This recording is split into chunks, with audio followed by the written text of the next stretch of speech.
Welcome, one and all, to the 2025 Soggies. I am your host, Moonlight150, and it's a beautiful January 9th evening. This is Friday night or Saturday morning, depending where you are, Jack. We have multiple categories. The first thing we're going through is our category nominations and our winners, and of course, we will probably all bicker and fight on who won each category. Let's just go down the line of who was able to join us this evening. I'll just go down the Discord list. So, Beefhammer. I'm back, and I'm better than ever. Glad to be here. And we got Wolf. 2025 was the year for the gamers, man. We got to talk about it. And we got Bob. Happy to be here, Moon. And we got Bench. Oh, we are soggied up. Still gross. And we got Fusion. I am not sogging up, and this was the year of the indies. It really was. Oh, yeah. And we have Jack. I played one indie game. Yeah, that's because you're a fraud. Fraud. Shadow Labyrinth is kind of an indie game, in my opinion. Is it? I'm a I don't know, man. indie budget. I saw one gameplay trailer. I'm like, I'm out. So how this will go, at least for the category section, is everyone submitted their responses for the category topics. We have, how many did I put? I was like 19, 20. And everyone was awarded points. If they actually submitted up to 3, they were allowed to submit up to 3. So their first one got 3 points, down to 2 and 1. And basically, as it is, whoever got the most points won. And unlike last year, if you were able to tune in last year, everyone talked. We're going to cut that down so we're not here for 6 hours. But we're going to try to get through the categories and hours and game of the year. And to enforce that, I have a timer set to 10 minutes. So we're strict to 10 minutes, and if we just go under, perfect. Then no one wants to talk. And I think that is Jeff everything. Keighley rules. Yeah, I'm gonna hit you with the wrap it up. Yeah, wrap it up. I do have to. I want to say one more thing before we go into the categories. Are we about to go in? Yeah. I want to extend a peace treaty to my good friend Bob because he represents this fan base for everyone here in the Discord. Bob, I've said a lot of mean things about a game called Expedition 33, and it's very clear it's probably going to get nominated for some of these categories. So I want to extend a peace treaty and say I won't talk shit about it. 0 shit talking from me. Do we You better believe accept him? this treaty, bro. Where's the trapdoor? Where's the trapdoor? I swear. Listen, all I ask in return, when my games come up, I don't need you peanut gallery to start yapping. All right, you control the kids. Okay. But I won't talk shit. I respect the game. I'm just gonna wait for that one category where he breaks. Oh, there's one category. There's one category, but like other than that, yeah, for sure. I mean, there could be critique, but he's not gonna like shit over it. Yeah, I'm not gonna be disrespectful. They made a good game. Listen, that's fine. Like I don't want to muzzle your creativity and thoughts and opinions. Okay, yeah. This is why me and That's a Bob are PR best answer. friends. Yeah, that's great.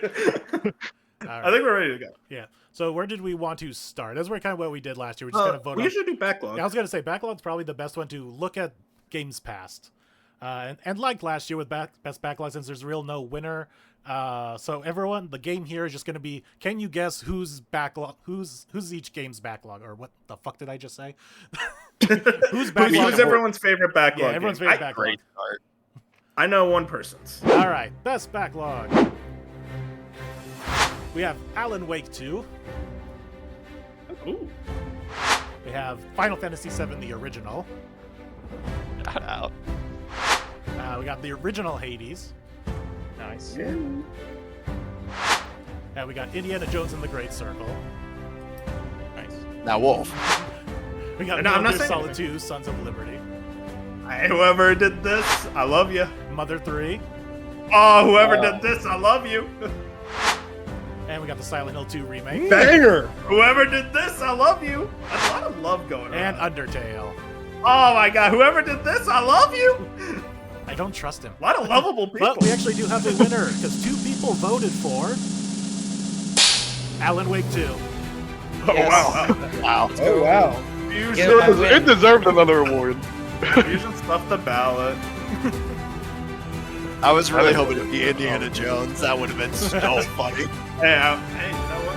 Hey, I didn't sign the treaty for Indiana Jones. That's all I'll say. Yep. That's fair. I mean, I guess we could talk about it. I'm gonna say MGS2 Bop. I think you ordered that. That's yours, right? That is me, yeah. I thought you liked one more. I'm interested in hearing this. No. Two, just to be real quick, two is great because it's like we talk a lot about sequels where it's like more of the same. This is the exact opposite of more of the same when it comes to Metal Gear Solid 2, and I just love how a game from 2001, 2000. 2001. Yeah. The things they're talking about are still relevant and even more relevant than they were in 2001 in the year as of recording 2026, and I just find that remarkable. So absolutely great game.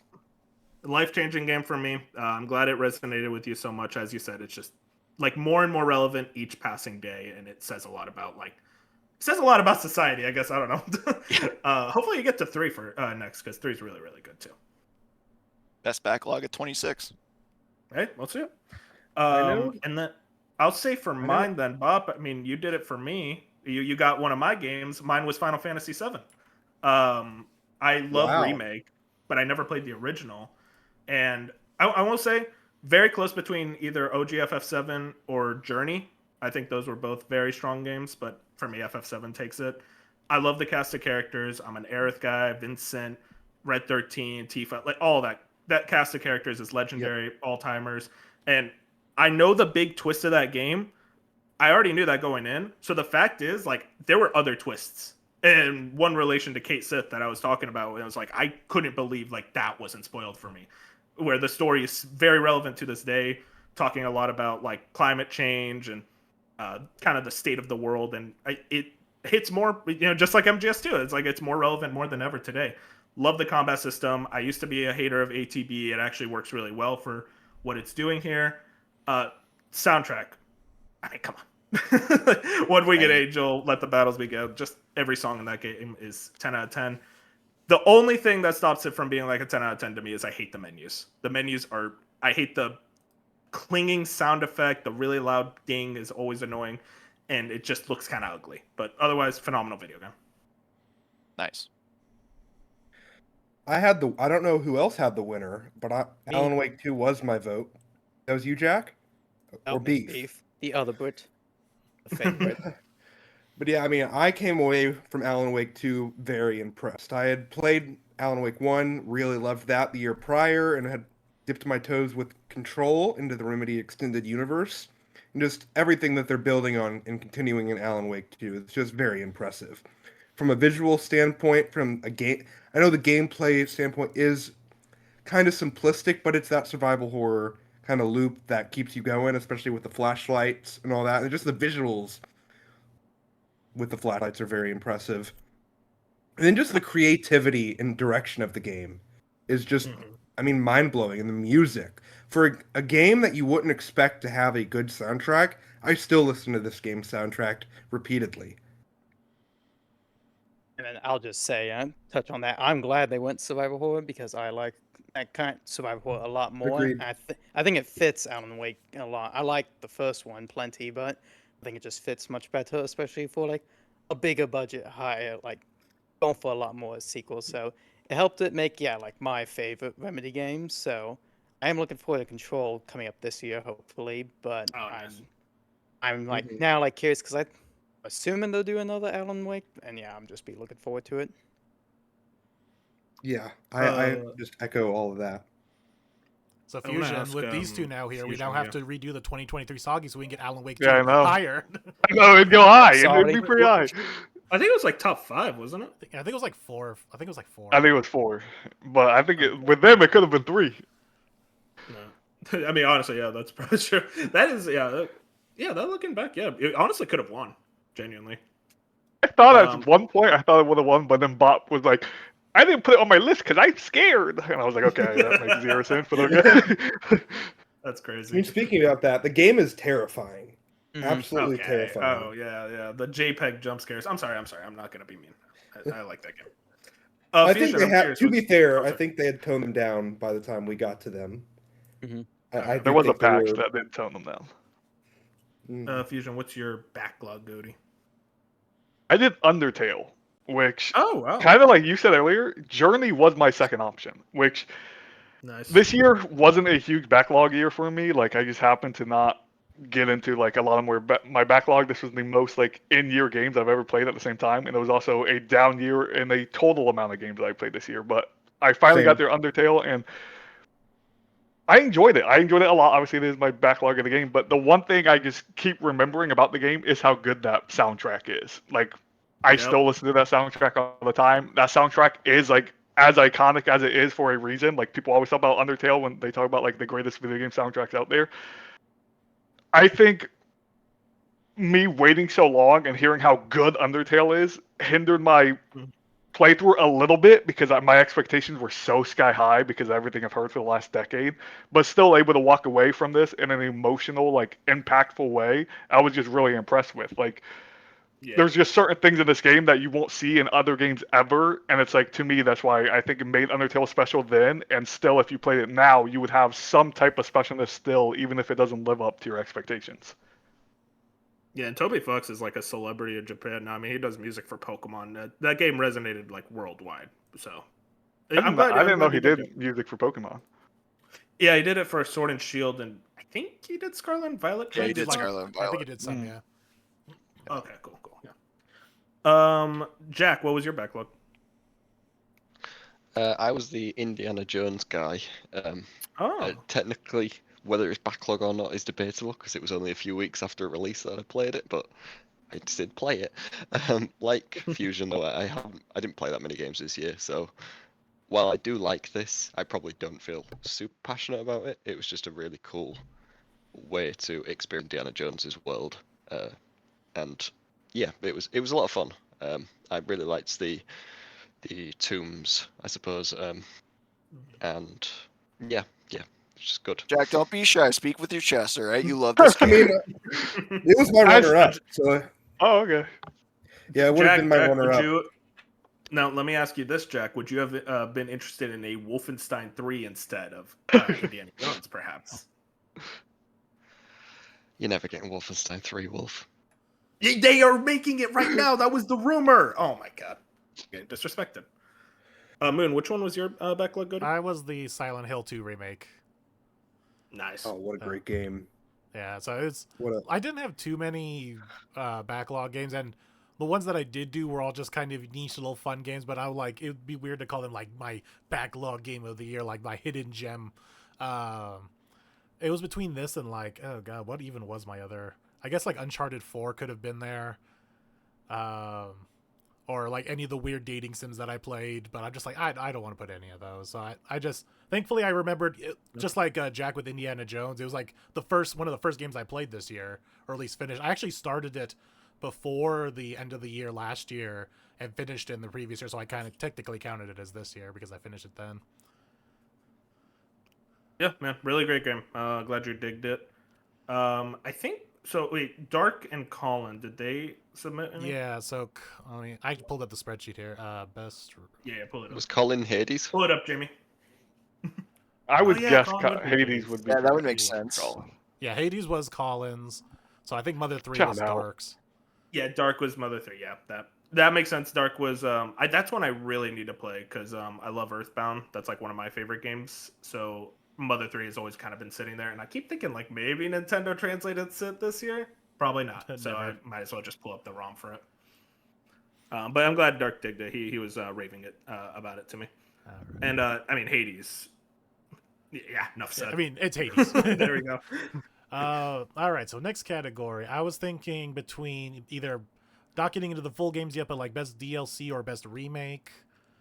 Yeah, I think that sounds either good. remake or regret. Anyone want to vote? I think Regret's going to be spicy and probably going to be going more A into lot of like disrespect games. going around. So let's keep things simple with best remake. There's actually not a lot of categories or not a lot of entries there. All right, let me just pull up the thing here so I get everything set. Best remake. I'm curious what other, because there were two really obvious ones. Your nominees for best remake are Metal Gear Solid Delta Snake Eater, Ninja Gaiden 2 Black, Right. Elder Scrolls 4 Oblivion Remastered, technically a remake,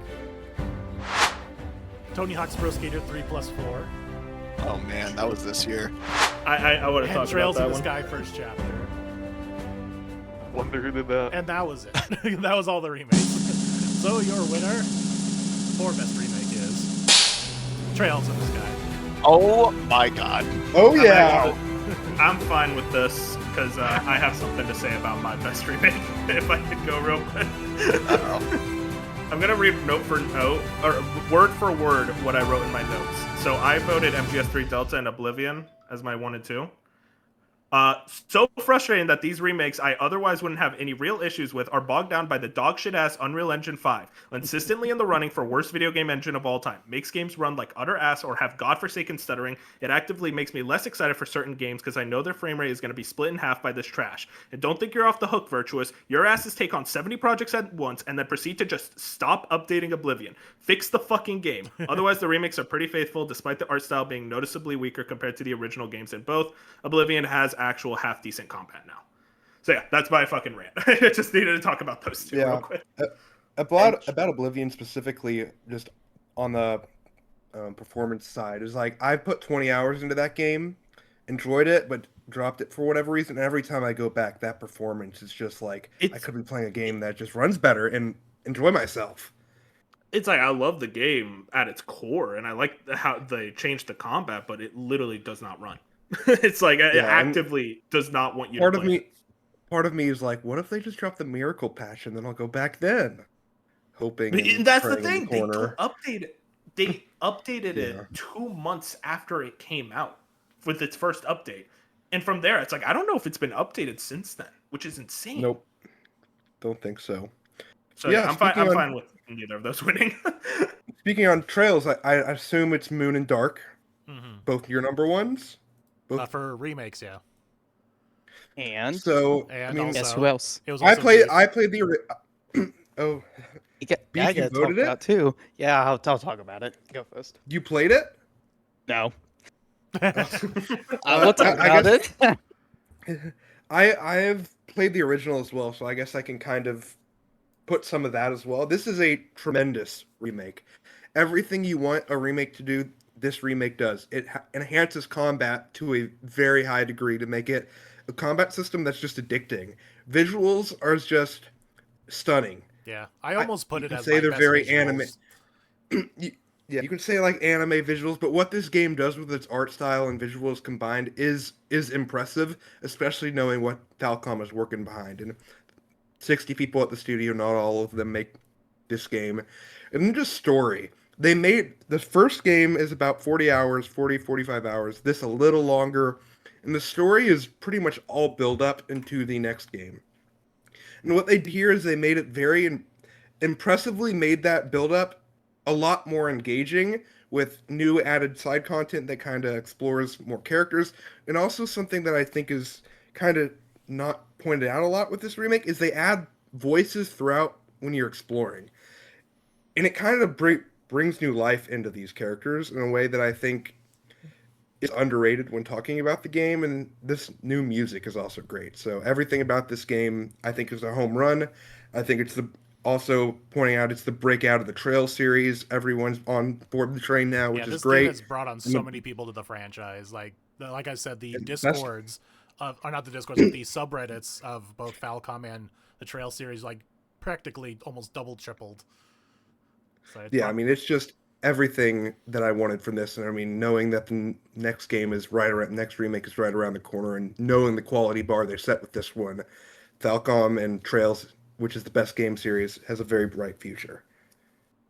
More than Final Fantasy for you? Dang. Yeah. Oh, it's been that way for a while now. And do you have anything else so you want me to go for it? Go ahead. I'll just say real quick. I played most of these remakes. They're all pretty good. The reason I put Trails at number 1, even though I've only played it for like the 2-hour demo, and I am gonna play it for this Backlog January, is just because I think most of the remakes are good, what I want. But I thought for me, best remake is like if you take a little bit of a step up, and they definitely had to with Trails, because Trails 1 is like very different art style. It's ancient. It's ancient. I've always wanted to play it, and It's a Actually, PC I love game that. from like 2004. I own it on I Steam. love it. It's like one of the first Steam games I owned because Same. I couldn't even remember who recommended it, but yeah, like just how much work that and Oblivion. It's like I have to give those a bit of a step up because me making 60+ hour RPGs is insane work. So that's kind of why I'm like, I think yeah, like these are the ones that I was like, yeah, a bit of a shout because that's so much more work to do. Yeah. And also, Beef, I assume you voted for Pro Skater. I think I did, didn't I? Yeah. Wolfman? Like Yeah. number 3. Yeah, you had Trails, Oblivion, and Tony Hawk. Yeah. Yeah, with Which I like Tony Hawk, but you can go first. so though. I just want to say it's like the 3 stuff is like really really good, but I was not a big fan of 4's kind of inclusion of doing the 2-minute timer because those levels weren't designed around it and just kind of it fell a bit off compared to 3. I think that's why I'm fine with that. I still like it. I even kind of prefer the 2-minute timer stuff. Well, again, it's weird to put into 4, but I'm like other people don't like it, and I kind of understand. Like this isn't really for it, so like I still love Tony Hawk 3+4, but yeah, it's like a remake. It's kind of weird. So Yeah. I'm like it can lose points, but I still like it. And Ninja Gaiden 2 Black, I assume Dark voted for that, and I think I put it. That was my That was number Bob's. 1. Yeah. Oh wow, look at Bob. Okay, That's I mean that game the was... only. It's the only remake I played this year. I had a good time. Yeah, it's a really fun action game. I played it too, and there's not much else to say about it though. It's like the original game, but like looks better. Yeah, I mean I that's think- pretty much it. I think the bones of that game, the gameplay wise, you can definitely tell that it's pretty old because playing Ninja Gaiden 4 currently, the gameplay just in terms of fluidity is night and day. Like it felt like going through mud playing Ninja Gaiden 2, and that could just be wrong, I don't know. But playing 4, it's just a step up for me. I'd have to disagree with that. I love the combat in Ninja Gaiden 2, but fair enough, I guess. I was really impressed with the visuals. I forget if that's a UE5 game and for It's think UE5. is, but it's like layered on top of the original game, which is interesting. right. Yep. Yeah, it's kind of like a facelift. It runs I thought well. it was It's one of good the and few ones that run well. and like I wasn't too familiar with the franchise, so that was kind of my introduction to Ninja Gaiden in general. And I don't know, doing shit like being on an aircraft carrier and like doing Yeah, ninja dude. shit. That's just cool as hell. And This is Ninja cool, Gaiden man. 2 Ninja Gaiden 2 has a real like fuck yeah energy to it. Like I've played Yes. Black Yep. and I like 2 more because it's pure action. And a lot of times I'm like fuck yeah. Yeah, 2 is the best of that trilogy for sure. And then we had a Fusion and Dark who didn't submit anything. And we also Fusion had Colin lost. not submit anything, and he put NA sorry for playing new games. I didn't play Remake that entire year, so. Colin's an asshole. So let's move. I guess we're I gonna think move that's on. it then. Yeah, shout out to... Yeah, it's a weird year for remakes. It's just to like kind There of weren't put a that bow many, in. and It's the like, ones that it did feels have them like were kind of small. that's the thing though. Is like the ones that were like good, like Trails. It's like yeah, give the hype, but like it feels like the big budget, like Oblivion and MGS Delta, they were just like, man, what is with the performance issues? It's like what I maybe this is controversial. I would not want to replay the remake of MGS3 over the original. I think the original looks much better, but it's also it runs better. It's like I think it still doesn't very much run well. So it's kind of surprising, but yeah, I don't know. As a remake year, I think this is actually weak, but I think for actual like new video games, it's been really strong. All right. So let's see. Next, some other smaller categories I think we could do, like best DLC, best trailer, best sneak peek. Yeah, those are all good. Best, I think. Let's do best sneak peek. I'm like taking over. One of you choose. It's your host energy. All right, so best sneak Yeah, I peek, know. which includes demos, alphas, betas, whatever. We have Deadlock. And we have Final Sentence. Hell, We picture. have Goth. And we have Mina the Hollower. And the Nintendo Switch Online Playtest Oh program. my Oh god. my god. We have the Pragmatist Sketchbook demo. What? And an NDA that's covering up his answer. Your winner for best sneak peek is the Pragmata demo. Oh wow. I was rooting for NDA. It should have Let me been just the say- NDA. Who voted NDA? I just need to know. It was me. You know why you know what game I played. I genuinely don't. Oh wait, did you play Well, I mean, you could just I message thought he. me. I'm guessing it's covering No, Marathon. It is Marathon. I can say I played Marathon. I just can't say if I liked it or didn't like Marathon. So Yeah. Oh, that's crazy. I didn't know you played it. Cool. I'll say okay. So just for real quick, I didn't play any like demos or sneak peeks other than that Nintendo Switch online playtest. So that was me. Listen, it's a cool idea. That's all I'll say. I can't say anything else about it, or else I get sued. But it was a cool idea. But do you have faith in the game that they're probably making that on? I think the game's gonna eventually come out. I'm. Well, It's a curiosity for sure. Yeah. Like, do you think? Are you asking me if I think the final game's gonna be fun? Well, like, is the idea behind it, like what they're trying to do with it, is an interesting Oh, concept? dude, I think it's a great idea. I think it's a great idea, but it's not one of those like. It's just so early right now, so I can't say much else. And also, I can't say much else, literally. But it's a cool idea. And then for I the wanna- winner for the Pragmata, that was me and Beef. I couldn't even Yeah, I'm remember really excited for if this I game. played I'm it curious what you first. guys say. If you guys, anyone here or listening, if you haven't played the demo, I would recommend it. It's It's very fun. It's, I yeah, liked it's a it good lot. slice of the. It's a good chunk of the game, and it sold me more on the game than I already was sold on it. So I'm just like, yeah, I got to give it to that. Mhm. And also, I was also the I'll one who be put honest. in a final sentence. That was me. I know. Okay, I'll just sorry. say for myself. Oh, sorry, go ahead. Yeah, just real quick for Pragmata, is Sketchbook like a subtitle, or like the demo is literally you sketching in a book? No, it's just called the Sketchbook demo because I'm guessing, I don't know, but you unlock the Sketchbook do skin this. for the game. It's Okay, like a got skin it. for They the do main this. guy. I think Resident Evil 7's was like the kitchen or something. They do this shit. It's Okay, so it also- is kind of it like does. It's just a normal demo. It's just a yeah, but I theme. guess Gotcha, it's, It's just a theming thing because the beginning of the demo has her like drawing in a sketchbook and all that. So they just Gotcha, they just gotcha. themed it that. I'm like thinking you guys are sitting here playing like Picto Chat and Pragmata or something. I Like, wish. what is going on? It reminds me of the delayed trailer where it's just like, I'm sorry. Pretty much. Yeah, I had no interest. I even seen the trailers. I had no interest, but I just played the demo, I guess, because I had time, and no, it really sold me. So now I'm looking forward to it. Is the demo on PS5? Because I couldn't find it. No, it's only on PC. It I was trying wasn't? to download it. No, it's on. That's right. Oh. It's coming to console though. It is coming. Okay, cool. I guess Mina, I really want to hear about. I'm really excited for that game, and then it just got delayed to indefinite. Which I also played. Get that. Silk Song loser. I don't remember. I don't know Okay. who else did. I played Mina and Rebecca still, which is weird to think about.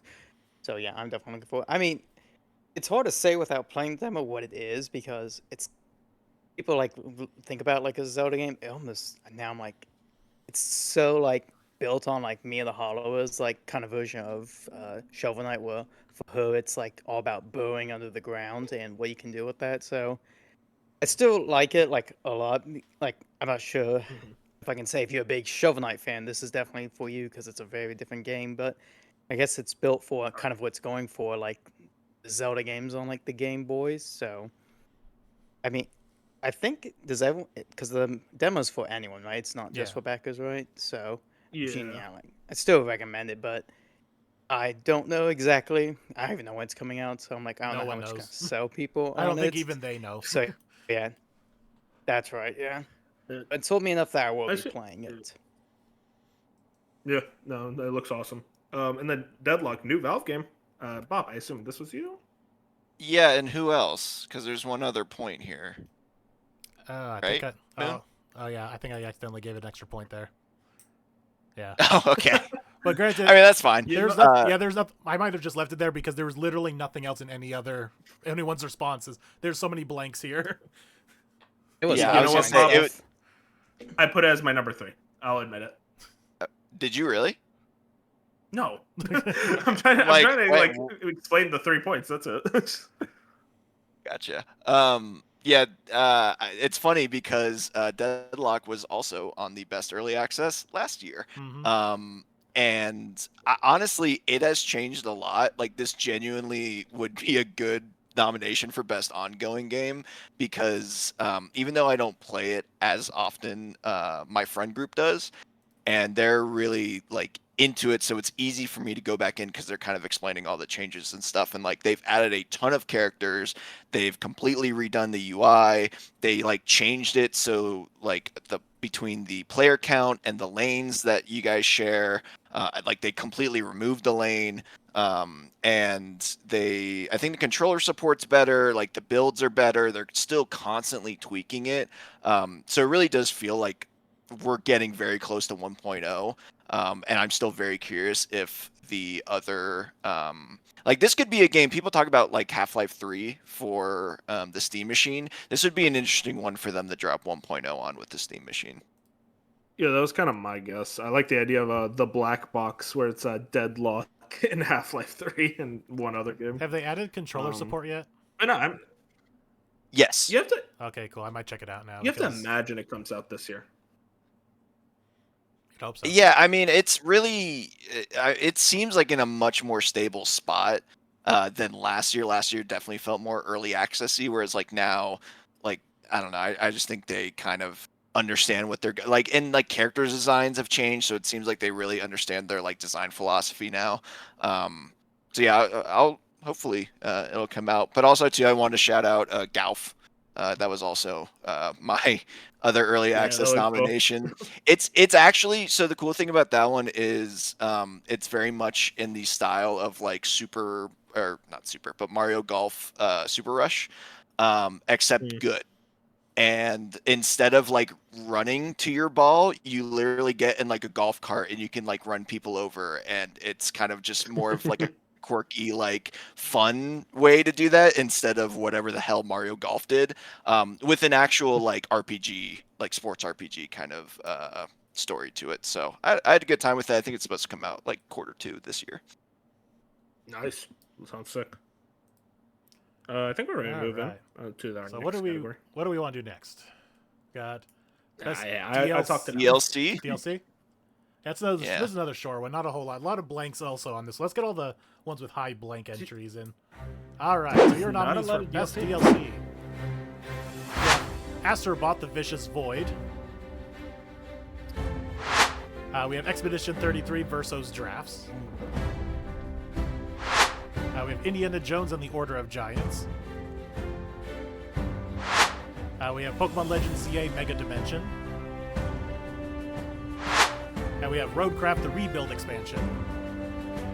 Oh, fuck yeah. And we have Sea of Stars Throes of the Watchmaker. And your winner for the best DLC of 2025 is Astrobot Vicious Void. Oh, hell yeah. Only DLC I played this year. I was actually that thing. I was looking through all my games. I'm like, shit. Did I play any DLC? I forgot But, Vicious like, Void was that was Astrobot's it. 2025 until you reminded me. I had to look up DLCs. I couldn't find anything. It Same. was so hard. Yeah, that's actually yeah, why I mean, shout Astrobot out- 1 was because you reminded me it came out this year. I'm like, oh yeah, that's definitely the best one. Otherwise, Pokemon was going to win because that was the only other one I played. Oh god. I mean, I'll shout out with the Vicious Void levels. Added a lot of the DLC characters or like the cameo characters that we were really waiting for, specifically the FF7 ones and a lot of the other Square Enix stuff. And the actual levels were really difficult. The final level, God. Oh yeah, bless, this level it's from brutal, the picture but, is in the like best way. that drove me crazy. It's a marathon, and I loved it though. It just reminded me how much I loved Astrobot. So yeah, shout out to it. Yep. So best deserved. Anyone else want to shout out their DLCs, or do we want to move on? This Pokemon DLC is very, very frustrating. A lot of monotonous, repeated tasks over to get to the end. I played it for 40 hours, and I really enjoyed it because I'm a psycho. So that's all I got to say DLC is about it. 40 hours. God bless. I did everything. I'm No, ready. I did everything in the DLC. You can probably beat it in more like 15. but there's a lot of monotonous do-over tasks that I for some reason, a week on break, I just got right into it and played a ton of it. Yeah, that's my problem so Hey, you know far what? with the DLC is it's the repetitiveness and the time limit they give you, because it's basically like almost like a roguelite or something where Yeah. they give you this time limit. Like you have to make really good donuts, so it gives you a higher end time. But if you make a really bad donut, Oh, you don't have, give me you have like a donuts. minute to play in this area. It's like, no, I want to keep going, and then they just boot you out. So that's super Mhm. aggravating. Well, you know how you need like the 5,000 and the 10,000 like total Yeah. points, right? Yeah, To like do like the scan or whatever. Well, eventually you need like 100,000 to beat the DLC, oh my god. and that takes a Yeah. solid while to get. And That was kind listen, of I my just problem. got in the groove. Sorry, Bench. It's a cute story. That's kind of where I was at, where towards the end of ZA, especially like post game, it just gets really grindy, like kind of unnecessarily. So then when you were talking about it, I was like, dude, I don't even want to like think about grinding in this game again. And it seems like you start grinding pretty early on. So It's that tenfold pretty much. yeah. But Great. for whatever reason, I just got in the zone and enjoyed it because I'm a crazy Pokemon fan. I want you guys to know how absolutely insane. Oh, don't get me started on the donuts. Sounds to a non-Pokemon fan, because I get what you're saying. I understand this series, but like Fusion's sitting there like, what the fuck is? I realized that happening? as soon as it came out of my mouth, I'm like, ah, damn! I just segregated every non-Pokemon player. It's a cute story, though. I'll give it that. I need to It's a watch, like, cute the rest of the story. The new cutscenes. Megas are all pretty epic. Shout out to Megastar Raptor. Looks cool. Yeah, Megastar My Raptor is boy. definitely one of the best ones. All right. Shout out Versos Draft. Getting the photo mode for the game, and some new bosses, some new weapons, some new moves. You'll get your time, Bob. And for dropping it on the I'm gonna keep talking and dropping it on the Game Awards. That was pretty cool. And then also shout out the Roadcraft Rebuild expansion. Wolf, I know you're jumping in. Added I'm some not saying more anything. vehicles, some more levels. It was a great time. You know, some are calling it the original Strand game. Okay, well, the original, the one that actually is the Strand game, came out 5 years before it. Okay, Bob. That's all I'm saying. But Mud Runner came out like 10 years ago. So. Oh, we're getting a Mud Runner fan. Okay, sure, fine. I want let the record show. I was not the one who brought up Expedition 33 hate there. That was bad. Oh, I know. Yeah, I understand. This Okay. is the Peace treaty, peace multi-tiered front. Multi-tier. I didn't say word. Oh. You wait and see where it's on my list. You'll see Okay. if it's on my list. It's on your list, That's- pal. This is crazy. That's crazy. And then yeah, the only person who left with the blanks. Well, there was a lot of blanks, but call input did not play any. Is that a problem? He's so sarcastic. Dude, my man is the king of sarcasm. God bless. Too busy watching movies. Yep. Yep, true. That was me. All right. Let's see. So do we want to do I think we're ready to move on. Yeah. trailer Yes. or regret? You know, we already started fighting. Either trailer or regret, I think. I think trailer. Before we Yeah, start the trailer. fumes. Yeah. All right. Yeah. That's another pretty quick one. So best reveal / trailer. We have the Clockwork Revolution from the Xbox showcase.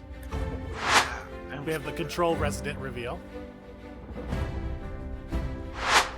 We have the Fire Emblem Fortunes Weave reveal trailer. We have Grand Theft Auto 6, the delay trailer. Hell yeah. Okay. Delayed I trailer. forgot The there was Mario a Kart- trailer. Not the name. The Mario Kart World reveal trailer. Marvel's Wolverine reveal. Re-reveal. And Monster Hunter Story 3 Twisted Reflection reveal. Oh my god, Bench. And the Leon reveal for Resident Evil 9. I had to have Oh, been that's a dark. good answer. And That's a good answer. Super Meat Boy 3D reveal. That's a good answer. That's Jack. And your winner for the best trailer of 2025 is the Grand Theft Auto delay trailer. Hell yeah. Fusion didn't screw me. Thank you, Fusion. Thought you were gonna screw me? We got I it. didn't put that. Oh, of course, Mr. Oh, yeah, I love GTA. Oh, I do, but I don't. The trailer. I don't remember even a trailer last year. Maybe I'm just crazy. Yeah. I genuinely do not remember a trailer last year. Also, I got to real quick say something. Delayed trailer? That was a bit aggressive. Okay. Well, it It says, also, came I only out put- it says after the May delay. right at the bottom there. I put one Oh, for no. each category to be for other than like 2 categories. I mainly stuck to one for a category. So like if I would have for one remembered this trailer existed, it would have been on my list. I genuinely forgot we got a GTA trailer. You know what, Fusion? I get it. I know by 2026, Soggies, you're really gonna scream me with I GTA. no Okay, go. no. That game will be my game of the year. Hey, Wolf, that's where we're united, okay? GTA 6, me and you, God bless. number 1. That's right. That's my fucking guy.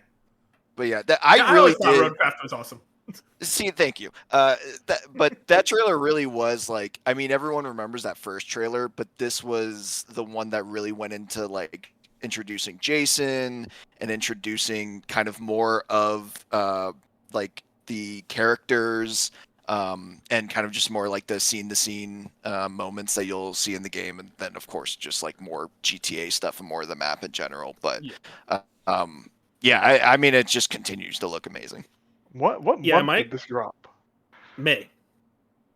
It Remember dropped when in it was May. like it was delayed like the whole year? Oh. So like, yeah, if you I don't remember, know, it was I like j- a like- few days after the first delay. Okay.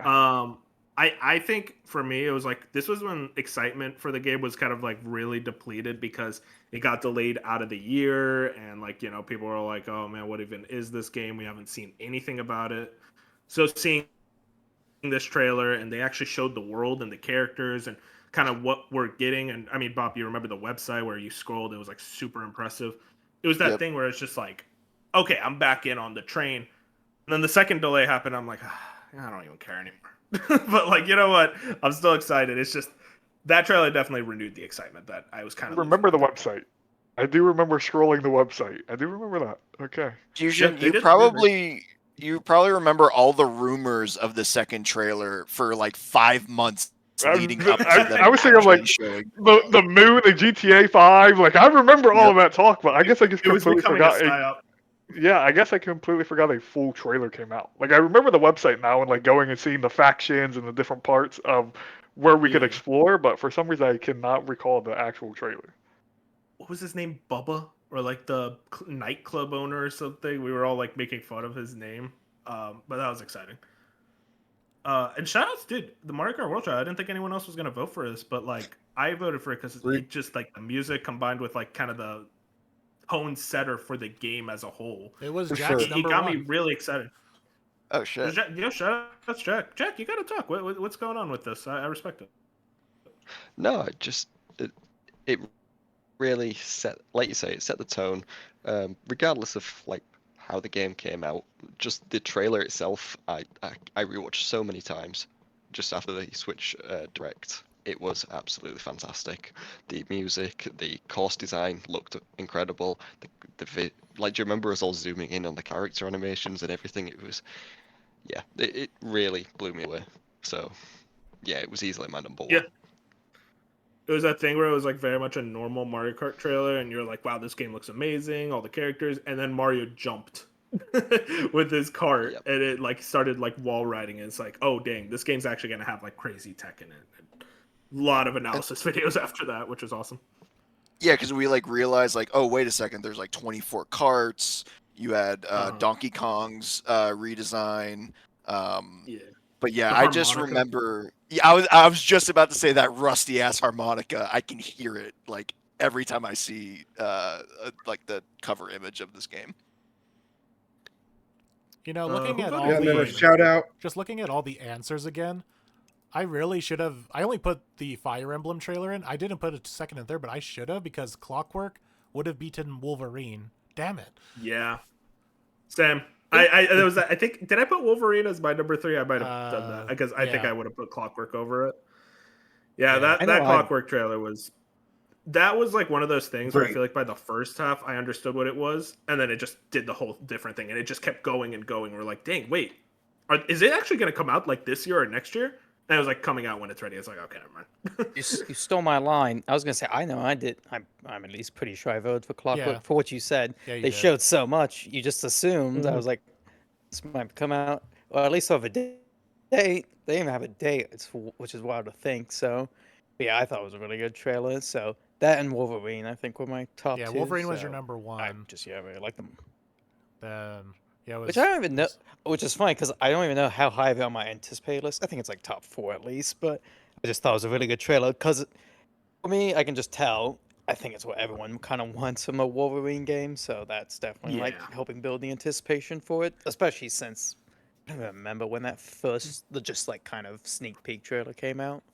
So It, have a it, good it reminds me setting. of the second GTA 6 trailer for me. The just renewed excitement because I feel like we were so like, oh man, is Wolverine even going to come out? The director changed. We were worried. Seeing that trailer, I was like, okay, never mind. Insomniac still got it. And then I think Dark voted for Leon. yeah, the which will Leon be- reveal. Yeah, dude, come on, I that mean, trailer was sick. everything RE9 shows continues to sell me on it. Then I voted for Monster Hunter Stories 3. And it's just, I loved Stories 2. Honestly, I never beat it, but I put a lot of time into it. It's back in my, I didn't beat games kind of era, back in the early, like, I respect 2021, it. whenever that game came out. Your era that you're in But, I right mean, now. Stories 3 just looks like a huge step up in quality over its predecessors. Like, Capcom is kind of taking it more seriously in terms of the more open exploration, the combat, just everything about it. It's high on my most anticipated list. And also Trails stuck out as well, second chapter coming soon. Yeah, you said shout Fuchsia, out which- Trails in the Sky second chapter teaser trailer and screenshots. Yeah. God bless. I love how he wrote the whole thing. Fuchsia, what did you vote? Control. I put Control. We said, Oh, yeah, yeah, I that put was a great Control. trailer. I just, to me, and maybe I'm wrong, it just didn't feel like a big year for reveals specifically. Where like, I can think of the last year reveals and the year before that, and those reveals I remember like the Kojima trailer being 7 minutes long, and like Witcher, Intergalactic, like things like that, where it's like, It's because you're all without excited Control, for I those don't games. know. Those are Yeah, fusion I don't know. games. Without Control, I don't know if I would have came up with anything. Like I really sat there for 10 minutes. I was like, what got revealed this year? Where I was like, Rage this is baiting a crazy trailer. I couldn't remember GTA. That's my fault. But like genuinely, me. like Actual rage bait. Control was just like was the one where I was like, it was fresh in the mind and it looked sick as hell. And it was not.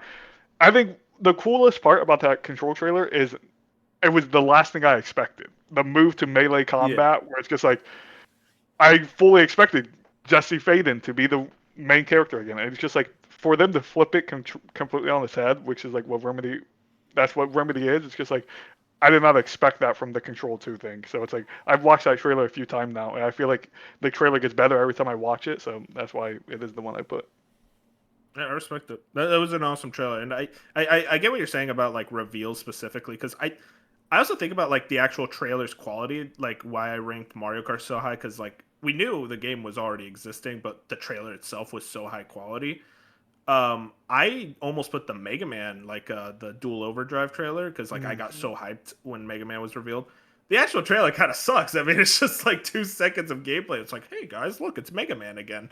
But I mean, like the reveal is what made it hype. So I think I kind of factored in a lot of like, what is the actual trailer? Yeah, like doing? actually showing off the game should probably take priority. Exactly. Yeah. So you should just spiritually say that Clockwork Revolution's down here at the number 3 because it should be. I was just a Yes. coward. You Hey, can I'll- fix that in post. If I put more than one, Wolverine would have been my second. So I'd have to figure out the math there. Okay. Okay, moving on. What was the other last small one? Oh, Regret. Okay. Regret. Let's do Regret. So Sponsored this by is a Benji Bob Bop. specific. I'm curious. So about your this. best regret for 2025. We have Death Stranding 2. Who did this? We have Death Stranding 2, Metroid Prime 4, and Fantasy Life High. Hey, let me tell you, whoever voted Metro Prime 4, you ain't missing much. Silk Song, Ball Pit, and Metaphor. That's Baldur's Gate yeah, 3 and that hurts. Blueprints. that's good. Avowed and 100 Line Academy. Val being a regret. We have Kingdom Come 2, Ghost of Yote, and Night Rain. Wow, someone didn't play a lot of 100 games. Line, Oblivion, and Xenoblade Chronicles X. And just Silk Song by itself. Silk Song's in here too much. And Jack Yeah, just it's saying, a I lot. didn't drop any games, I'm a true gamer. Dude, hell yeah, Jack. Oh crap! And your winner or biggest regret of 2025 is Death Stranding 2. It was dropped Wow. by the most Was that- people.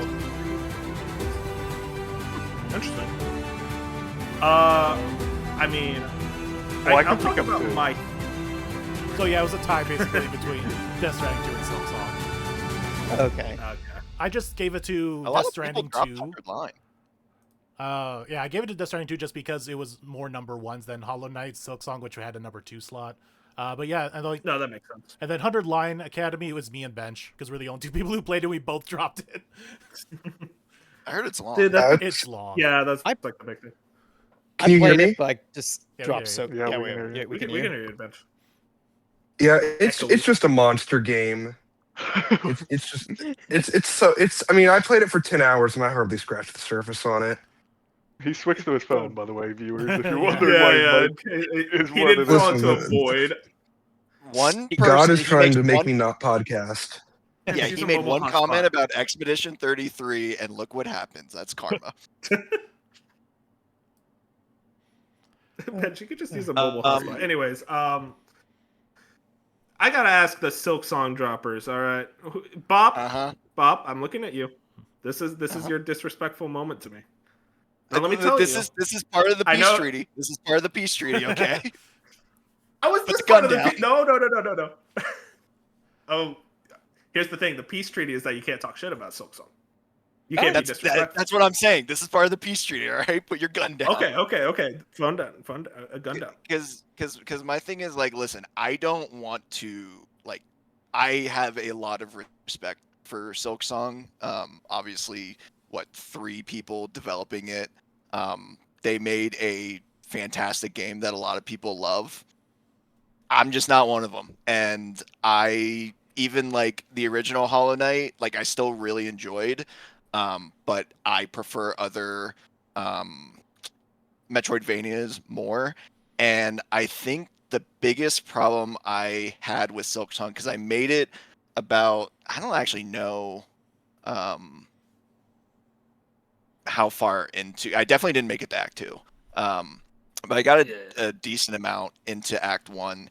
And I think the thing that really just like kind of bothered me about it and what ended up making me drop it was it just felt like a lot of unnecessary friction to the point where I like even exploring the world just didn't feel fun to me. And it just I just there was a lot of stress, there was just a lot of, and like I get it. You could say skill issue. I totally understand that.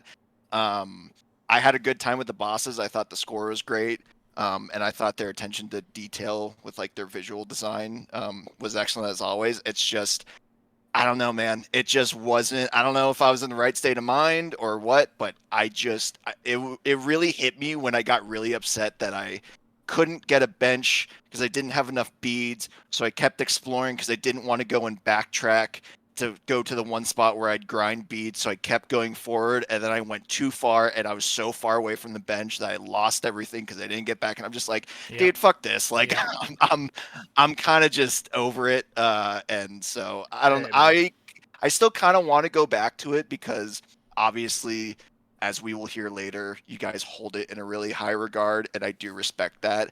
It just wasn't hidden for me. Oh yeah, I had those moments plenty of times, and there was a lot of times where I did take like some time off and went back to it later, and so I totally get that. Like I said, there were those times where you get scared to explore because you're like, I'm so far out from my comfort area, and I don't want to go over it just in case I'm gonna hit some new enemy that's gonna one-shot me, and then I have to come all the way back here to get my stuff. So yeah, it sucked. Yeah, I guess that's my thing. Is like I was raised in the fires of like Dark Souls 1 runbacks, so like runbacks just don't bother me nearly as much as other people. Which I'm not gonna say you're trying to defend them. They just like don't bother me. But that's the interesting thing, Wolf, because like I thought about like when I would play Dark Souls and Elden Ring, and as much as those games stressed me out and would piss me off at times, it was never in the exploration. Like, yeah, you get like those guys that give you like a cheap shot, or there would be times where you'd have to backtrack and you would lose your stuff. But for whatever reason, I never really was bothered by that in like a Souls game like I was in this game. And I thought that was like an interesting, I don't know what exactly it is that makes it different for me, but Hey, you know what, Bob? You saved it by praising my boys from Soft, so we're cool now. And to your credit, Bob, I will say, and I love this game, and I think the exploration is fantastic, but even compared to Hollow Knight, there is more friction, I feel like, in the exploration this time, where it's like, you don't have, like, it almost feels like there's not a lot of, low-key moments in Silksong. It almost feels like it's always at 100% when it comes to difficulty and enemies like always attacking you. It's never like you find a safe room and you find the treasure and all this. It's like, no, there is always an enemy before that safe room, or there is always an enemy before that treasure, where it's like, I feel like even in Hollow Knight, that exploration was so strong, and there was plenty of downtime moments in that game where Silksong is just the total opposite because they ramped everything up, which some people really love, and then some people, like even myself, I wish there was a better middle ground there where it's like the exploration again is still fantastic, but I feel like they do miss a mark where they add so much friction that it can hinder it at times. Okay. Yeah, no, that's fair. Beef, Okay, what were you gonna say? Well, first up, how do you drop Barlack's Pit? It's just a roguelike. Like you don't. It's not Okay. a story game. You just play it whenever. So My- that's my thing first with question. Ball and Pit- quickly. My thing with Ball Pit was just like it like the upgrade system where you're like doing the thing Okay. in the menu. I don't know if I just wasn't understanding it, but like I wasn't progressing and I just kept playing the same level over and over again and nothing was happening. Even though I was doing the like progression thing in the menu and like building out your camp or whatever, and I was just like, I don't get it. Like I don't, for whatever reason, it's just not clicking with me. So I was just like, Yeah, all I right, was the I have same way. Megabonk to play. It's no I have Vampire other- Survivors. Yeah, like I have It's other fine. roguelikes I can go play. I'm giving you shit. And I mean, just real quick, Yeah. metaphor. That was one for you where it was just like it was too long, correct? Yes, 100%. I liked what I played with it. Too long. I guess I can start because I Um, had the number one. With you want me to start? Wolf had number one. Yeah, with yeah, Death Beef. Go Stranding ahead. Go 2. ahead. Because I regret, I actually do, especially when I like submit this, I do legitimately regret dropping it because I'm like, I could go back. I feel like I want to go back to it, kind of. So I do. It is like actual regret, not like oh, I just dropped it. But yeah, I don't know why like exactly I fell off it, but I think some of it's due like to how much I do really like Death Stranding 1.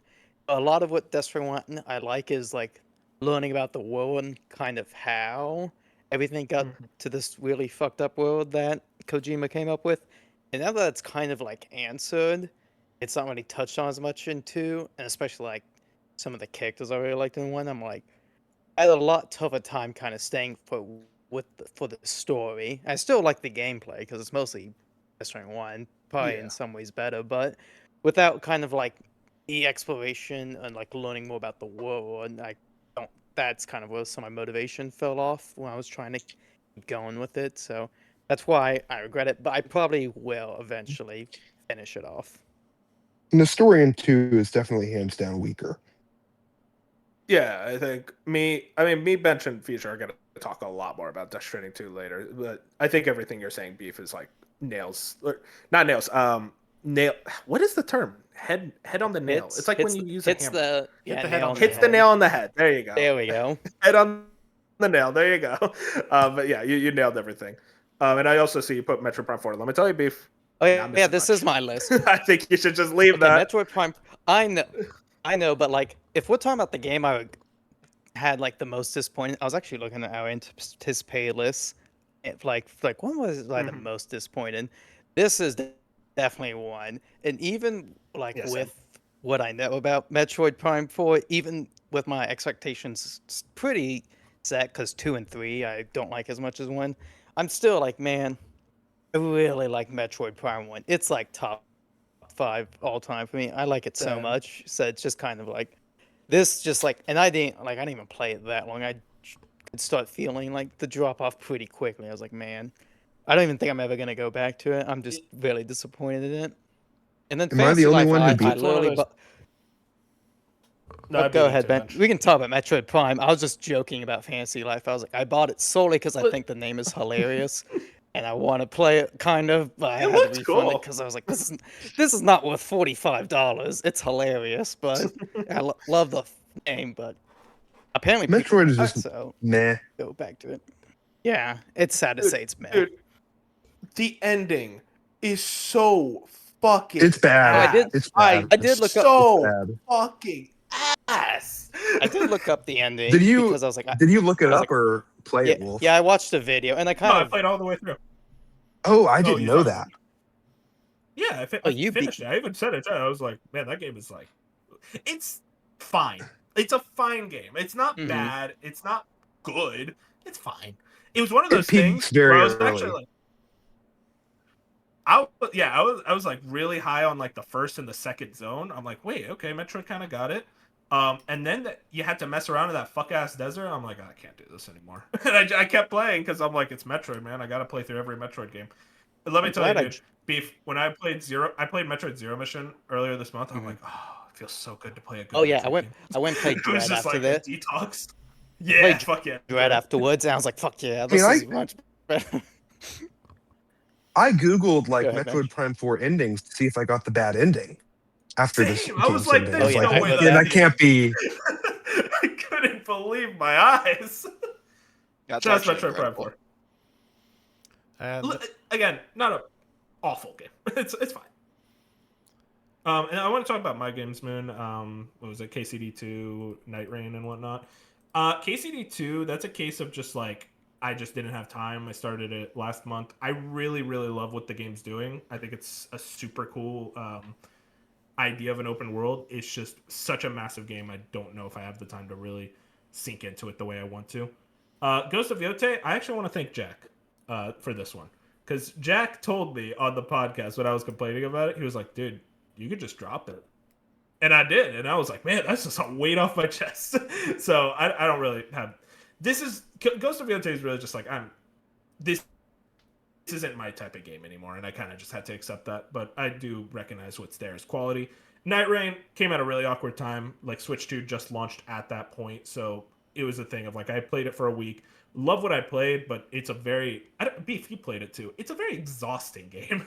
Like I feel like I finish a round and I'm like, oof, I need like a cigarette or something because it's just like very aggressive for like half an hour of gameplay every time. But what I played, I really Except loved. It's the just I didn't get enough time. yeah, if there's one thing I could beg the devs to do, it's to give me a little more time during the days. Because I play with my friends, some of whom don't even play Souls games.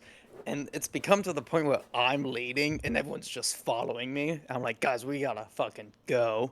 Because the storm's closing and we need to get the best shit. It's Because exciting. Yeah. these, which is like both like I get it, but I was like I almost unbalanced. I'm like, this is wild. I still like it a lot. I think I voted for it in like some other categories like multiplayer, but I'm like, this is a mostly because I'm like, this works for me. I think it's interesting, but I'm like, this is an insane concept for a multiplayer Yeah. Souls game. I like how weird it is. It's just I didn't get enough time to really sink my teeth into it. And dude, I mean, you see the expansion. It's like people are really satisfied with that game in a big Yeah, way. I haven't played And that. I want to. And it also gave me a little more faith in Dust Bloods. But we'll talk about that in most anticipated. And then for the people who aren't here, Dark is the one that had the solo Silk Song drop. And What happened to my bro? And, I can't believe Dark did that. And then, That's impressive. and Colin was the solo Death Stranding 2 with parentheses saying, "Don't actually feel bad about it." Yeah, I knew he dropped that one. I knew that one. Dude, I can't believe Dark dropped Silk Song. You know, it's a game he could have brute force beat in 10 hours, so he couldn't beat exactly.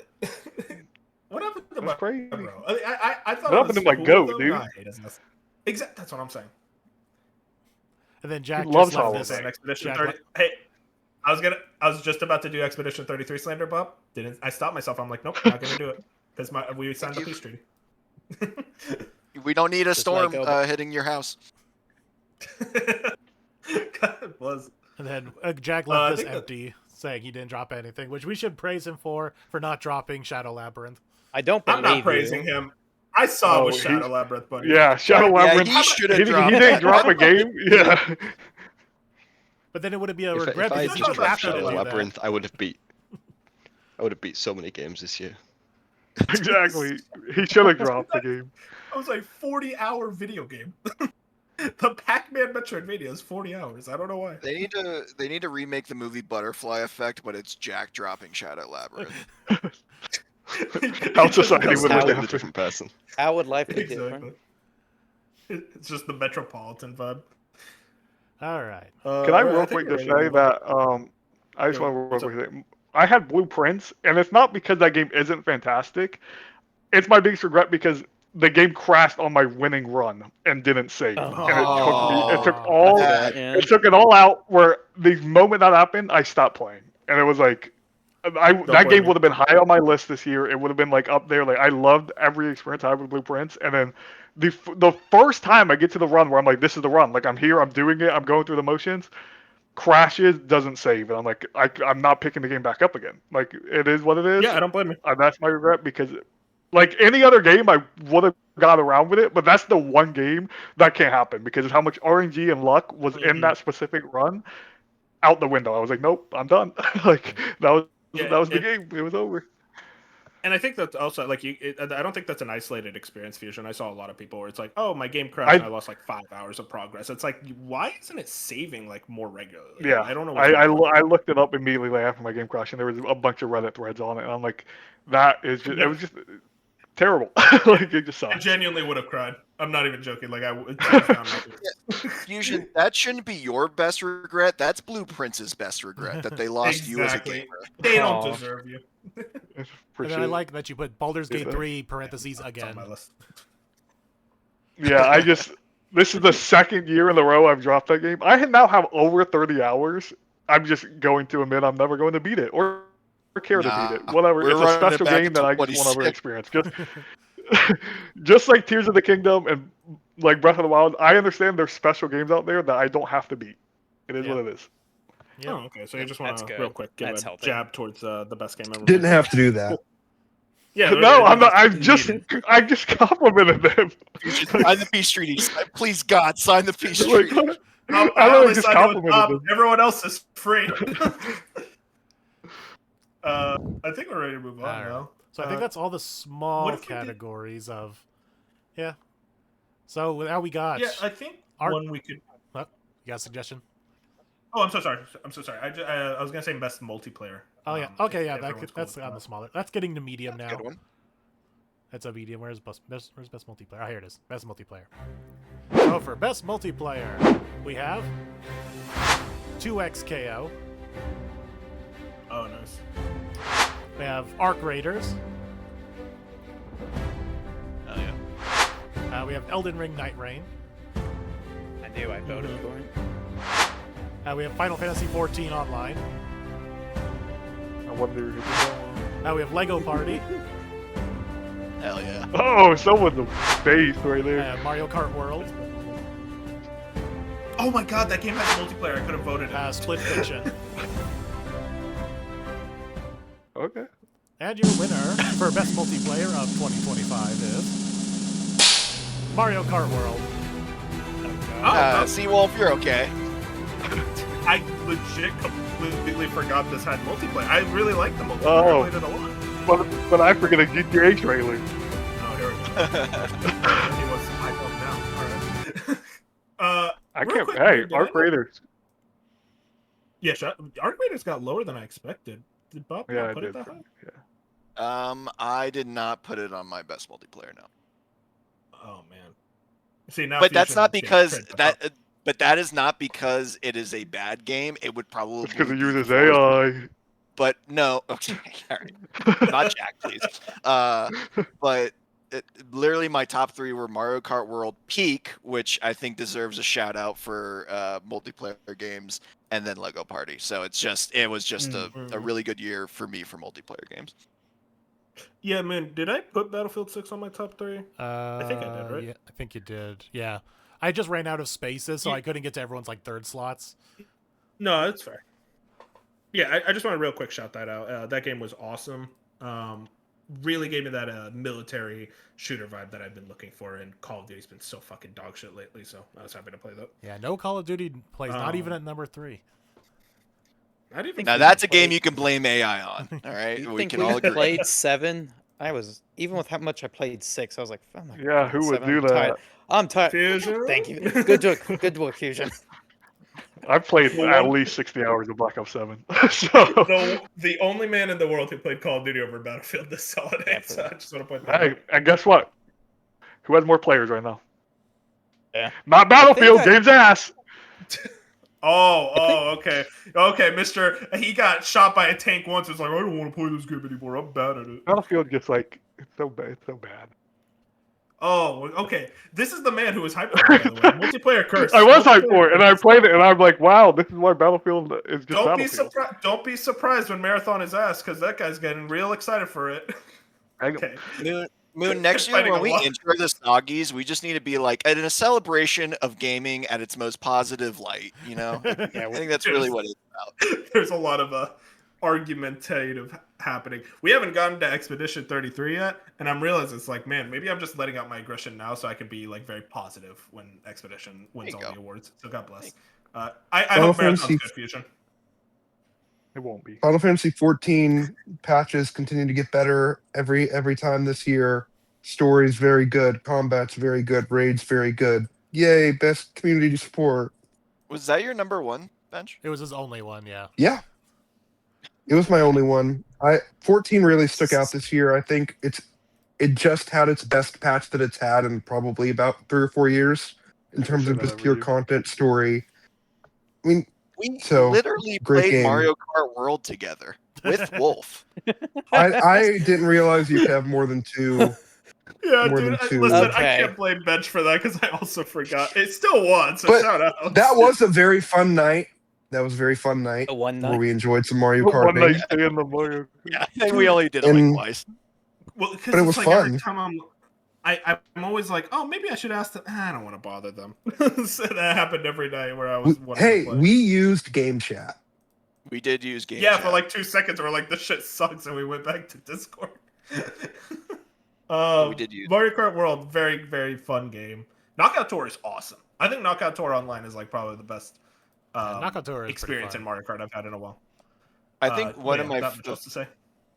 one of my favorite parts too is the local multiplayer, which is one of the main reasons I voted for it. Number one is also very good because I'm really the only one with a Switch 2 within my friend groups, and like getting the camera and then like have it like when we're all in the same room and you like crop out a part of the screen to be your face, and then it's just like you're just making faces at each other the whole time, like that. It just like the small stuff like that just makes it so much fun.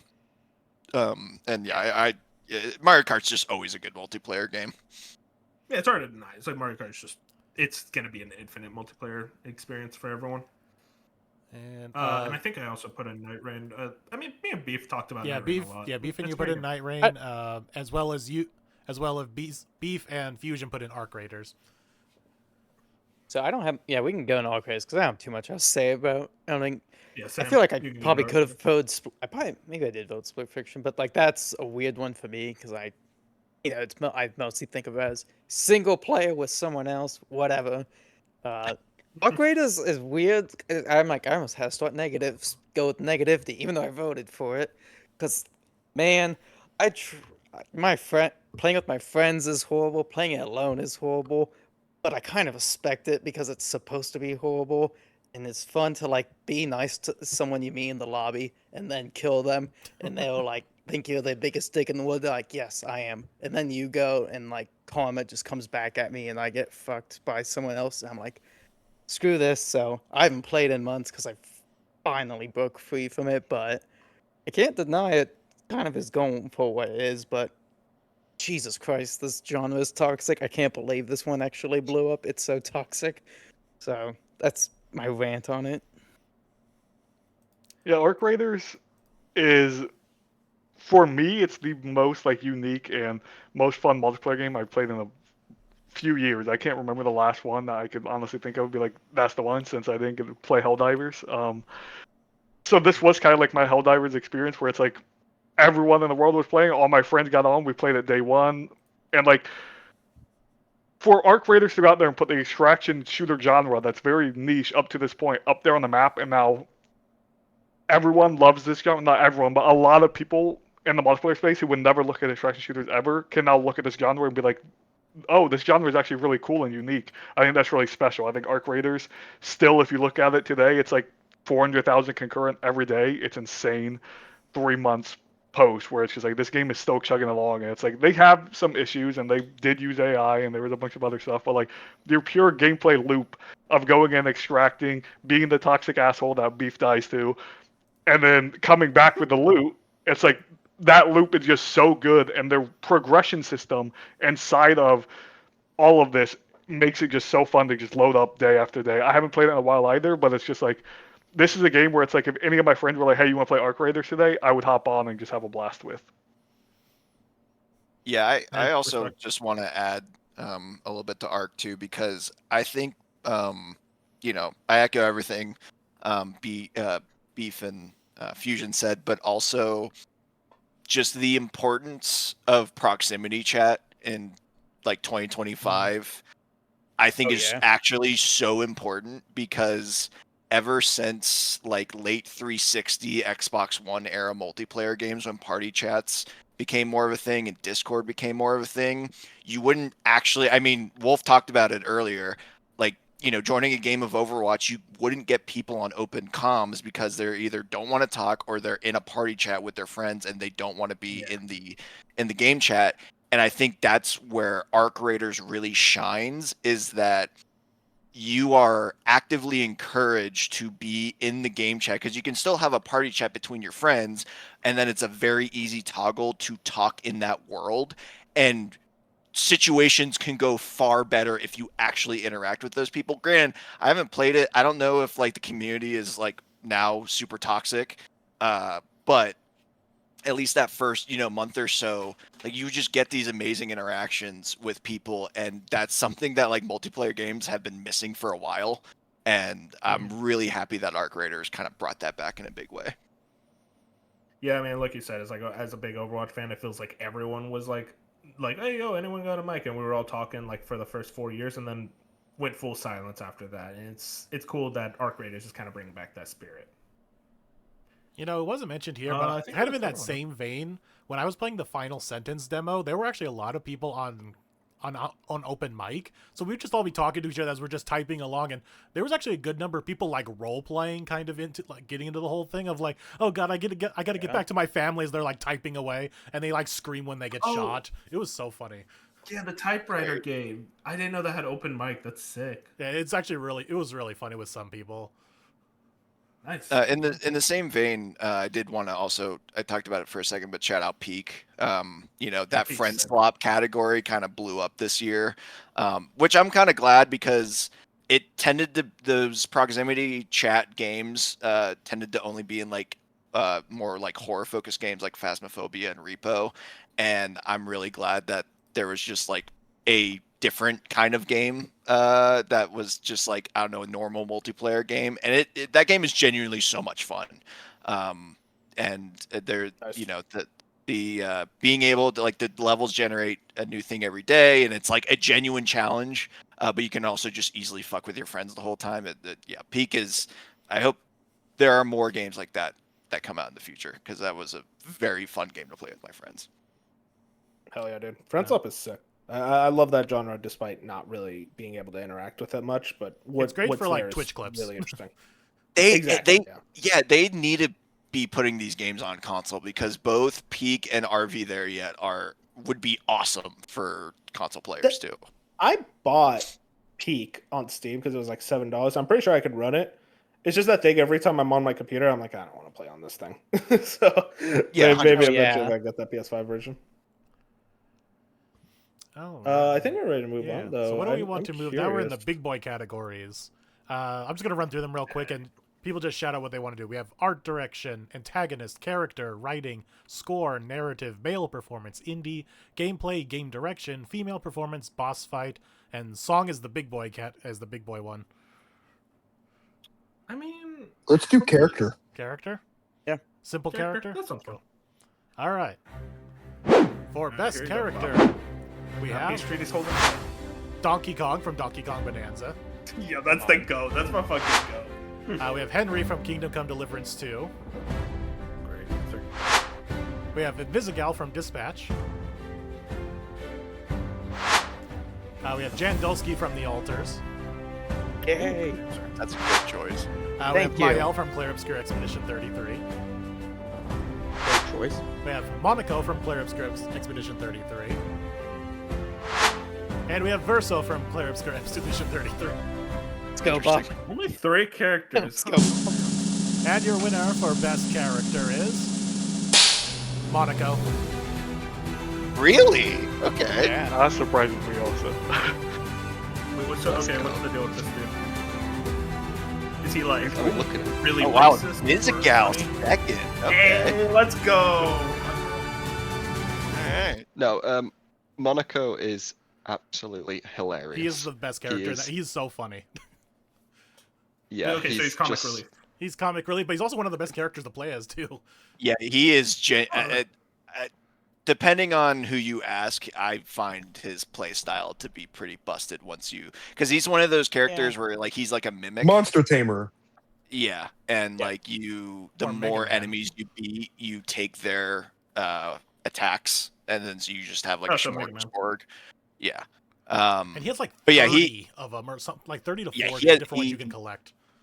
He has a ton. But yeah, I think he's best. He's like the last party member you get out of the main crew. And he's just it's just great because he's like he doesn't have a face. You can't read his facial emotions. He's deadpan all the time. But he's just great at like one-liners or like comic relief and but like also at the same time just wants to beat the shit out of everything. So He also has like Does this he have, emotional like- backbone with Verso. yeah, I was just about to ask that of like, is he like actually sad as well, like everyone else in that game, or is it just Yeah. He's comic relief? Both. He has. yeah, without Oh, without those getting are into plays. spoilers, he does. No, you're good, Jack. Go ahead. Yeah, Yeah, Jack, I was just come gonna on. say, without getting into spoilers, he does have like a pretty emotional moment with another character he is very close to, and there is like a whole. At the end of the game, there's a side quest for basically every party member, and his is pretty good. Also, I think a big part of Monaco's appeal is the race that he is of the Jestrals. All of them are fantastic. Like throughout the entire game, every Gestral you meet just has something hilarious to say, and yeah, I adore them. Okay, can I get a point of clarification real quick? I was under the assumption the entire time his name was Minoko. I Not think Monaco. I don't know. Is it Monaco? Okay. Monaco's a I'm city. with Bob. I think it's It, Monaco. it probably is But I don't Monoko. know.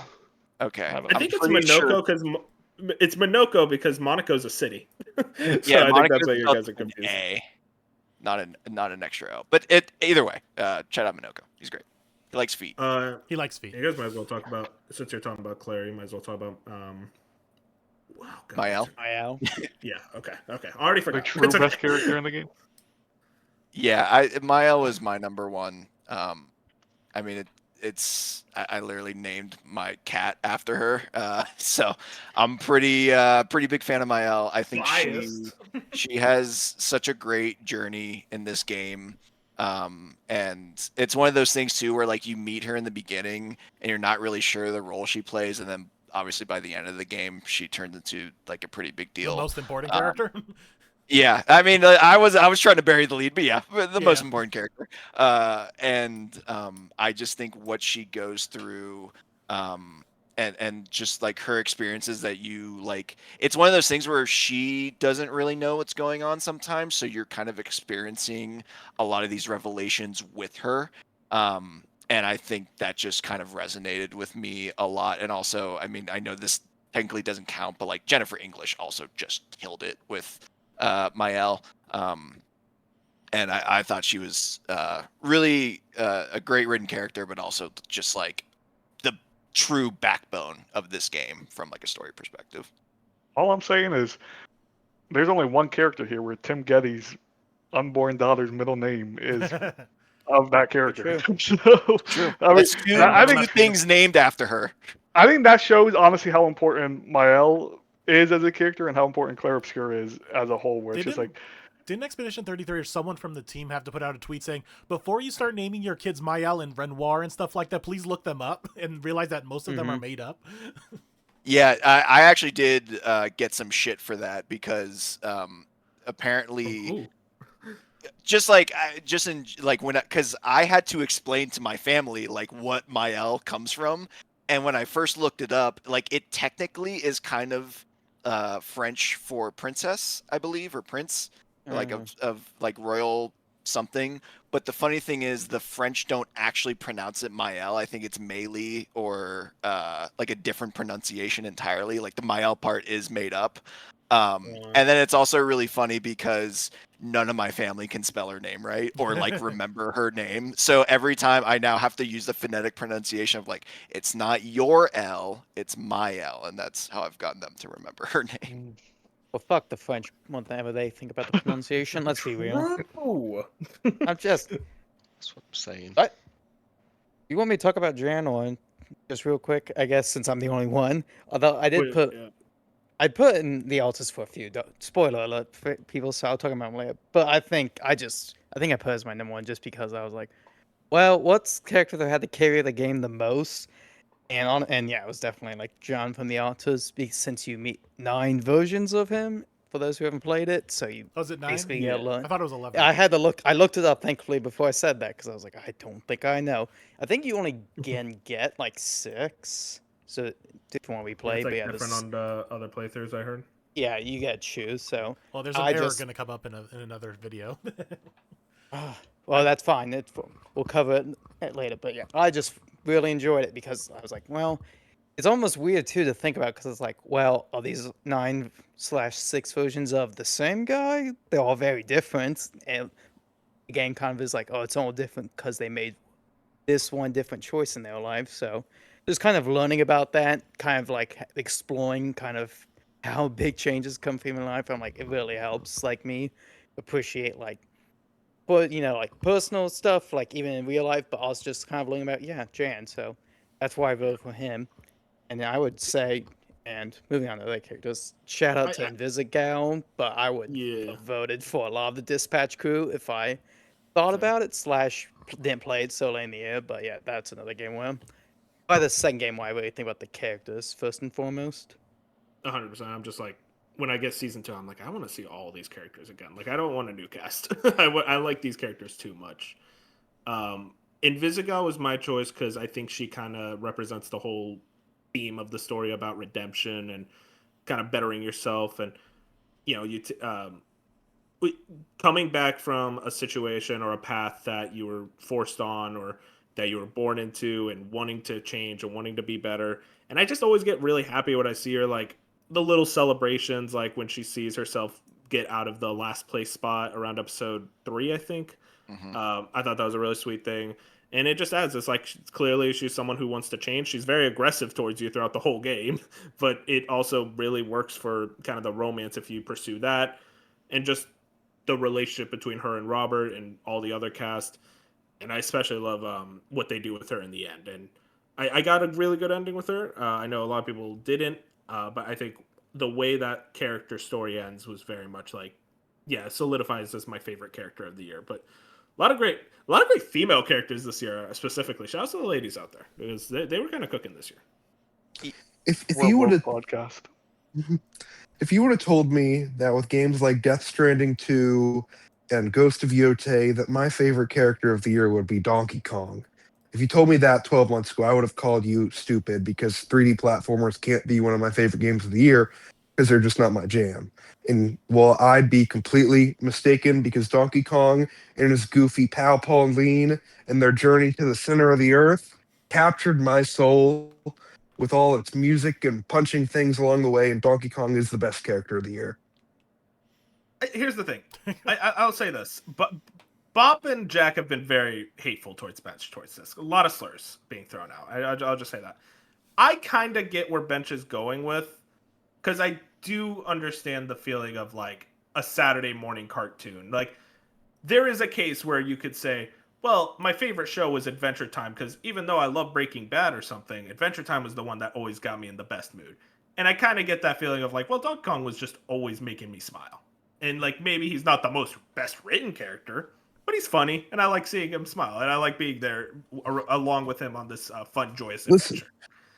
Listen, originally he was just going to get bananas, but then he met a girl and wanted to help her. And that means something to me. Enough. I'm trying to help you out here, man. That speaks Sounds like to us. the plot of King Kong.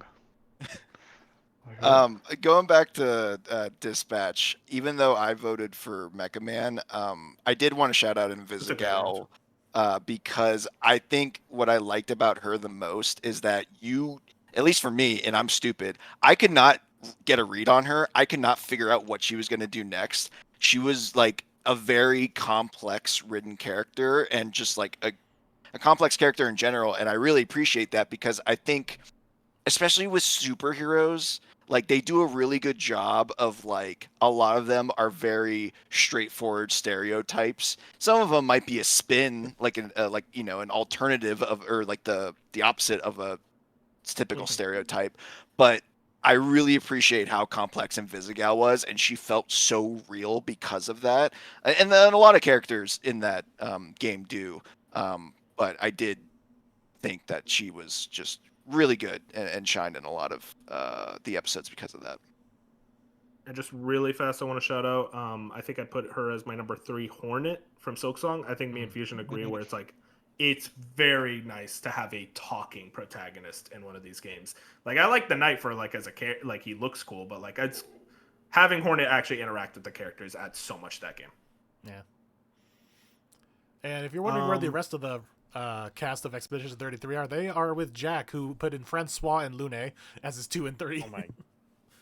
I thought Jack was about to pull a bench where he's like the entire cast of Expedition 33. I really thought about it just to piss him off.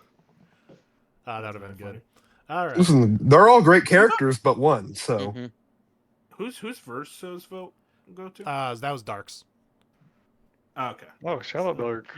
And Great Colin, character. Colin was Henry for Kingdom Come. That makes sense. Yeah, Henry, real quick, I want to shout out Henry, really cool character from what I played. Very interesting as an RPG protagonist, and especially shout outs to his voice actor, because I think those type of games you would think, oh, you can't have a voice protagonist, there's just too many lines of dialogue, but that guy pulled it off really well. All right, so for I think we just stick to the character. So I want to go to Antagonist then?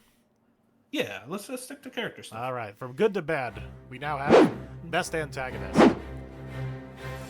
We have Kronos from Hades 2, or as Colin calls him, Clock Guy. Higgs Monahan from Death Stranding 2 on the beach. JD Raider from Split Fiction. No, who put that? Oh god. King J. Rule from Donkey Kong Bonanza. wasn't me, I swear. Lord Saito from Ghost of Yote. I had to win Jet. That's so freaking.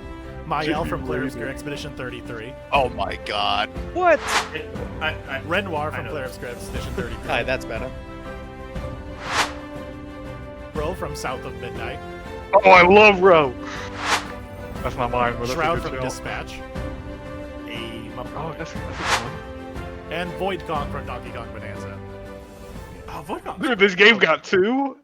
Yeah, we Could I? And We'll your talk about it. winner from Best Antagonist is Renoir from Expedition 33. Yeah. Shout outs. Is he an antagonist, though? Shout outs The people are asking. Mael? I thought she was best character. Wait, more people voted for Higgs? And Slide Shut up. too. Well, Moon, Moon, did can you I- just can spoil I ask- Expedition for me? What's that? No, No. he didn't. No. No, that's someone being cheeky. No.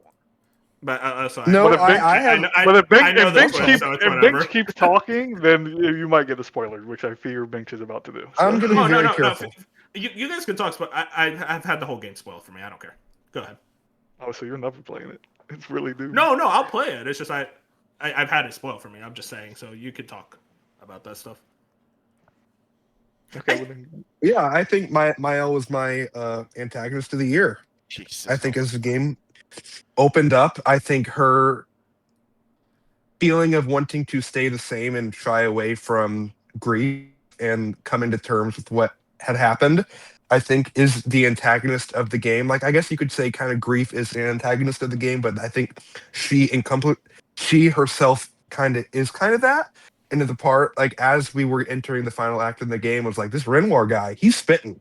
Everything he's saying, sure, it's forceful, but everything he's saying is a fact that I can get behind, and made the choice of the game, the good ending, very easy for me. Great game. Dirt?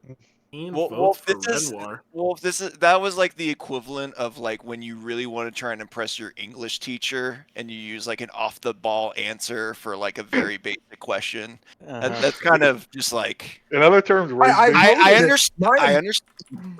Bob, my I- greatest antagonist came from your favorite game of all time. You should be happy. Hey, Hey, listen, I have just want that to point tongue out that Bench has been rage baiting you more today than me. Oh, no, I'm well No, aware. I knew it was. I understand that you think this is a joke, but it is something that I believe, and I didn't do this just to piss Boff off. That is a side No. effect, of course, but it is something that my belief towards the game's narrative, and it is truly I think my favorite antagonist of the year. I think knew the Is thing that really- discussion and debate between that whole What ties this story is the phone audio. The phone mic Yeah. audio is really tying it together. I will say, like, Bench has been very consistent on this opinion the entire year. I just didn't think it would come to voting Mael as an antagonist for the Soggies. But You it is remember, the best. He thinks anyone who griefs is a villain, by the way. That's really what it man, you guys call me the emotionless one. is. Not true. If you're stuck in grief, you're a bad person. But anyway, From- let's from not what talk I- about. But here's the thing: from what I know about like the story, I actually think Benches might be cooking. Hey, Glad to hear it. the gun is coming out of the holster. No, buddy. no, that was not a rage bait. That's He's something genuinely. I'm being genuine. I swear to God. Hey, Okay, well, I don't like I those can't believe people. Kronos got on this list. Yeah, I gotta actually like. Can I talk shit about this one, Fusion? No. I hate this motherfucker's voice. I hate his voice, dude. His voice is okay. so annoying. That's why he's so Ah, good. so He's good, though. annoying. You've made it to the final floor, That's- Meadow, eh? I'm like, That's oh, what Father God, I Time hate would it. sound like, man. That's not what he Also- would sound like. He'd have a more booming voice than that. No, He you sounds gotta like my think, English teacher.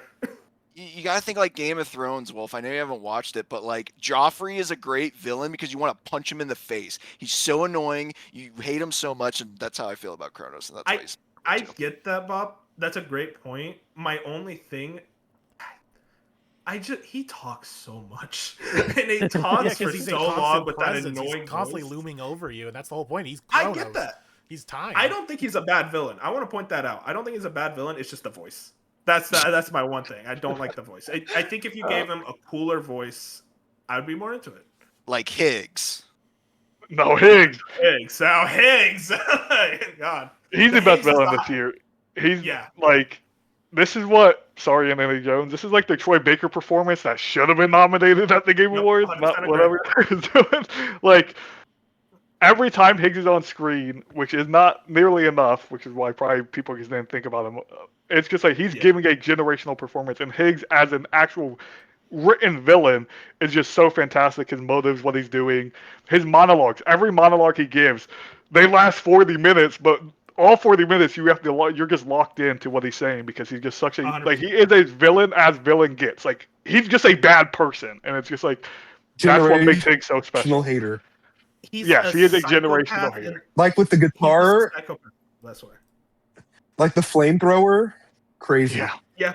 like Yeah, I mean, that's the big thing. It looks cool. That's Kojima games. It's like the villains look really cool, and Higgs fits that so well.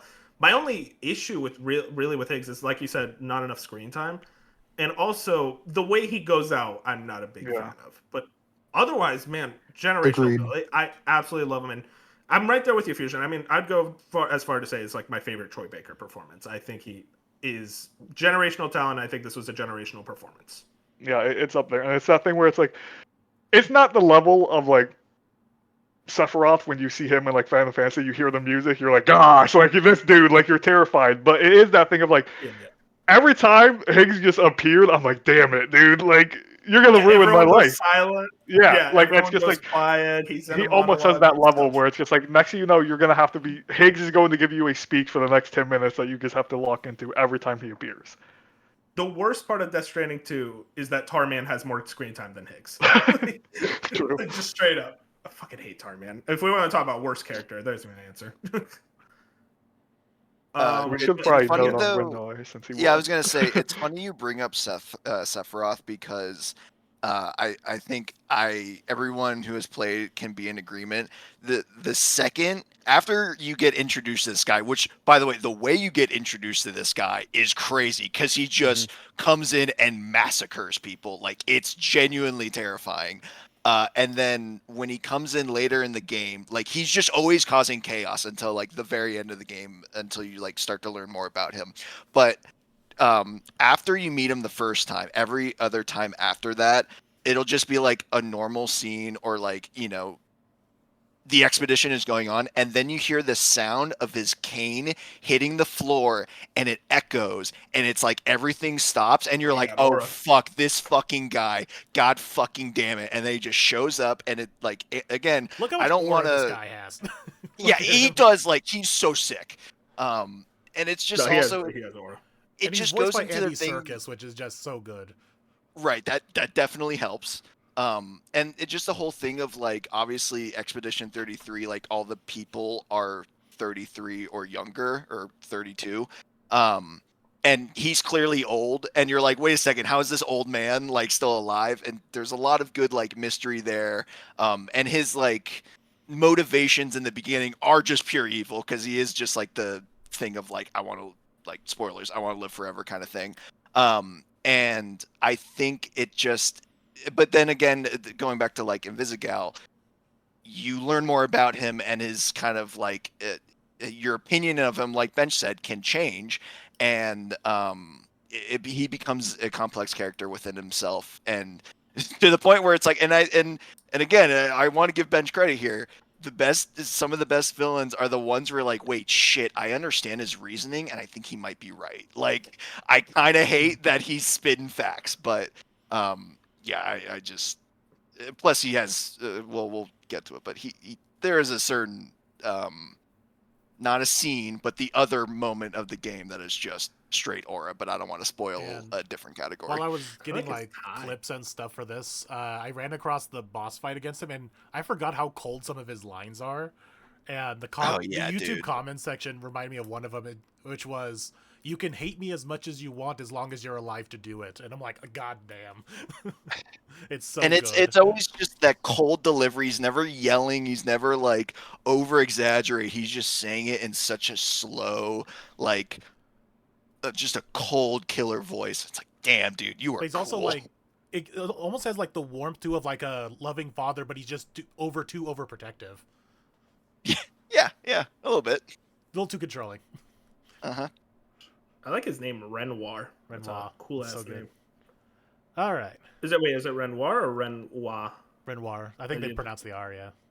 Okay, gotcha. Fusion, for the record, I did. That was me who put JD Raider for Split Fiction. Oh my gosh, why would you do that? Mostly because it's clearly Andrew Wilson, which I think is hilarious, but also the whole thing of like him literally using writers to steal their ideas and use it for the company. Yeah. I mean, that is a pretty bad guy, shitty villain thing to do. That is true. I real quick want to shout out Shroud. 90% of the reason why I voted for him as like my number 2 was his voice, because Matt Mercer is just good at everything. But also, I love that final decision you make with him of how you beat him. Yeah, it's really creative. Really good. I don't know if you guys did the same thing, but it was really cool. Yeah, it added so much to the narrative for me. And back to the Colin commentary. This is where I mentioned in the chat the clock guy. So he just writes, "Clock guy from Hades 2, fuck him." Clock guy. I just cannot believe that. Stuck on him. He was like stuck. Yeah, on he him was having a forever. hard time with that fight. He put on God mode, by the way. You want to talk about a skill issue? That's all I'm gonna say. All right. I guess we can move on. Yeah. Is there another character? Do we want to do performances? We got performances. Yeah, we might as well. Performances? Yeah, let's do okay, that. Male or female? Yeah, let's do male. Male? All right. Male. All right, for your best male. Okay, I literally said this is a year for the ladies earlier, but okay. So we have Aaron Paul as Robert Robertson III. Dude, I called. Alex Jordan has all. I put 11 Jandals because I thought it was 11. I think we'll look it up. Ben Starr as Verso. Ben Starr as Prometheus. Oh hell yeah! Oh hell yeah! Johnny Young Bosch as Joshua Bright from Trails. Really hey, I love Johnny Young Bosch. He's great. Rich Keeble as Monoko, whatever. That's Tom McKay as Henry. He looks like Henry. Yeah, he's actually pretty. And Troy Baker as Higgs Monahan. Go. Hey, it looks like Higgs. And your winner for Best Male Performance in 2025 is Ben Starr as Verso. Hey, shout out to Ben that's Star's fine. Prometheus. My He's boy pretty good at that won. game, I guess. Shout out Ben Starr as Kazan. I really hoped he would make the list. I want you to know, Jack, I put that in my drop game, and then I thought about it. I'm like, I don't regret dropping that at all. That was I a didn't very think so. feel-good drop. Real quick, Moon. I think last year or something, I also called Aaron Paul Aaron Rodgers accidentally.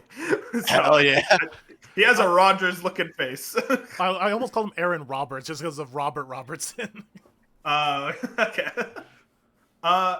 Real quick, I want to shout out Ben Starr's other role as Prometheus. Just amazing. Like, really, a lot of aura. Adds so much to that character that kicked my fucking ass and made me want to cry. But otherwise, really, really good performance there. But yeah, you guys could talk about his Verso performance if you want to.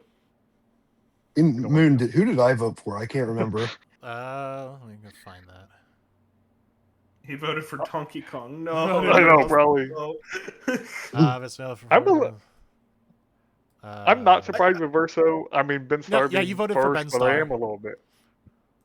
Yeah, he did great. Yeah, you did. Especially because Yeah, you did Ben Starr So Expedition great, 33. so great and you then, didn't remember. And then parentheses shout out Aaron Paul. Hey, shout out to Aaron Shout Paul. out, You he's just put him great. as number 2. I know. I If didn't you know didn't you know, could do okay? that. So You guys can edit responses. Okay, whatever. Also, read the Yeah. form you're filling out. But either way, go ahead. It's also 2 years in a row. yeah, I mean Ben Starr. I mean he is a phenomenal actor. He came onto the scene out of nowhere, and he's broken out into just monumental He's in roles with everything. Clive and Verso. So just shout out Verso, phenomenally well acted for a very complex character that I really liked, and I'll let you all take it away from there. Shout out Aaron Paul. Also, shout out to Ben Starr as Dorian in Date Everything. That was one of the more entertaining performances because he had to play He's in four so different. many things. He had to play 4 different versions of that character, and they were all very distinct, even though he was using the same. Oh, is he voice a door? Yeah, he's the 4 different doors of the house. So Oh, that's great. and Oh, God. they all sound the same, but they act so differently. So that's a real acting highlight for That's him. really cool. Yeah, shout out to Ben Starr. I just want to I say, think I want to say real quick with Ben Starr, he's gonna get a Game Award soon. It's Soon. one of those He has things where it's to. like it's one of those things where everyone's like, oh, why didn't he win it for this year? And it's like because I think Ben Starr is one of those guys that he's just constantly in everything, and he's so good in everything he's in. Yeah, so we he's need- he'll I- get it one day. Ironically, isn't that what has happened to Troy Baker? Like he hasn't won one yet either, and he's been in a bunch of stuff Has that he people love him not? for. Yeah, I don't think he has. Because didn't they make that joke at Oh, at the 2024 Game Awards for I mean, indie? dude, I think honestly, it's weird that he didn't get nominated even for voice performance in Death Stranding 1, but like fucking Norman Reedus did. It was it was one of those things. It's like Troy Baker is like running circles around all these actors. It feels like one of those things they almost want to vote for like the up and comer over like the established before forgetting Well- that the established doesn't want anything. I mean, we'll get the female, but I don't think that's necessarily true. I think with Troy specifically, it's like you gotta think the Game Awards with the Best Performance Award has only been for 10 years, and it's like a lot of his It is most longer than prominent that. roles are before that. Like if you look at Troy Baker's resume, he's won plenty of Best Actor awards. It just hasn't been at the Game Awards. It looks like Oh, I'm wait. looking it up right here. The only things he's won was the Spike Video Game Awards in 2013 for Last of Us. Heck, and that's what the Game Award was. Yeah, That was a That's Was Jeff that, Keighley's was show. that it? Okay, but yeah, he also won the New York Game Awards for Indiana Jones. Oh hell yeah! Okay. I mean, It was- and yeah. it's also I forget that we separated because we're a good award show and the TGA's doesn't. Hey, true. That definitely helps. I just want to say real quick that there's been a severe lack of Gustav, which is my favorite male character in that Oh, game. Charlie Cox. Yeah, Charlie Cox, and it's just like, and Ben Starr and Verso, they does fantastic, and he's there for a large majority of the game, so I understand why everyone's leaning towards him. But like, I just feel like Gustav as the character is kind of like I mean, Then- knowing what happens, I think there's a reason dwindled why. out. Yeah, but it's just, I don't know. I feel like he has a specific scene that I think is better than anything Ben Starr has ever done, which isn't against Ben Starr. That's just Charlie Cox being Charlie Cox. But like, I don't know. I just feel like Gustav as a character should get more praise than I've been seeing online. Come on, man. We can't. I vote for also put celebrities. Charlie Cox. Yeah, you were the only. That's Yeah, my- Jack was the only one who put Charlie Cox, but it was also his number Hey, 3. shout out you, Jack. Fusion, we can't vote for celebrities. Anyways, Aaron Paul in Dispatch. yeah. Everyone's right here. Really, really, really good. I think I actually wrote notes on this. Hang on, let me pull him up real quick. If one of you want to go off about him. Yeah, I thought he I did liked him. really well. Yeah. He is not doing your typical phone it in performance. Yeah, I mean that's what I put in. It's like Aaron Paul doesn't phone it in at Robert as all.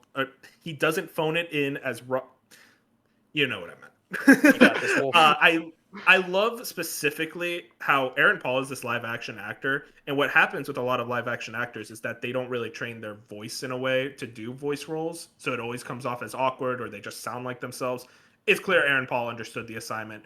He understands voice acting and the differences between them, and he very much was putting his all into that performance. And he nails like the tired salary worker vibe, but also that like aspiring, wanting to be a hero vibe. And it's very, very strong for honestly a game. Again, I was like, I doubt Aaron Paul's not going to do that much. He's not going to try, but no, he genuinely tried, and he really cares about video games, and I really respect that. Yeah, I mean, I'm not surprised because I'm sure most people forget about this, but he had a 5-6 season run on BoJack Horseman as a main supporting character. Oh so, yeah, I always forget about that. So yeah, he's used to voice acting, and yeah, he does a great job. But yeah, this is his first video game, which is entirely different in acting, and he even said so. Like, this is totally different from everything else I've ever done. So yeah, he brought it. Yeah, I mean, so many more lines. Exactly. There's so many more lines, so many like little accessory lines you need to throw in, and he kind of just like nailed it. I think for me and me, Fusion already talked about Troy Baker. Real quick on Aaron Paul, I think for me, because he was my number 2 as well.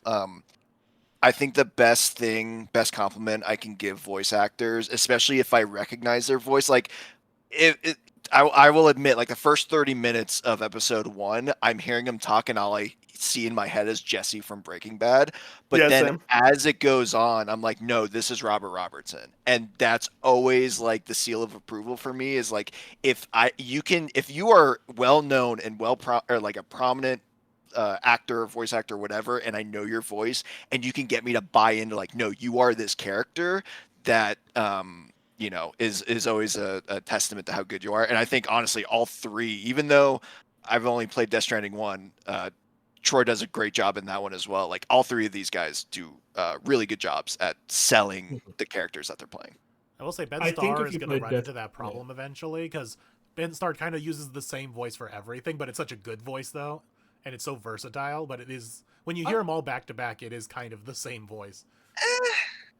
I kind of disagree, because sounds very different from his Clive.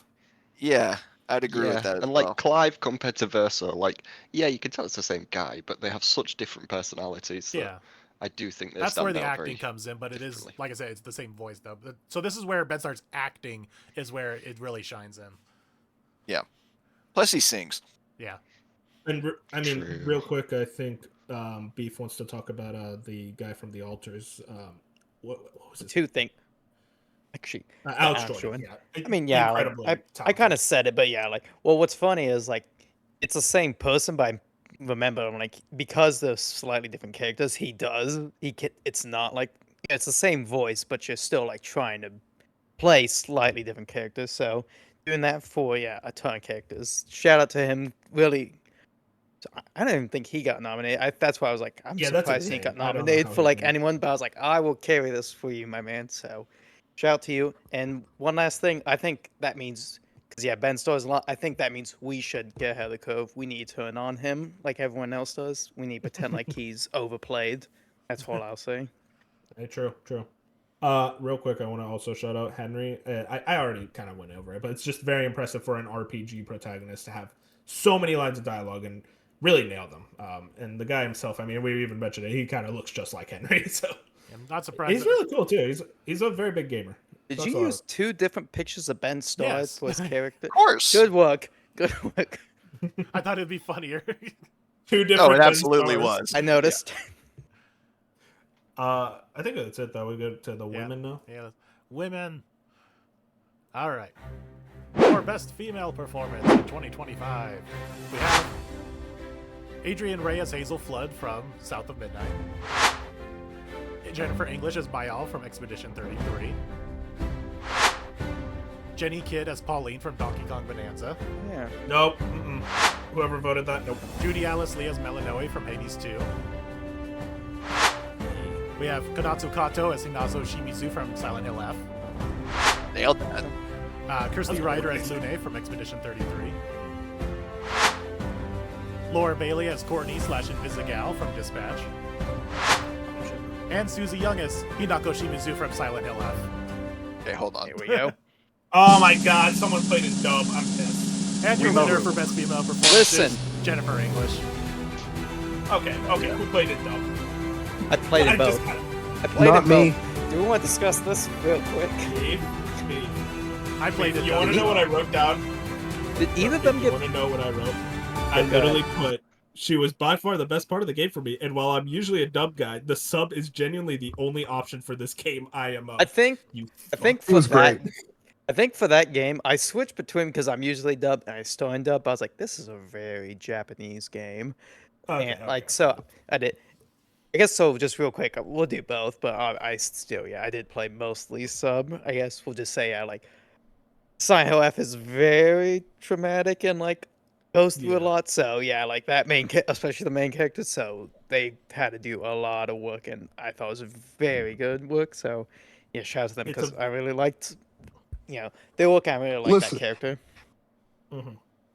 I'm second guessing myself because I don't think I'm a big enough hater to have voted the Pauline voice. I'm pretty sure I did my L, Jennifer English. You did. But Moon, could you double check? You did. Okay, I did. Wait, you Wait, voted Pauline? who voted for Pauline? That was just my filler. I had one open Oh, spot. you did it. Oh, okay. I just threw it in there Okay, because because I I was like, I'm not that. Listen, I'm not that big of a she- hater. She does a great job, but it's also like, come on. Singing voice is great. Yeah, singing voice definitely much better. And I also liked her performance at the Game Awards. That was really cool. That was good. Real quick with Yes. Konatsu Kato, very visceral performance, very aggressive. It's one of those things where in a role like that, you are playing a very trauma-ridden character. So the fact that she was able to exhibit that trauma in a very mature way that didn't just feel like she was screaming every 5 seconds in a way to show, oh man, she's crazy. It's like, no, there's way more to that. And they exhibit that with the quiet moments. And also, especially with the mocap, they really nail that. Just the way that, she looks around and the way she looks at certain characters, and you could tell the emotions that she feels in those moments. It's a very powerful performance. It's the best part of that game, in my opinion. It's just that specifically that performance. Yeah. From the people that have played, the first ritual is when it goes to another level. Terrifying, man. Really. Yeah, it's I can't believe this is a video game and what I'm hearing through the screen right now, type of thing. For sure. But also, shout out to Laura Bailey and Visigo. God bless. That's just again, that's another generational talent, like Troy Baker, who also I don't think has won a Game Award. Is that right, Fusion? No, she You has know better than me. Abby Last of Us. Part two. Oh, okay. That's a good. That's a great one. She did really good in that, and that's one I'm still salty about because I wanted Ashley Johnson to win so bad. But she does amazing as Laura Bailey does. So Yeah, Laura Bailey just a very talented. She's able to nail kind of emotional ranges really strongly. That's always something I look at her for, is that she can play a very angry character, a very sad character, all in the same character, but also not really change what that character's diction is at all. And yeah, I think she just nails the role of Invisigal very well. This character that's kind of on a bad path that you are trying to pull her out of. And it's really surprising because I also didn't know it was Laura Bailey at first. I thought she voiced Blonde Blazer, but no, it was damn, that says a lot about just how well she's able to kind of disguise her own voice. So shout out to Laura Bailey. I'll always respect her. Yeah, what's interesting is I don't know if you saw that interview, but Laura Bailey said she recorded about 75% of the game as Blonde Blazer before they recast her. So she was originally Blonde Blazer, which is this shows how easily she's able to switch between them. Honestly. Yeah. Shout outs. I think you guys can talk about my own though. No, I was just gonna say, going back to the Game Awards things, hasn't Jennifer English won multiple best performances? No, this is her only one. Oh, this is her first one. Okay. Does She she have lost anything to, for Baldur's Gate?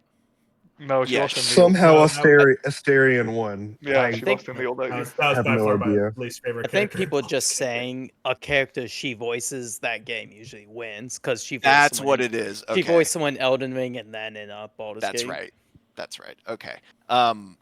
Yeah, I mean, I don't have much really to say because I think a lot of it just intertwines with how she delivers on Mael's character, but she just does an amazing job of like being like, because technically in the game, Mael's like a 16-year-old, and she has like a lot of that like youthful innocence to her, and then she just has to like deal with some really fucking deep shit, and so her coming to grips with a lot of that, I think Jennifer English just did a fantastic job, and could not sing her praises more.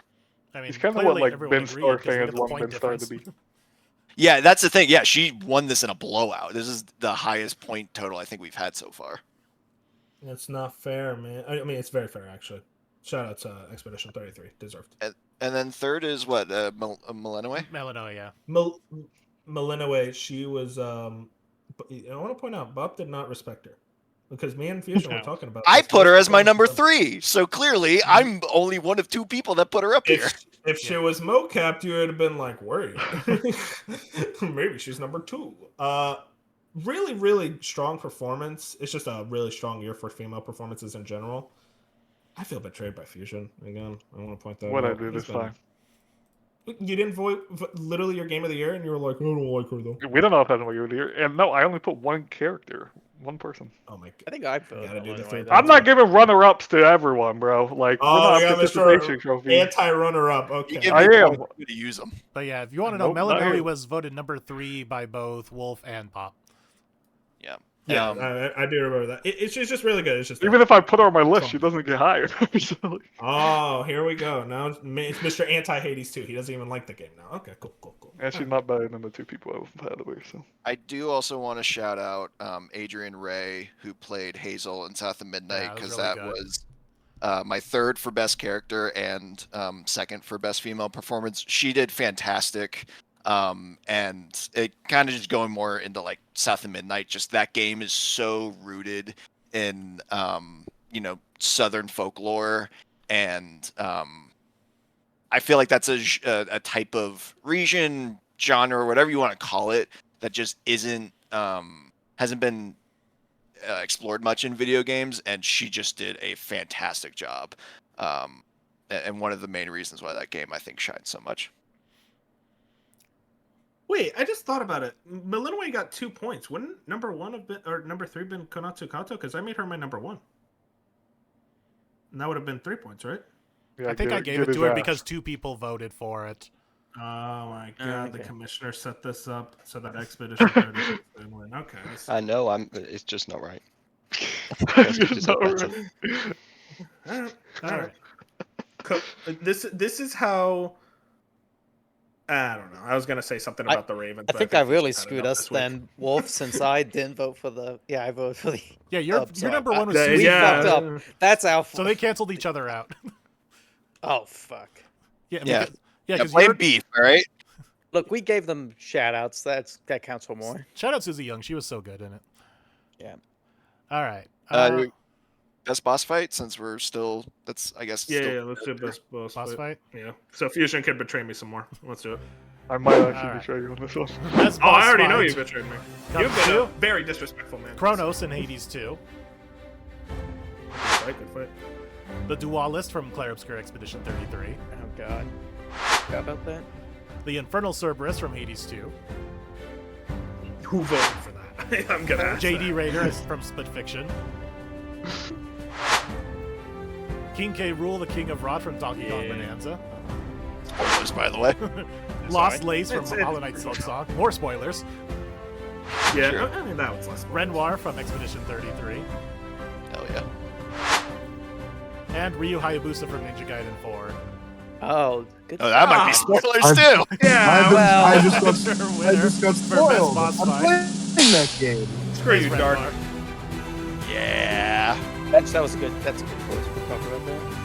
Bob, don't rub it in my face that Fusion's been betraying me this whole like, I think we picked the same boss.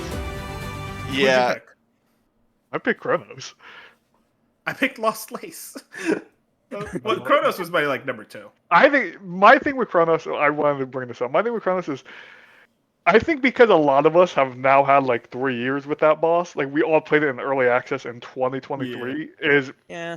it kind of takes away of how good that actual fight is. Like when you think about like how you can't 100%. pause in the middle of it, and like the actual like how hard he really is. Like now when we play it, because we played for 60 hours, he's not hard. But like when Colin was struggling, I understood why Colin was struggling. That was all of us for a long time in the early access period. Like Kronos is just a fantastic boss, and I feel like I'm happy he's up here because I did not expect anyone else to vote for him for some reason. I was just like everyone's gonna just Yeah, Kronos got a couple. pass him mentions here. by because of how long we've spent fighting the dude. Because it's genuinely I- been 3 years of fighting him, but he's just such a well-made boss fight in that game where it's like, I'm happy he's up here. Really, at the end of the day.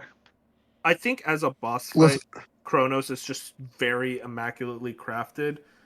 My thing though, Fusion, about him, and like honestly, he would have been my number 1, but I think the thing that really stops me from putting him as my number 1 is he's just really easy. And it's mostly how nerfed he was from early access to the point where I'm like, why did you guys nerf him this hard? It feels like now it's almost like a cakewalk. A cakewalk? Is that the term? Yes. Yeah, that was the thing. yeah, Cake? yes. A piece of cake? Whatever. You Yep. know what I mean. Both. And he also- definitely get nerfed, but I still think he's pretty difficult. Like, and I'm not like yeah, no, for He's sure. difficult if you don't Especially have a for- great build. Yeah, exactly. Especially if you're a new player when you haven't played the game at all. You know what I mean? You're going in. Kronos is going to kick your shit in compared to anything in the first Hades game. Yeah, I also had Kronos as my second choice. I guess actually my 1 and 2 kind of decided this because if I flipped them, they would have flipped. But Yeah, that's cool. yeah, I'm with you guys. I think Kronos. Well, actually, I'm more with Fusion because I do think Kronos is still a hard fight. It's just we've been playing him for 3 years, so we know. Yeah. Like, especially when I'm using the torches or the flames, like I'm fine. Like I know I just need to like not be an idiot and I can beat him. But he's still like really good. I love his boss music. I love that he's a 2-stage boss. Fusion, like Fusion said, the pause mechanic was so funny. And I'm all for accessibility. It's bullshit they patched that out. That should have been a thing Yeah. that stayed in the game because that was such a great Agreed. like he's the god of time. And you're gonna tell me that you're gonna let like you're gonna undo pausing the game because he won't let you. Like, come on, that was such a great little attention to detail, and it gives you a snarky ass response when you do it too. Yeah, he's great. Wait, they undid that? I Yeah, forgot about that. Yeah. I didn't know That- that's lame. He'll comment on you pausing, but he doesn't Yes. unpause the game. I didn't know they. Oh, they that's undid some. that. That's the only thing I've heard from that game, and that was like sick as hell. I didn't I even think know they that was did. a thing. I think I lost one fight because I walked away, paused, and oh, I that's died. so funny. Yeah, like so. I remember That's that. I so forgot about that. I do love that boss fight though. I love when he kind of does like the nuke attack and you got to quickly rush over to one of the circles of safety. Yep. My yep. own bro, I hate those damn money bugs. I hate when they Oh, they're show so up. It's bad. like, oh, Yeah. great. Yeah, little lasers. Yeah. Yeah. But otherwise, great fight. Again though, I have to admit, Bob, this peace treaty is going great because I think you and me we're cool, we're chill. Fusion, he's been on my bad side. No Silk Song at all. It's coming. You gotta wait. It's coming. It's coming. Man, oh man, those boss fights in Silk Song Well, Fusion, and you couldn't put the Silk what Song char- boss in? Hold on, Wolf. If you think about it, I've nominated Silksong more than Fusion has so far. No, That's no, true. He dropped That's it, true. and I Lost like Lace. trying to throw the game from love. Lost Lace isn't my it- favorite Silksong boss. So. No, I mean honestly, I don't actually. I'm being facetious here. I think the thing about Silksong for me, it really just changes depending on my mood. For my favorite boss, Carmelita is also up there. I really love that boss fight. Every boss fight in that game is a ton of fun. There's a couple that I dislike, but it's only like 2 boss fights that stand out to me. You already know it's the Fly Chef and it's Grohl. I hate those motherfuckers, yeah. but otherwise. Phenomenal selection of boss fights. Every single one of them is really fun. They really test your skill. Oh, and the Bloatfly. That's also a piece of shit. But just every boss fight in that game, I think I would have voted for my number one, even compared to stuff like Chronos, which just shows how high quality that game was. To mention some ones that didn't get it up on the video here, we had Simon from Expedition 33. Oh my god. There's no way someone actually liked that fight. Yeah, Fusion, hey Simon. I think you wanted to know who quoted JD Raider. That was Bop's number one. Oh yeah, I did want to talk about no, that this one, okay. because that fight I kind of included the entire last level. Oh wait, is like that the cheating. section? I don't want to know For about split that. Yeah, if you could have I explained that. won't say anything in particular. It's just what they do in that section is one of the coolest things I've seen in a video game in such a long time. And I know people, I haven't heard much about it in Game of the Year talks, kind of disappointingly. The game's dead. And Yeah. it's sad. Yeah, but like around the time of when it came out, people were really hyping up the last level, and I was like, this never works. Like when people hype this stuff up, it's like, okay, it was overhyped. No, this, I think it delivered. It does such a cool job and is so unique and innovative. So I do want to shout that one out. I need to watch someone do a Let's Play of it. I want to witness it. Let's see. Oh, if you want to know who did the Cerberus boss fight, that was Colin. Colin's a Why? fucking freak, That's dude. because he couldn't beat Chronos, so he's like, well, this one, I guess. Dude, Yeah. no joke. That's well, no, it's not my least favorite. My least favorite is Cyclops, but otherwise that fight sucks. I hate it. Cyclops. So Bench, talk to me about King K. Rool. Yeah. That wasn't mine. No, It If was. we can talk It about was mine. Yeah, I put want- it on my list too, right? yeah, it was on Okay. your, Bob, the number one no. gave me goosebumps. It's gotta be my number one. Even Okay. even the hater I am. It's Well, one, I it's just one of my figured you gaming would've- moments of the year. I would have Yeah, figured you'd put some Bonanza on hater, there. some hater. I've seen you vote for it for multiple categories. All right, you're not a real hater like me, I mean, who hasn't even played it. Yeah, it's a He's trading. respectable amount of hate from you. But yeah, I mean, Renoir is Yeah, he only one of the voted best for Well, moments hold of the on. year. But let's I lo- Beef. We're gonna talk about Bonanza real quick. I was about to say Yeah, that. I also want Ben to talk about Wii U a little bit because we won't talk about Ninja Ground 4 too much. But King K. Rool, I mean, I'm surprised you guys didn't. I'm kind it was on my list. Am I No, it cheating wasn't. by including not just the boss fight, but like kind of like the whole ending section? 'Cause That's how I did it too. think- Beef. I mean, because Yeah. that kind of is the whole. That brings It's so good. That brings DK Bonanza up on its Yeah, own. that a lot final for level me. is That's amazing. I still can think about that. So, I mean, and plus, like, 'cause I'm sure we don't want to spoil it too much, but we've already brought up he comes It's back. already and, out there. and so much we of it's know. like the whole thing's like a throwback, and like it just solidifies. And I even put Void Kong earlier for Antagonist because I liked Void Kong, but Yeah, Void Kong's great. he's a fucker. But King K. Rool especially, it's like I'm glad you came back, almost You- like a friends. They even Yeah, reference, you can- they reference a lot, like down to I like, mean, the credits. dude, the fake credits to me, that was the Yeah. big deal. I mean, like, it was a I case bought of so like, hard. I'm such a big fan of like that original Donkey Kong Country trilogy. So when I saw like when it ends the first boss fight, it's like, oh, that was kind of easy.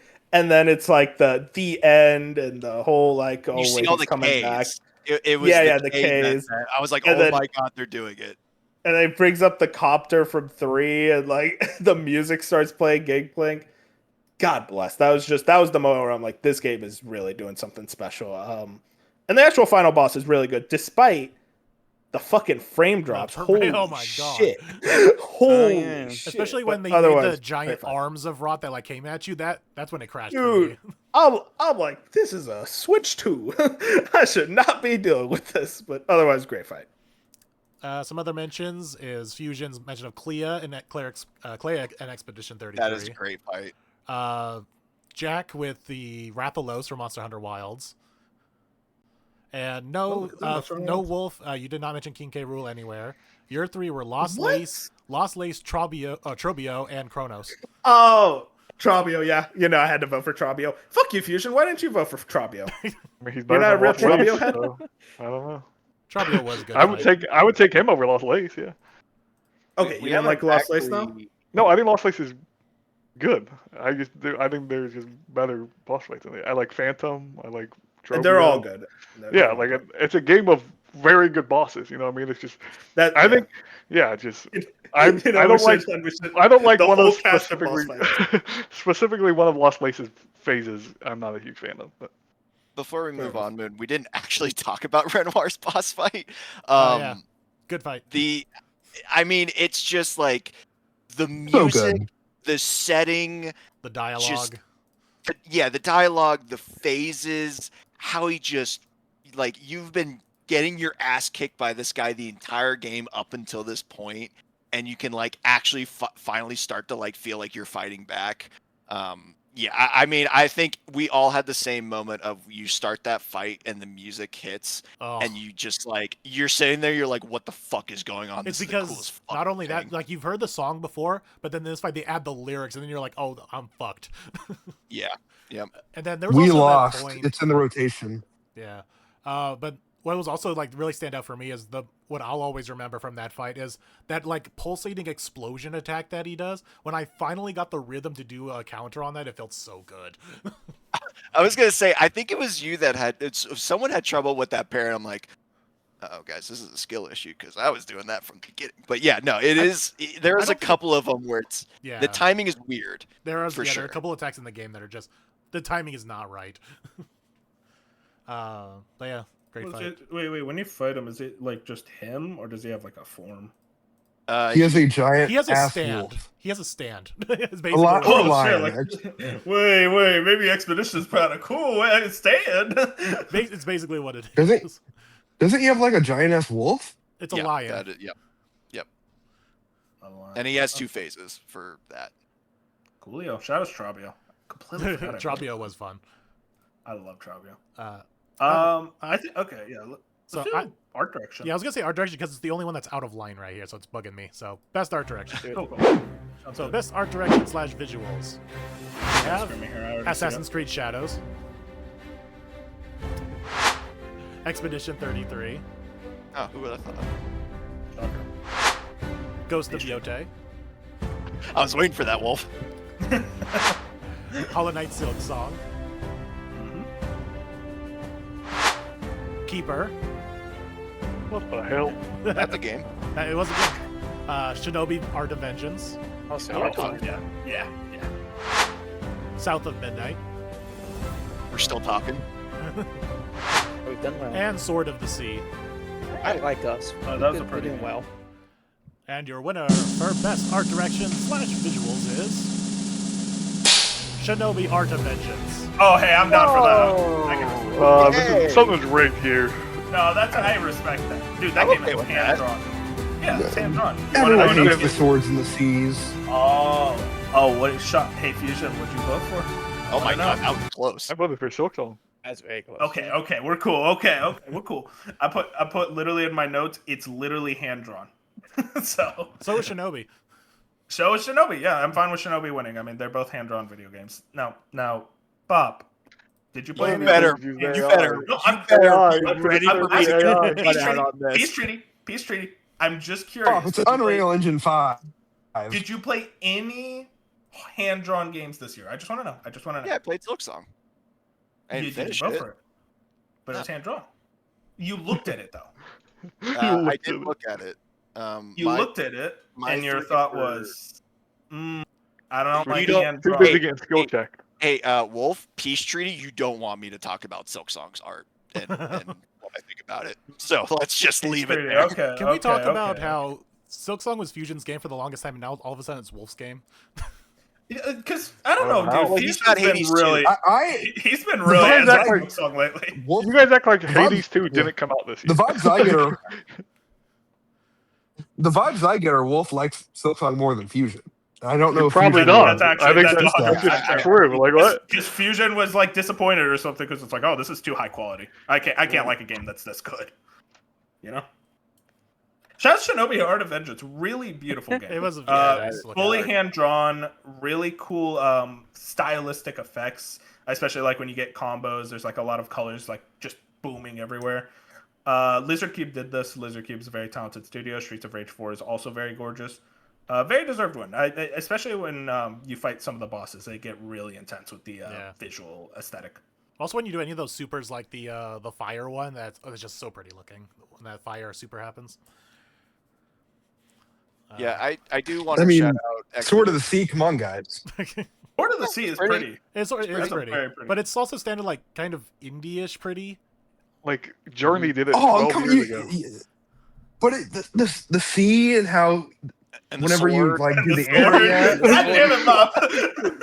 Took my fucking joke. but no, like the ocean. Whenever and then you fly up on the ocean. I thought it was the prettiest Oh, game I it is played this year. Yeah, it is very It's gorgeous beautiful. on an And- OLED. And even though it is like they're going for that indie low poly-ish look, it's very detailed. It for works. And the environments were They really good. it's I do want to shout out Expedition though, because I Yeah, feel like the variety, like sure, you start with like, okay, yeah, we're in like this weird fucked up version of Paris, and then we're in this like normal like Springfield, and then the second area is you're underwater but you're not underwater, and Now, you that's when have it like hit me. these floating shits, and you're like, what is going on? And then it just gets crazier and crazier and crazier until you realize like why it's so crazy and like how like over the top they're going for it. But I just like it's some of the most unique settings that I've ever seen in a game, and I just love that to death. And it's still very high quality, good particle effects. Very pretty. Mhm. Oh yeah, like when you hit like those the counters, like that effect that happens, just it was so addicting to me. Also, shout out South of Midnight. Talked about it Yeah. earlier, but Yeah, stop Another- motion. That arts, the stop motion is that so good. Wait, it's yeah, stop like, motion. and it's so. I don't think it got enough point. It was voted on, but it didn't make the top 3. But again, when I think like art direction, I think of like something very inspired, and like that game has Mhm. so much inspiration and like heart behind it, and I just Yeah, I looking love at games the like that. just looking at everyone's response, I think South of Midnight technically comes in at number 4, so at least we I'll take recognize that. it. But yeah, what Jack. pushed Shinobi over the edge here was Dark submitting at the last second, and that was his number 1. Oh wow, okay. Hey, you know, Fusion, real quick, I want to like take away. Let's start a peace treaty now. I'm realizing Dark really fucked me this year. It did. I know Like, it's Dark, he not just- me. That one game he dropped was like the best game of all time. Okay, sure, Dark. Okay, But hey, he you gave play you Shinobi everything win. else. He gave you the Shinobi win. Yeah. Also, shout out Dark. Jack for putting Assassin's Creed Shadows as his number 1. Oh That yeah, I that meant to was dunk on him for that. No, you can't dunk on him for that. That game is absolutely stunning. Preaching. I'm not a screenshot guy, but I was taking screenshots constantly playing that. Okay, respect. Every environment is absolutely gorgeous. Yeah, I've no regrets. And the seasons, like adding all of them, adds such a layer of visual variety. Yeah, Jack. I love it. Jack, do you want me to blow your mind? Go on. Go on. What did you play that on? It's 720p. You don't want to know. That's what I'm saying. Go on your console that you played it on and look at those screenshots again on your new TV. You're gonna be even like more impressed. For people who don't know Good idea. the That is a good context, Jack was playing on a TV from 1972 for the longest time. So But he got a new one. he got a new one. New TV, new year, new me. Hell yeah, man. If anyone else was curious, it was Colin who put in Keeper. But Beef Yeah, also okay. put that as I didn't number It's 3. really pretty. I thought I did too. I Yeah, was like, you I did as your put number that? 3. Okay. And yeah, it's just pretty. I mean, that's like the main selling point of gorgeous, it. yeah. So not too much else, but yeah. And pretty. one that didn't make the listing was Ninja Gaiden Ragebound. Yeah, Yeah, that I was think Yeah. I put that. I love the pixel art. It's gorgeous. so good. All right. Nice short conversation. Shinobi's a great choice. I'm happy with that. Yeah, I'm Yeah, good I was with that. surprised when it came out. I'm like, oh, really? I'm like, oh, cool. I like that. All right. It works. What do we got now? Okay. All right. Um, We got. We could go Let's in do order. music. Let's do. Oh, I Best, guess we could. Best score? well, because I Yeah. was gonna say if we do an order, then best writing would be next, and that's the exact same as narrative, so we'd have to do them together. Let's just do music. That's fine. Whose big idea was that? Yeah, seriously, that's what I'm saying, Bench. I think it's a good idea. It's a good idea. Same All right, thing. So we're doing best Listen, score? listen. It's a Let's do best score. Let's do best score before we get into the argument. All right. You're Well, on Peach for Treaty. best score. Peace treaty. We have Expedition 33. Sure. We have Hades 2. Would have been. Oh, fucking peak. Now that's a soundtrack. We have Silk Song. Oh my god. I don't know which Fucking, way. I would jack off to this one. Mario Kart World. Oh, I would fucking. Oh, We have Ninja Gaiden Ragebound. oh my Hell yeah. god. It's Wait, all did this over the out? place. I didn't even hear anything about this. And we have house. Skin Deep. Oh my gosh, All Colin. right. dude. Shout out to Colin. Shout out to Colin. And South What? of Midnight. There we go. Hey, Hell yeah. that's Jack. Shout out Jack. And your winner for best score of 2025 is Come on, Skin Deep. Come on, Skin Deep. Expedition 33. Oh, Colin got screwed. Actually, it wasn't me, Fusion. Sounds been that was Oh, me, wow. too. I caved and I put Expedition 33, and I've really been debating it basically since I played it. Which one Well, was it the wouldn't have longest. mattered because look at the difference in points. Yeah, what the? Well, of Talk course. about betrayed, bro. Silk Song. Hey, oh yeah, But- well, you know, but this hey, is- you want to know who put Silk Song as their number 2? Yeah, who put that as the number 1? Me. So how about you Me? betrayed me, buddy? Oh, okay. I thought you were an expedition freak, but sure, not freak. Peace treaty. Peace But treaty has failed. this is a very flimsy peace treaty. It's like That a is good. Venezuelan The peace FIFA treaty. Peace Prize. Yeah. Start exactly. yelling at each other. Okay. Let me explain about Fusion. I love Silk Song's OST more than anything. I love every song in that. But like Mario Kart World, it's like it's Mario, dude. It's like all the remixes throughout the entire Yeah, that's right, it's franchise. remixes. Yes, exactly. They're good ass remixes. You gotta the remaster original the OST. The original music in that game is phenomenal too, and it's just literally every fucking Mario game, every Mario title, from like Mario and Luigi to the Mario Kart franchise to the mainline Mario games. We had a Gusty Garden remix. We have Steam Garden. All my favorite songs in the entire franchise were all thrown into this one OST, and it almost feels like a situation where this is too good to be true. I can't believe this. And then they sold it to me for $80. It's like, oh well, there's the monkey's paw. But either way, it's a good ass soundtrack. I still listen to it. It's my vibe soundtrack. It's my homework, study, working playlist. So yeah, shout out to Mario Kart World. 100% should be here. Yeah, the only reason Can it's not I is because talk Mario Kart got 3, and then all these got 5 because of a bunch of 1s and 2s nominations. So I that mean, would. Ex- that was Expedition gonna be my- 33. Go ahead, Benj. Oh, if you go, Bob.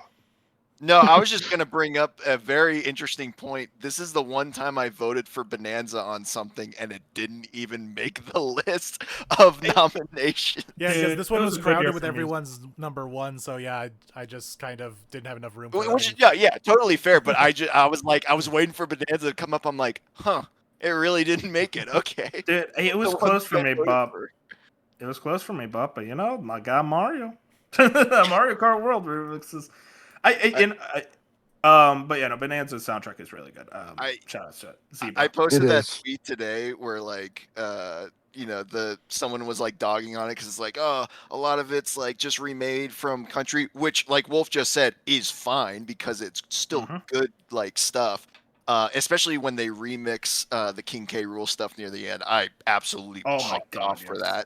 that. But then like so this guy tweeted that, and then someone quote tweeted it with like a Spanish streamer just screaming the Zebra song at the top of his lungs while he's like shaking his shoulders, like doing like a salsa dance to it. And like, yeah, no, I mean that's like the epitome of this game. Are like the power up songs are just so Yeah, good. so good. I just listened to them on the way home because I wanted to get in the mood, and oh, it was so good. I'm gonna stand for the Snake one. I'm gonna say it. I love the Snake one. The Snake is sick, dude. They're all good. They are all good. But I mean, Zebra. Like, come on. It's gotta be Zebra.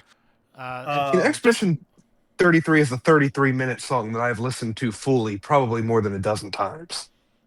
It's 30. It's very good. There's one song that is 33 minutes long. Yeah. Yeah, it's like The a it's like a 33, pop 33, like 33 seconds as well. I don't know if they go that crazy. I think it's 33 minutes exact. Yeah. Okay. But cool.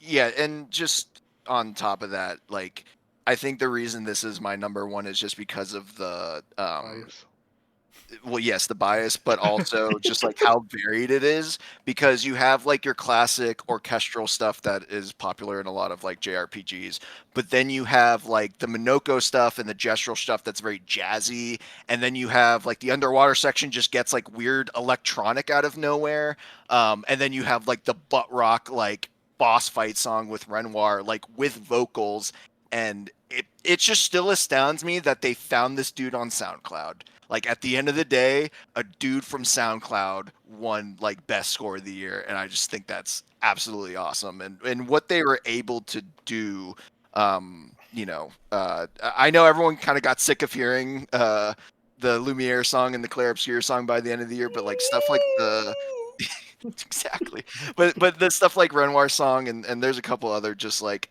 it's one of those where like Wolf, I just put on this soundtrack all the time and it just never gets old. Real quick. Sorry, well, you guys were going to talk about Expedition. Sorry, go ahead. I was just gonna say, like, for me, this was the hardest category, but I'm happy. Like, all three of these games right here on our screen this was my top three. So like, it worked out that my top three games are also up here on the screen. Where it's like, this category was so hard. Where like, I understand for a lot of people, Claire Obscure might be their favorite soundtrack of all time. It's probably a generational video game soundtrack, and it will be talked about for many years. But like, Silk Song just has the vibe moments where like, when I think about soundtracks, I can't go back honestly that often and listen to Claire Obscure music because, to Bop's credit, he says it's to me it sounds too much of the same. Like I listen to so many Claire Obscure songs and I'm like, this is the exact same song, like just over and over again in 7 different forms. So like for me, when I'm putting on Spotify or whatever, if I'm in the shower, if I'm driving, I can't really just sit there and listen to the Claire Obscure soundtrack. Where like something like Silk Song and even Hades 2, I can put those on there and I'm getting such a variety and such a different and everything. So like, I don't know, for me that's like why Claire Obscure wasn't my one and I had Silk Song as my one, but Claire Obscure is still like a generational soundtrack. I think it's Silk Song, especially when you compare it to Hollow Knight 1. There's just a lot more of it. It feels like there's just more genres really being explored here. A lot more religious. That's something that I noticed a lot with Silk Song as well. And that ties in with the themes of religion that are kind of heavily tied throughout the entire game. And did Fusion Band. Choral Chambers, when you first reach the Citadel, is like, hearing that song is like on the scale of City of Tears for me. Of just, it got me emotional. It's fire. I do want to talk. Oh, yeah, go ahead, Jack. Sorry. Yeah, let Jack go. Just to build off what Fusion was saying, the word generational for Expedition 33, and I completely agree. Like, I think this will be a soundtrack that is still talked about in a decade, 2 decades. Like, this is probably the most impactful soundtrack in years, and I don't say that. Like, I know what I'm saying there, and it's wild, but I think it is. I think people will be still talking about this for so long, and like, people were saying Unvia Teme is like the new One-Winged what's Angel. it, Sephiroth theme, One-Winged Angel, and like at the time I was like, no, that's wild, that's insane. But like as the year has gone, I think I agree. I think it is. And I think there's an argument for it. Yeah, there's definitely an argument. That's why I was gonna say, like, I was gonna compare it to Final Fantasy VII and how like iconic that OST was, but then Bench was gonna like cry about it, so I didn't say anything. But yeah, that was my point. I would have cried about it. When I meant generational, it's I that mean good. like in 20 years from now, it will be that same thing of like, we're still talking about how good Final Fantasy VII is with that OST, and it's like, I can see, like Jack said, 20, 30 years from now, people are going to compare it in that type of vein. But hold on, Jack, how does it compare to Zelda? 2024 was a good year for game music. 2025, my number 7 is still higher than Zelda. Wow. All right. Just wanted to put a vibe Like, check on that. One quick If I thing, can though, just Jack, quickly Jack, talk about, sorry, go on. I just gotta say, Jack, they did 2 Yeah. remixes for Steam Gardens in Mario Kart World. That if that's not a best soundtrack contender, okay. But anyways, what were you gonna say? You know, it would probably be one of those 7. But I mean, like South of Midnight, for example, that is another soundtrack that I absolutely adore. It goes absolutely wild. It goes in directions I never expected. And like any other year, it would have been a lock for my number 1. But this year, there's just the competition this year is insane. And like, every game. And Jack, Yeah, has been amazing. And Jack, what we were talking about earlier, but you made me change. It was the South of Midnight score is what made me put it back on my list. I'm like, oh damn, this is actually a good soundtrack. Because I went back to all those boss fight songs, and I'm just like, oh, these are so good.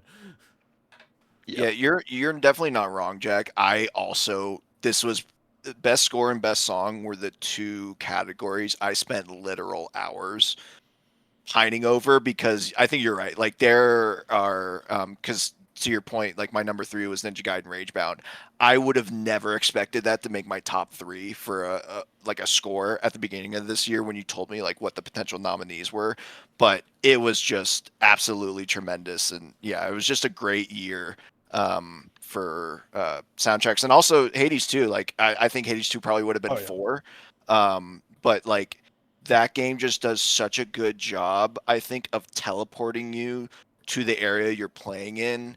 And also it helps when like you have like a passive song and then like the fighting version of the song. Like that's always like a fun twist.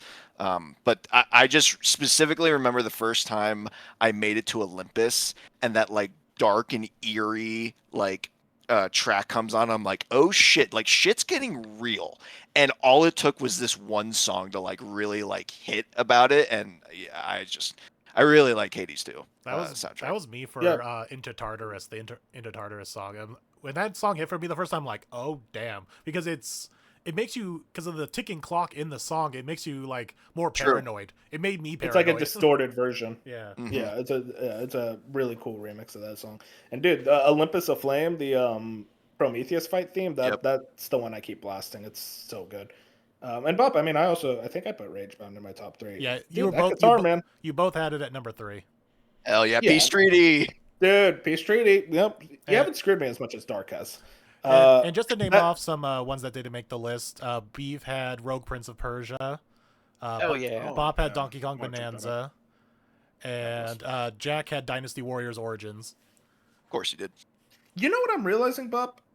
Bench screwed us. This guy fought for top 3 in Soggies for like 2 years ago, and he forgot 2 years in a row to put a top 3.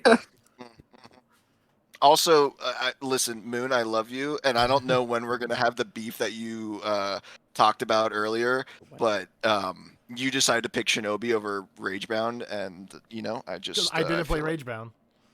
Yeah, I know, and if you did, you would have helped me out here. So I don't know about that. Ragebound is a much better game than Shinobi. Uh, I guess we don't need to start fighting. We don't need to start Peace Treaty. Dude, this thing is like tattered. There's like stains all over this Peace Treaty. It's fucked up. No, it's like the cartoon where there's like an outline of where it was, but it's just like a cloud now. Yeah. All right, let's do the category that's the exact same. All right, best writing. Song. Best writing, which emphasizes dialogue between characters. We have the alters. Oh yeah. We have Citizen Sleeper 2, Star Wars Vector. We have Expedition 33. What's that? We have Dispatch. Oh yeah, that's a funny photo. We have Ghost of Yote. Oh, okay. We have Hollow Knight Silk Song, which, okay. Oh yeah. Okay, don't okay me, buddy. You didn't. Outer You were Worlds not 2. reading. We have Silent Hill F. Yep. And we have South of Midnight. All right. So for best writing between characters, your winner is Expedition 33. Yeah.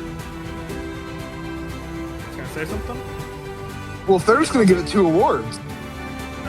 Yeah, exactly. Because We it's don't know that. the same category, so it's 1 award. Citizen Sleeper 2 made it. That's all that matters. I'm just gonna say something. I just want to say something. Kind of disrespectful that Ghost of Yote is anywhere near this list. I just want to say wouldn't put that. And I'm not gonna continue the conversation. That's just want to say that. Shouts Dispatch. That's a great game. So that was my vote. So Dispatch is the reason why I wanted to split it, because I wanted to give the better writing to Dispatch, where we'll see when we get to narrative. But yeah, this is the reason why I wanted to split. I was hoping the votes would go towards it, but clearly writing went more to Expedition 33. Yes, it. I mean, screwed me. my thing with writing, which I can point to 2 good examples, like with Expedition 33, I think of, like you said, like moment to moment, writing choices, and who hasn't said for those who come after, for Yeah. those who come before, when one falls, we continue, not if, when. Like, there are iconic lines in Expedition 33 that have been repeated since the game came out that have nothing to do with the overall narrative of the game. I mean, they kind of do, but like those beat to beat moments, I think are what makes me in support of this distinction. And then also to shout out one of my other nominees that didn't make it, Outer Worlds 2. Like, I do not find the overall narrative of Outer Worlds 2 like that crazy, but there would be random side quests or random like interactions or even main story interactions where like I'd get a dialogue option or like I'd get a response and I'm laughing out loud. And just like those quickly little interactions where it's like someone on the writing team had an absolute blast making this, and it works for like a game that's like kind of like the satirical, trying to make light of a serious situation kind of game. That's where they can really shine, even though like the overall kind of story is, I mean, it's good, but it's not. I Yeah. wouldn't vote for it like I would. And that's why That's I right. wanted to split it, was because of that. For that exact same, I kind of feel the same way with Dispatch, where the overall narrative is good and just like perfectly it works, but I find the interactions between all the characters and the character moments better than the overall narrative. Yeah, For me, Dispatch yeah, is just so well written. Yeah, for me, for my choice for both best narrative and writing, I also put Dispatch. I really love how excited it got me for superhero stories. Again, I feel like this was actually a really good year for superhero storytelling, just across all mediums. But I love how mature it is. It's crass. It's very curse heavy, but it also fits with the workplace comedy vibe, along with again those themes of redemption, maintaining familial legacy, and just what it means to be a hero, and all those important aspects of storytelling that I think that this game really nails. And I think the dialogue between characters is very strong. The thing And is, though, everything yeah, you for just sure. said right there that you're praising it for fits more the narrative than the writing. Yeah, and the writing, well, they're the same thing, like I said. So We're just never gonna see eye to eye on that. I promise you'll never see eye to eye. I think the best example for this award, like the between characters type stuff for Dispatch, is, hey, do you want to go out for a drink after work? And then everyone gets into like a battle after work at the bar, and then Yeah. you have 3 a.m. tacos. Like that was like that's when the game elevated itself for me and brought the characters and the writing to another level. Agree. Yeah, it was already really strong up to that point. And also, I mean, really shout out Silk Song. I just love those characters. I love how much Hornet adds just being a talkable protagonist. And I think it's just a world that's really fascinating to explore. And there's a lot of themes of religion and community and the community support. And I think it really nails all that very, very strong and just really better story than I expected. So yeah, shout out to you, Silk Song. The only person who voted for it. Yeah, I mean, I get it because Fusion doesn't like Silk Song. Dark screwed me, as I said earlier.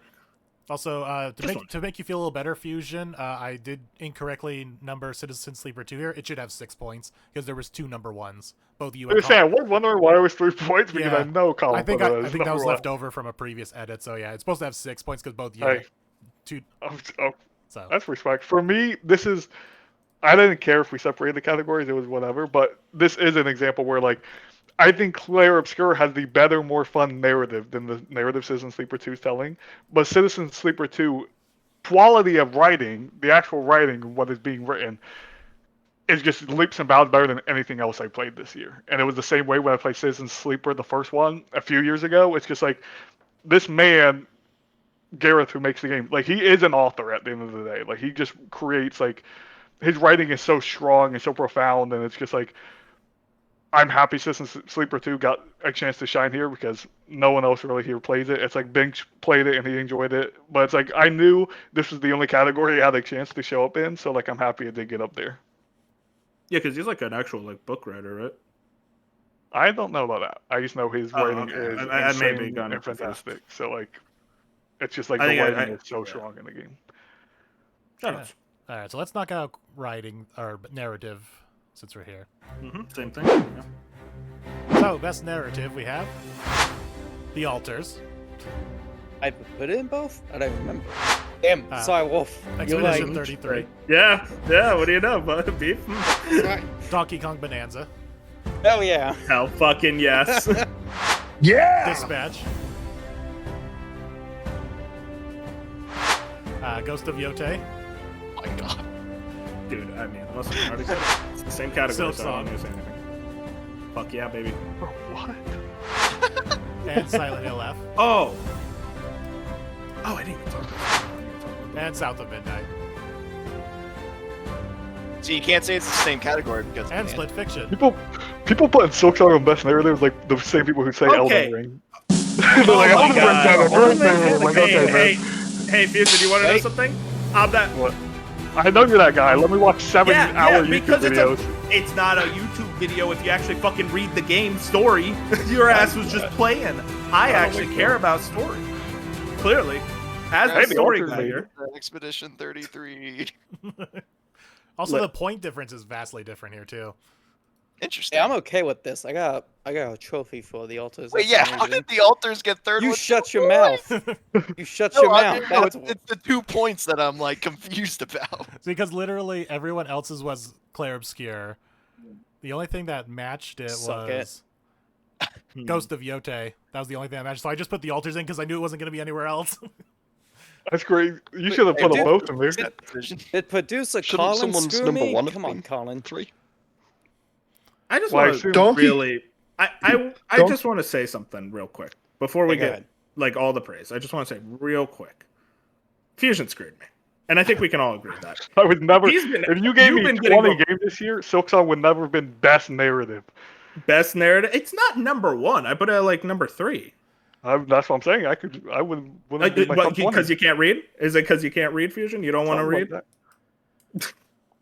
like that. Okay. It's clear. Like, I want to say something. Neil Druckmann, he agrees with me. He No, thinks stories. didn't play that game. No.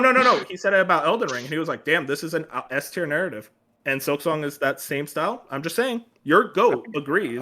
I thought he said that about Bloodborne. No, he said that about Elden Ring. All right, Bloodborne to, was in the documentary. to discuss the winners and not the beat. Donkey Kong. No, Well, discussing a game that's Donkey not even up Kong- here.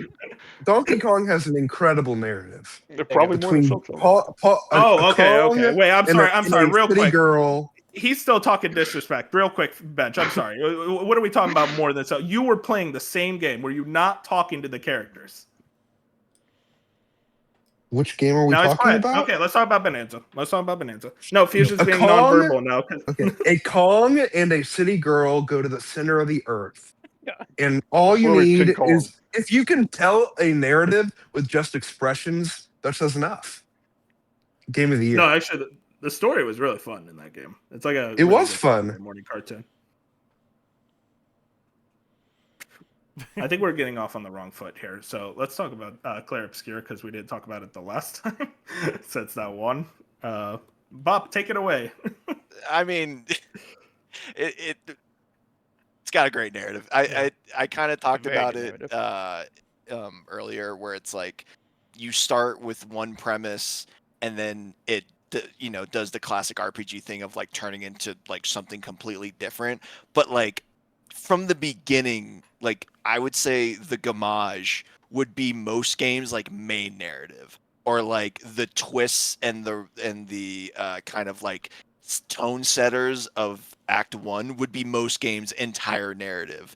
And then to get what you get at like in Act 2 and specifically Act 3 and just turning things on its head and understanding this entire other thing that's going on, it is just some of the most incredible stuff. And then like the Bench talked about it earlier, but like the choice you make at the end of this game like is just so meaningful and so impactful, and that wouldn't have mattered if the events leading up to it weren't so well done.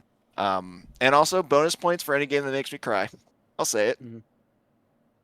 I'll say. Yeah, I mean, I You want to go ahead, Bench? I think with specifically with the narrative they are going with, and once everything's revealed after Act 2, it's hard to think that they're going to stick this landing, and they do. And it leaves you. I think it leaves you like pondering for a good while after the game. It's like one of the like, oh, lay in bed, stare at the ceiling type of end of the games. I mean, it has a good ending and a bad ending, and obviously we all picked the good ending. Ben screwed me right there. You took my point. I was gonna say yeah, because like I don't no, because I not about the ending. I don't. I usually, if you describe to me the end of Act Two, go Act Three like twist, I would think, and I did in the moment, be like, oh, I don't like. I usually don't like that kind of setup. I don't know how to say it without spoiling, but like it's. But by the end, I was like, no, never mind. This worked. It turned it all. It worked to me. It made like, well, it made me realize the full metaphor they're going for. So that's yeah. It was very good for that. I guess should I just do my alters talk talk about real the- quick? the al- Fine. Before, alters, if yeah. anyone else wants to go, we can go back. Claire's here. So I was like, what's funny is we were talking about last one. I was like, actually, I might prefer the writing to the narrative if we're gonna separate. But then again, the narrative, there's the narrative of like I think if people have seen it, it's like it shows as a survival game, and that's like whatever. Maybe more if you're just talking about like the narrative, the subplot, whatever of like Jan trying to figure out like if he made the right choices in life, did he not? And he kind of sees like like all the differences that were made and all that. That's why I'm like I think the writing is incredible and like it makes you think the whole time. But I guess if you do like want to say the narrative more about Jan as a character, you would then it is pretty incredible and didn't get me to cry really as much as Bob. I don't think I cried for any of these games, sorry to say, but it probably made me think the most. Probably even maybe more than Expedition 33, even though I love that narrative too. It made me think a lot. Yeah, I think what Alters is doing is insanely impressive. Being able to tell a story with one guy doing all these different characters. Like, I wish I could get into the gameplay of it because I find the concept of it very interesting. So I probably just need to find like a YouTuber who does a let's play of it to just experience it because the premise of it does intrigue me. I think I got lucky because I've heard other people be like the resource management stuff was overwhelming or too hard, and I don't know if I picked it up quickly or got over it fast because it just did not stop me. And I think I like the gameplay. It's fine. This is the what did they make? Frostpunk 2 devs, so it's like I just kind of prefer this to the city builder, but so a lot more of it is in the writing. I just want to say yes. It looks like producer Colin screwed me, so we have that kind of beef going because we've been screwing each other a lot tonight. I know what's happened. We're drawing lines like an orgy, man. Each other. I was gonna say, how did Colin not vote for the game made by the Frostpunk devs? That's crazy. He talks about he likes it a lot, but he's just a producer. We don't need to drag him. Yeah, he's he just actually voted for Claire Obscure. How dare you? Colin screwed us. I mean, not us. It was. I mean, Claire Obscure is my number one.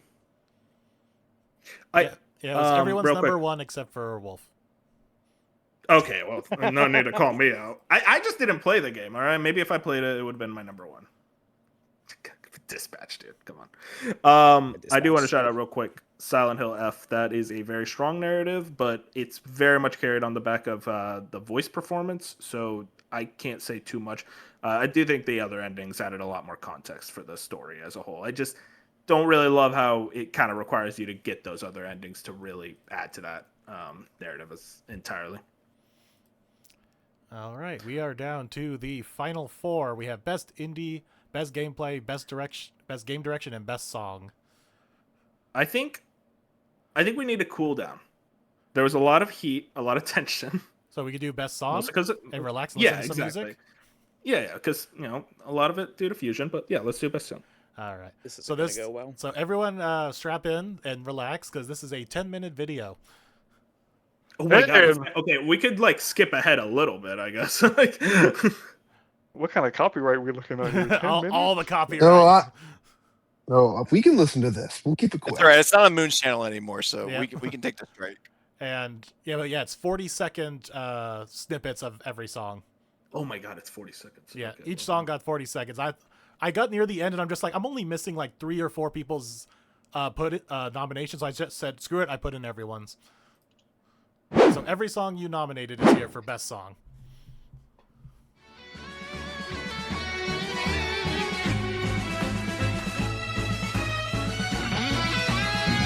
I like that it's the Rainbow Road map for this game. Oh, I mean, yeah, the Rainbow Road for this game is really good, but this version is insane. True. Yeah, you know what? I apologize. Yeah, dude, that guitar. It's a rock ballad. Speaking of rock ballad, the one from Hades 2 is so good. Spoiler. You don't know where it's from. You don't know where it is. God bless you. Oh, that's a good choice. Who nominated? This one, that's one. Shocker. Fusion nominated something from Silksong. Like 7 times at this point. Likely story. I'm gonna kill myself on this podcast. Cause of death, peace treaty. This is a great song. Good choice, Fusion. It's not gonna reach the point where I wanted to. I needed to give Moon the correct time, so that's on me. But I still really like that song. Oh, yeah. So good, dude. It's so insane. hard.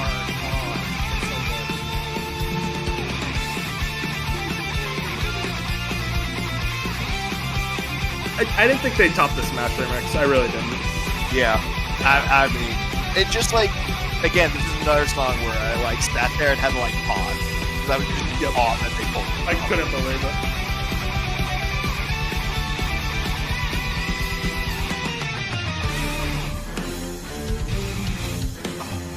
The fucking K-Rool ship deck version. Oh.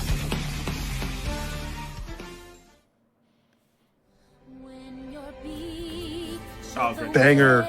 Oh, It what is. a banger. This is a great song.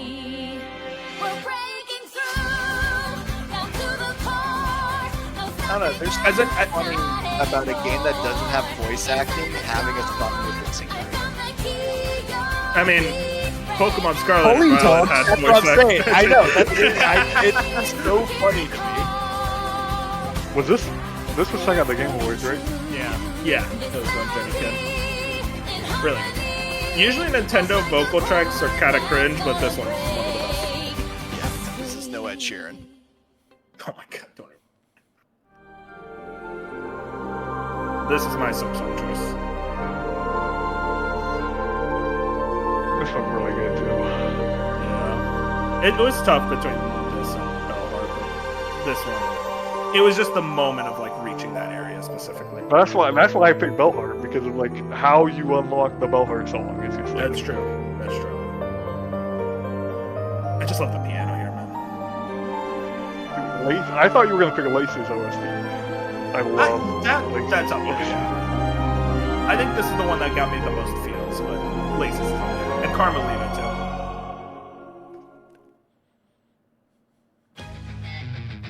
Oh, man, I wonder who voted this one. Oh, yeah.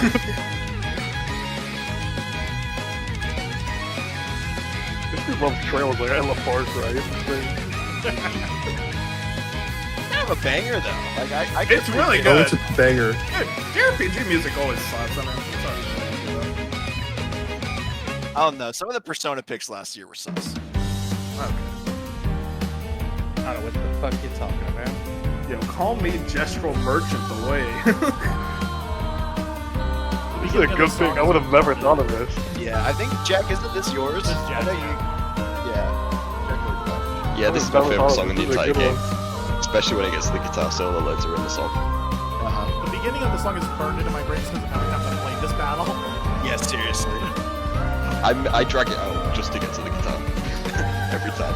I don't think I Just can. missing his parries intentionally.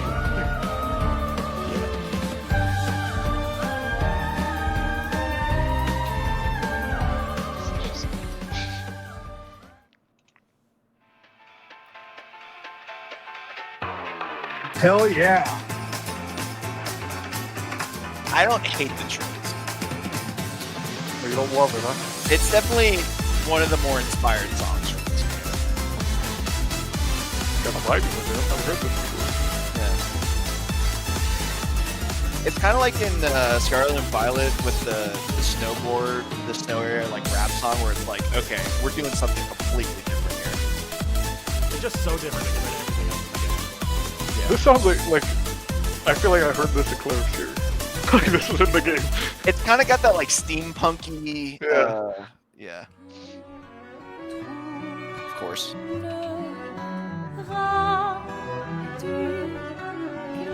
If no one put "We Lost," I'm gonna be mad. No. Well, I think we put the other one. I mean, did you put it? I know. No, because I thought it'd be on there. Yeah, it's just not. We lost it. Jack said earlier, I can't Infinite and This is the song we played during the game. Yes.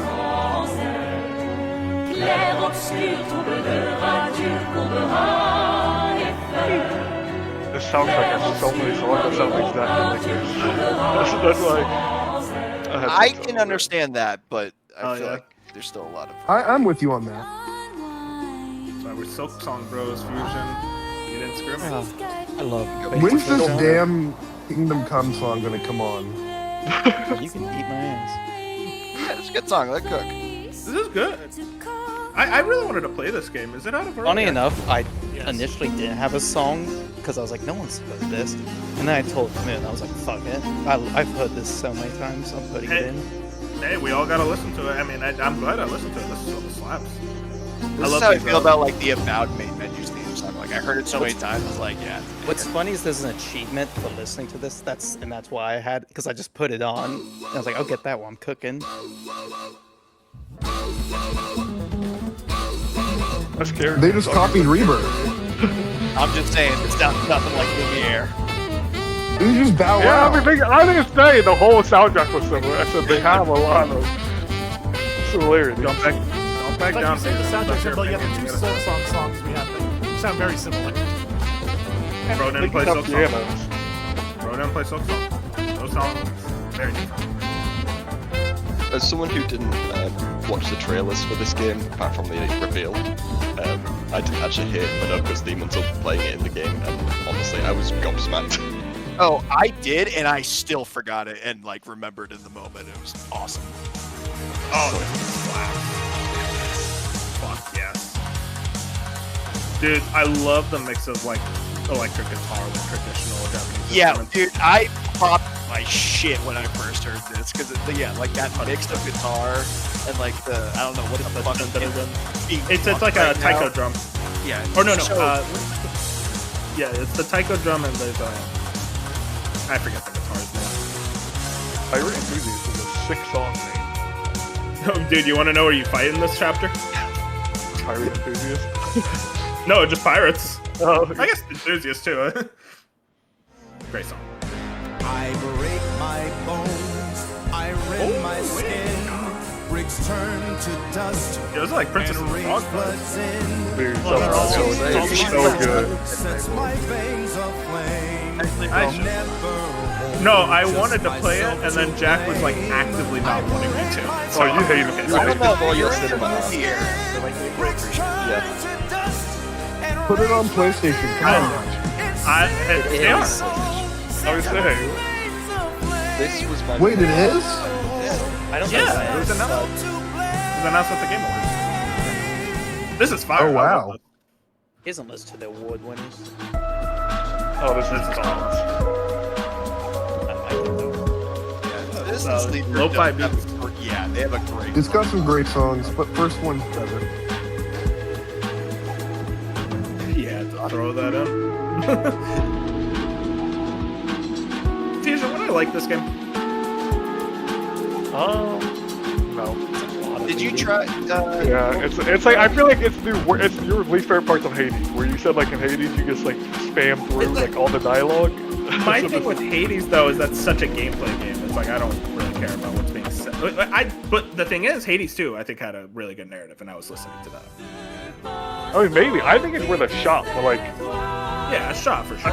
it's hard for me to. Citizen Sleeper's the one franchise that I'm like I don't like recommending, just because I feel like most people will play it. It's particular. Yeah.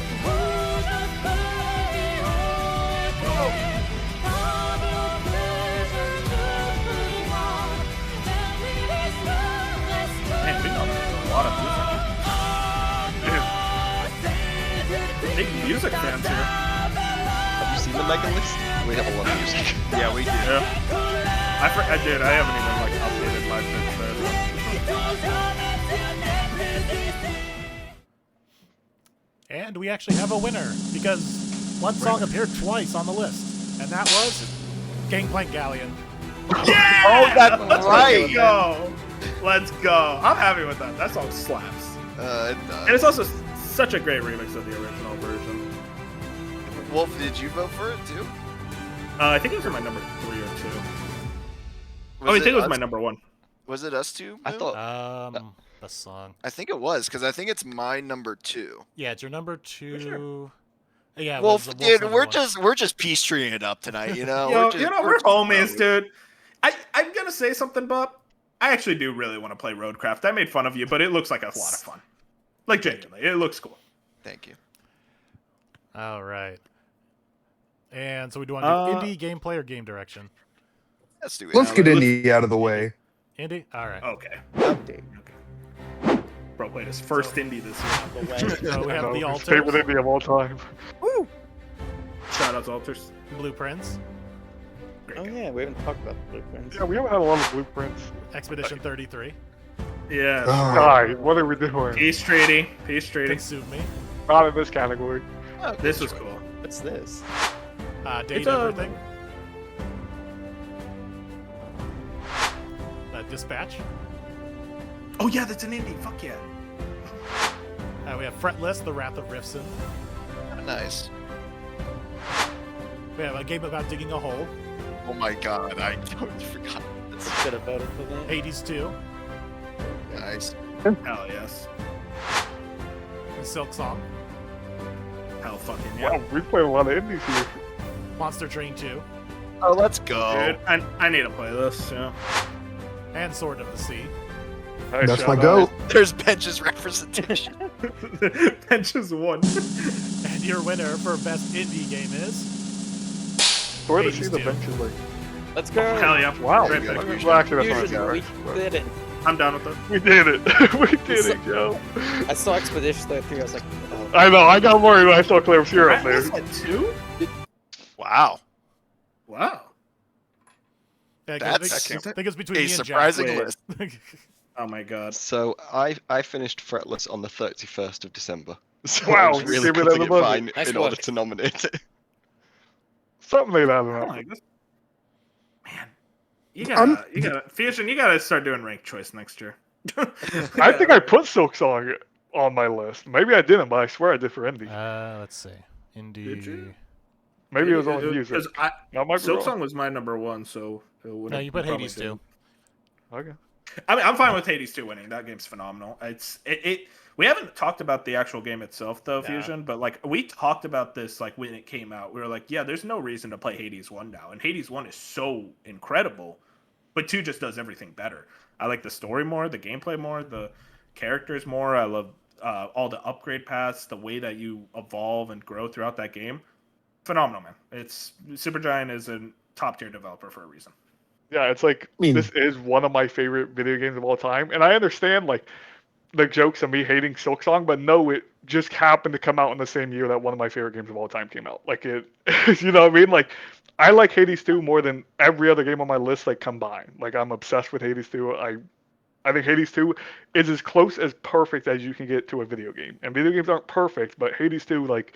That's as close as it is to me, even over like a Last of Us Part 2. I like Last of Us Part 2 better, but when it comes to like just perfected gameplay, perfected everything, Hades 2 is as close as it's ever been for me from a game perspective. So it's like I'm happy it won. I wish Silk Song was also up here. I didn't put it in my rankings for Yeah, some the only reason, person who but put it there was is Wolf. what it is. Yeah. Yeah. I mean, That's you don't okay. like it more than Sword of the Sea. Come on I do now. by like 7 miles. All I know Only is, 7? Hey, Only hey, 7? Fusion, Dark screwed me. Okay, you did. That is true, yeah. That is true. And to be fair, I like Sword of the Sea a lot, but Sword of the Sea is like Undertale for Binks, where people were like in 2015, that was like their first indie, and everyone's like, Undertale's the greatest thing I ever. mean, That's like Binks and Sword of the Undertale's overrated as all hell, but Sea. Oh my I knew god. that was coming. We're changing topics. I'm going back to Hades 2. 'Cause I'll just. I'm just gonna say it. Hades 2 slaps. Bench screwed me. Okay, definitely did.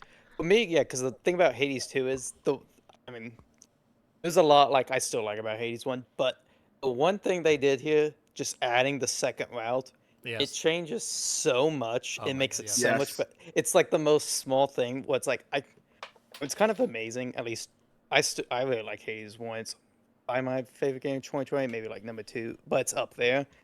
And it's like surprising you don't. At least I didn't get tired of the same 4 boss fights. And they probably could have or thought about like, oh, we'll just make the route longer. But no, splitting it up and like constantly making you think like, oh, okay, which route is better? It makes it so much more addicting that yeah, it just absolutely makes it a much better game for me. So that's literally all I have ever think about with Haze 2 is I'm so glad they did this. I love this game now. Mm-hmm. Yeah, with Hades 2, that was also my number one. I also want to did not put Expedition 33 in my nominations. Thank you. Nice. But Hades 2, like, it's funny when I talk about games like even Expedition 33 of like, yeah, I love it. I've spent a lot of time with it. When I want to stop playing Expedition 33, I actually put the controller down and turn off my, console or PC or whatever. Hades 2, I can't. Like, I have to be dragged away Yeah. from Yeah. whatever I am playing it on because I need to look out for my mental wellness. Like, it's just so good at being like, yeah, but you could do another one, right? Like, I mean, you could try this, you could try that. Like, there's these synergies like I'm constantly thinking about, and the variety of bosses are so good. The variety of areas are so good. Like I love that like Beef said, go or having a separate path breaks things up, but also like what you do in that second path is also completely different because the structure is different in some of the areas.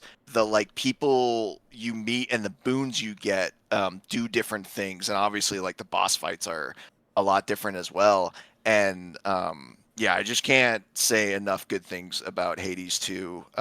I ranked it high when it was in early access, and yeah, I still love this game just as much as at 1.0 as I did back then. It's just such a good time. So just a couple of things. So we all want to pat ourselves on the back that there was only one person who voted for Expedition 33 in this category, and that was Dark. Oh my god. God. Who You would have want to talk thought? about someone screwing us, by the way.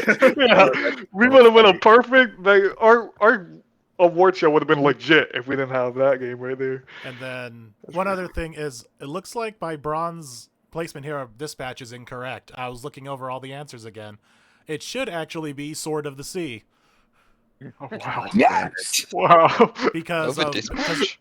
because it was my number First 3 place from Saul. because it was his number 3 and my number 3. It was his number 1 and my number 3, so that would have been 4 points. So it would have tied with Fretless. I think the lesson here is we really got to play more indies here, Yeah. boys. Or Hades. It was a Just weak year Blueprint. for indies. Yeah, one of the best years for I'm indies. Sure, going go to ahead, murder Bench. you. I think it was a weak year to be like a third place Okay. indie. Bench, you got because now you're rage baiting me, and I can't support you anymore. Then it's like when you're fighting for Bonanza, I'm done. Like it's like that's your fight now. I'll remember this an hour from now. Yeah, it's literally the fucking Walking Dead. I'll remember this. I did I mean, want to shout out Monster Train 2 real quick. That Yeah, I is really wanna just play an that. excellent card-based roguelite that does some unique things. And I really thought, like, going into it, like, it was very surface level because it is a small studio. And even though it's a sequel, I was like, okay, yeah, like, I think I get it. And that was just another game of, like, oh, wait, no. Those, like, they have such a cool system of how you get, like, your synergies in that game and, like, the decks that you use. And it was that thing of, like, every time I'm like, wait a second. I realized this deck with this would actually be really good, and you start like theory crafting and doing all these different runs because that game gets the difficulty spike by the end. It's like, holy shit, I really have to know what I'm doing or else I'm screwed. And it's just been such a great time for both roguelites and card games. And yeah, I couldn't recommend that game enough. It is so good. I need to give it another try. Yeah, I want to check that out. I love Slay the Spire. So. And then, but yeah, I thought it was so funny that we went through all of these nomination submissions, and I'm like, wow, we are all based because none of us had Expedition 33, and then Dark at the last second submits his, and he's the one person. You could have just not put it in the slide. That way, none of us would have known. Yeah. But I thought it would be funny because someone would have been like, Oh yeah, the reaction was worth it for sure. All right. So gameplay or game direction? Gameplay. Yeah, I agree. Yeah, gameplay. Gameplay. For best gameplay, which was added at the last second, by the way. So we have Expedition 33. That's crazy, bro. I hate you story gamers so much. Death Stranding Gameplay is 2. last. My goat. Yeah, great game. Dynasty Warriors Origins. Hell yeah. I already know. Happy. I already know who this is. I wonder who this Ghost was. of Yote. Okay, well, you know what? I'm not gonna talk. I'm not gonna talk. Hades 2. Great. That's the GOAT gameplay game. Silk Song. Another GOAT Hell gameplay yeah. game. Hell yeah. Ninja Gaiden 4. Oh yeah. Yeah, I need to play this one. And Pokemon Legends ZA. Okay, well. I don't believe we it. got We had a good run. And You- Power you Watch definitely Legacy do. 2. There you Hell go. fucking yeah, baby! And your winner for best gameplay of What about 2025 Star is Wars? Hades 2. Hey, anything, we're getting some gold places here. Yeah, we waited too long. We waited too long. You're right, B. We're going through some random crap. Like not even nominated in the Dice Awards. Like Greg Miller. Oh, that's Come Oh on, my dude. god, this one wasn't even close either. Well, to be fair, it's pretty. I mean, It's- yeah, Hades yeah. 2. No, all the you're way. not wrong. Yeah. Hey, Chaz, Silk Song number 2.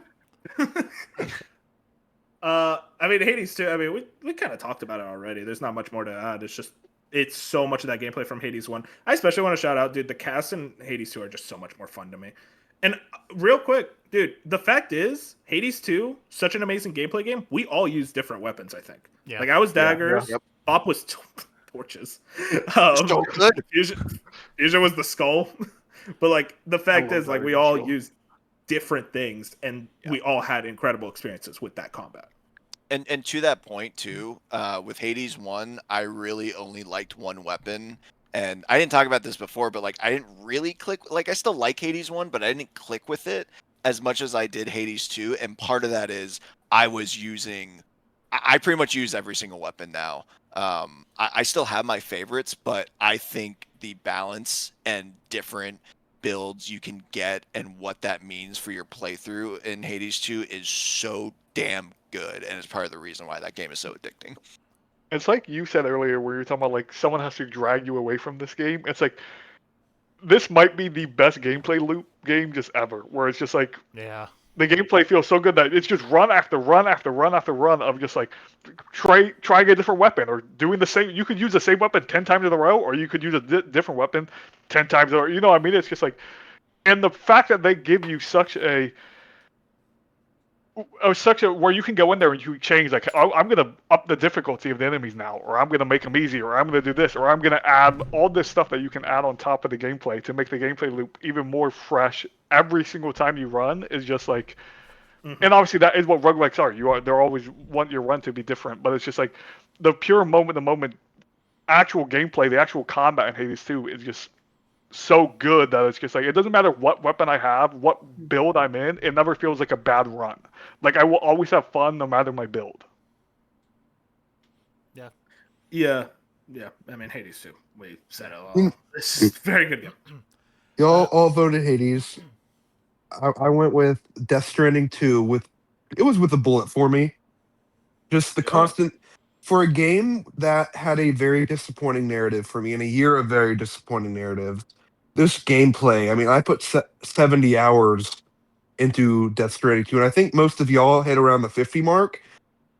So much of that was just doing meaningless deliveries, maxing out different bunkers, getting all the roads and monorails, stuff that takes ages just for pure enjoyment of walking around Australia and Mexico and delivering. Just all the additional gameplay features they've added in this game, all the different tools, tweaks, everything really elevated this into just a zombie-like experience in the best way possible. Yeah, I mean, Just want to mention What's that it this is called? the Death only Stranding 2 is- thing Death Stranding 2 has been nominated for. Oh no. no, it was nominated for other things. It was in the Big performance. Regret. Yeah, biggest regret. No, it was Actor a and actor. Troy. No, it was Yeah, we got performances. performance. Troy, yeah. Oh yeah, Yeah, true. I guess character yeah. and villain. But What's it it is called? criminally underrated. The Just Training 2's gameplay is like so strong. I do have issues with it in relation to Death Stranding 1, where I feel like terrain wasn't really a thing you were messing around with nearly as much. I feel like most of my time in Death Stranding 2 was actually spent in vehicles. But having said that, I really love building roads. I love being a trucker. I love kind of exploring Australia in this really interesting way. So shout out to Death Stranding 2 for that, at least. Yeah, if Yeah. only we knew someone who knows trucking games. Too bad. But upstairs, just perk up. I real quick, Silk Song. I kind of said it all. I mean, the boss fights are phenomenal. It's just so much of an evolution of Hollow Knight 1's gameplay, where it feels like it treads more into that Souls-like style of gameplay that I really dig. I love the new pogo jump. I know a lot of people weren't into it. I really love how it's more diagonal. It just creates a much more frenetic and fast gameplay rhythm that just works for me so much more. And some shout outs to some nominations that didn't make the video. We had Roadcraft, Mario Kart, Yes, sir. Mario Kart World, and Ninja Gaiden Ragebound. Oh, actually- and real quick. You Oh, go sorry, first. Mitch, go ahead. No, you Let me go. I don't know if I vote Ninja Gaiden for Bench, but yeah, I also really like that game because basically the only thing good about it is the gameplay. So yeah, I really like that. Oh, the for new Ninja Gaiden 4, system. yeah. Yeah, I would recommend it. I mean, especially if you do like Ninja Gaiden 2. It's almost hilarious how much that game still feels like a 360 PS3 game. Like, the story... I should have nominated the one girl in, like, best character. Ironically, like, I don't know if you guys saw her, where it's like, she has, like, a rope around her, but, Oh, like, yeah, one's going it's- down it's- her breast. And I'm like, you guys have not... Wait. The people are like, oh, this game's gonna turn woke. I'm like, guys... They don't give a shit. They have not lost a fucking beat. Yeah, So, Beef, have you it's have you embarrassing. played Dude. for? Yeah, Beef, have you it's not- played for? May or may not be in the top 12. We'll see. At least I'm my playing it top right 12. now. I just finished the disco ball place. If that means anything to you. Yeah. It's also like If I- super if I- hard. It's also like Mhm. really hard. They did not Oh, tone okay. it down. But go ahead, Wolf. What were you asking? Yeah, I was just gonna say that's really disgusting about that woman, and that's why I'm adding it to I my don't- cart right now. No, but that's interesting. I do respect.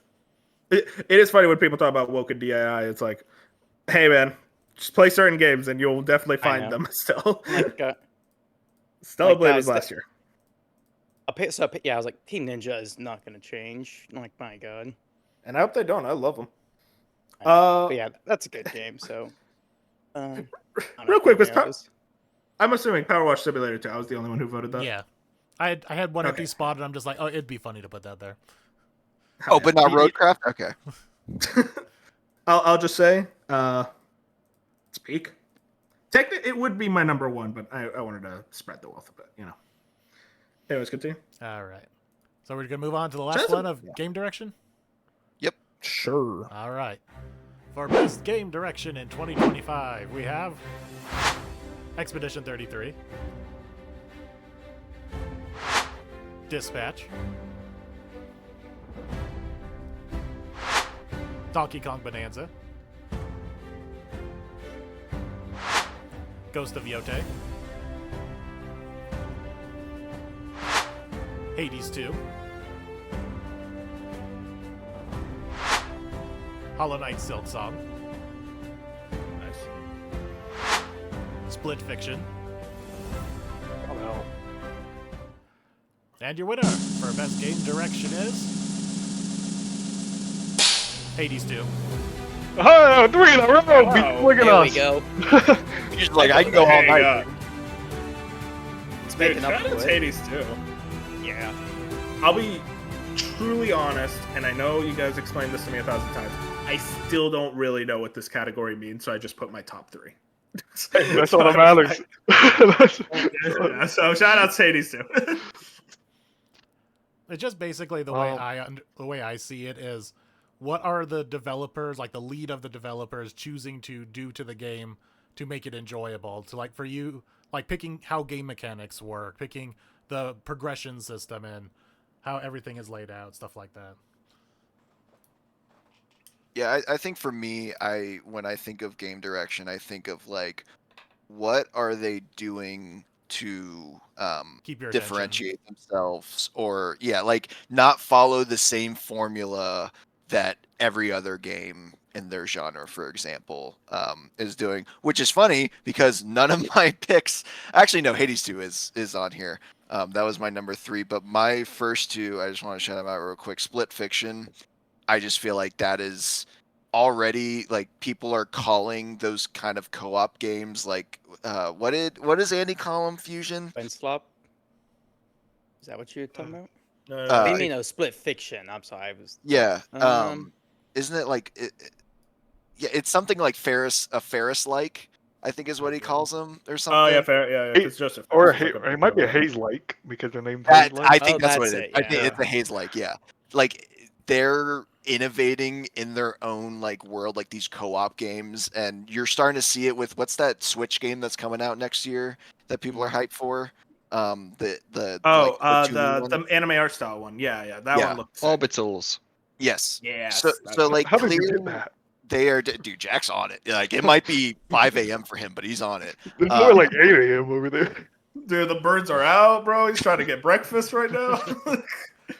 But yeah, I just think what Joseph Ferris and Split Fiction, and it's not just because I know who Joseph Ferris is. I do think Split Fiction is just genuinely such a well-directed game and has such a good vision. And same with South of Midnight. I just think it's such a inspired choice, and they clearly had a vision of what they wanted that game to be, and I think they nailed it. Mm-hmm.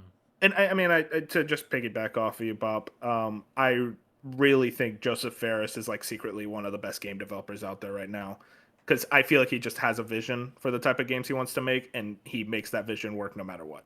And he's pushing through in a really difficult landscape, and he's like, "Nah, I'm just gonna make the games I want, and people want to play them." And He's innovating, man. I'm gonna make my technically boss the main villain of this game. All right. All right. I So yeah, think that is all the categories. So now we have. Boys, Okay, look, we got a good time. good time. All right, everyone go to bed. See ya. Actually, no. What we're gonna do is gonna go right into Fantasy Critic. All right, let's start drafting. Oh god, dude! Oh, yeah. Drafting at this time, I think I'd actually. We're gonna make all such bad choices. Assassin's Creed Invictus. All right, so now we're gonna go through our top 12 as voted by all of you and your wonderful point system. So we have Awards Voice Game of the Year. Game Here we of go. the Year. Nervous. Nervous. Coming in at number Hold 12, my hand. we have a two-way tie. We haven't had this since 2023. We didn't have any ties last year. But we have That's crazy. South of Midnight and the Altars. Hey, Wow. Okay. Shout out to Altars. you I have failed us, doing. Bob. 11. Yeah, listen, there was a lot of games. man. I'm 9. Like, it's not even that big of a deal. Same. It was just a lot of good games, and I'm just like, that gameplay really held it back for me. Like everything else about that game is amazing, but it's not the gameplay. Yeah. Dude, Colin kind of screwed beef. Number 8 for dude. When I know, this we game need to came see out, Colin. he was like, man, I love the Altars, guys. I love We need to this see game. It's Colin's so good. list, yeah. Yeah, Beef seriously. needs to have a conversation with Colin. It's like, Hey, lock in, buddy. Okay. Hey, you guys want Like- to talk about the games real quick? I think we kind of did, didn't we? Oh, I was Yeah, gonna I mean, say- yeah, go we ahead. have nothing else to add. Yeah, if I could say real quick, yeah, just like all the authors, I'll just say like, yeah, what kind of sold for me is like I said, is like I'm glad they were able to take what they learned from Frostpunk 2, which is like all about hard ass decisions and like how it affects the world, and decide no, we're gonna shrink that down to one person because that works a lot better than me. I like games like about your decisions in life, like that's kind of why I like Persona 3 a lot. It's like kind of how it's like the choices you make in daily life. So yeah, shout the Altars, everyone. Jack, go play it. Beef, you've really sold me on it. I really want to check that out now. Oh, yeah, if I wasn't a coward, it would be well. I don't think it could be higher than my top 2, but yeah, like it took a lot of other good games. It's a very special game, for sure. You can at least say that. I will take this moment to shout out just Compulsion in general with South of Midnight, because this is such a step. It was Compulsion, right? Yeah, no, it Yeah. was. Yeah. this is such a step up from their previous game, and I'm really excited to see what's next from this studio. I mean, we've talked a lot about South Midnight already. I think it's all well deserved, and I just hope that they continue to get even better. Sweet. What else? All right. Moving on to number 11, which I think we can all just agree 12 and 11 are the fun shout-out categories. It's really the top 10. Yes. Honorable But mention. I didn't even know we would do. Yeah, I thought we only did 10. So 12 is a fun number. It is. I like the So number. number 11, we have Pokemon Legends ZA with... Oh wow. Yeah. That's Sneak crazy. and this is Dang, what- but betrayed. Yeah, that's It was- my beef, Bob. Where is Oh. Legends ZA? It's you know what? It's literally 13th. Oh, It's yeah, just that's so it's good. my 13th too. Yeah, actually. I'm the lowest. Well, not the lowest. Bob is here, but like the lowest of the people who put on the list. It's good. I like how at least with this franchise that I'm very apathetic towards, I can at least say it's like okay, they're trying new things, and I think a lot of those new things paid off very well. And dude, Mega Staraptor, man, shoutouts. And Skarmory, dude, Mega Skarmory, god tier. Oh my god. It's just fun. Nothing like crazy, but just fun. Moon, it's your number 3, huh? Yeah, because I think it was that reinvigoration of the franchise and they actually landed with it. Whereas I think with like Arceus, yeah, it did work and it was like a good proof of concept that yes, this does work. So then they innovated and made it even better in ZA form, at least on the game. I think that's what it's mostly coming from. And I got way more attached to the characters than I thought I would. Like, this is the most attached I've gotten to Pokemon characters in, like, a long time. Like, I did not care about anyone from Scarlet and Violet or Sword and Shield for the most part. And so I think it's just a combination of they tried new things, it worked, they improved from Arceus, and then they actually had a store.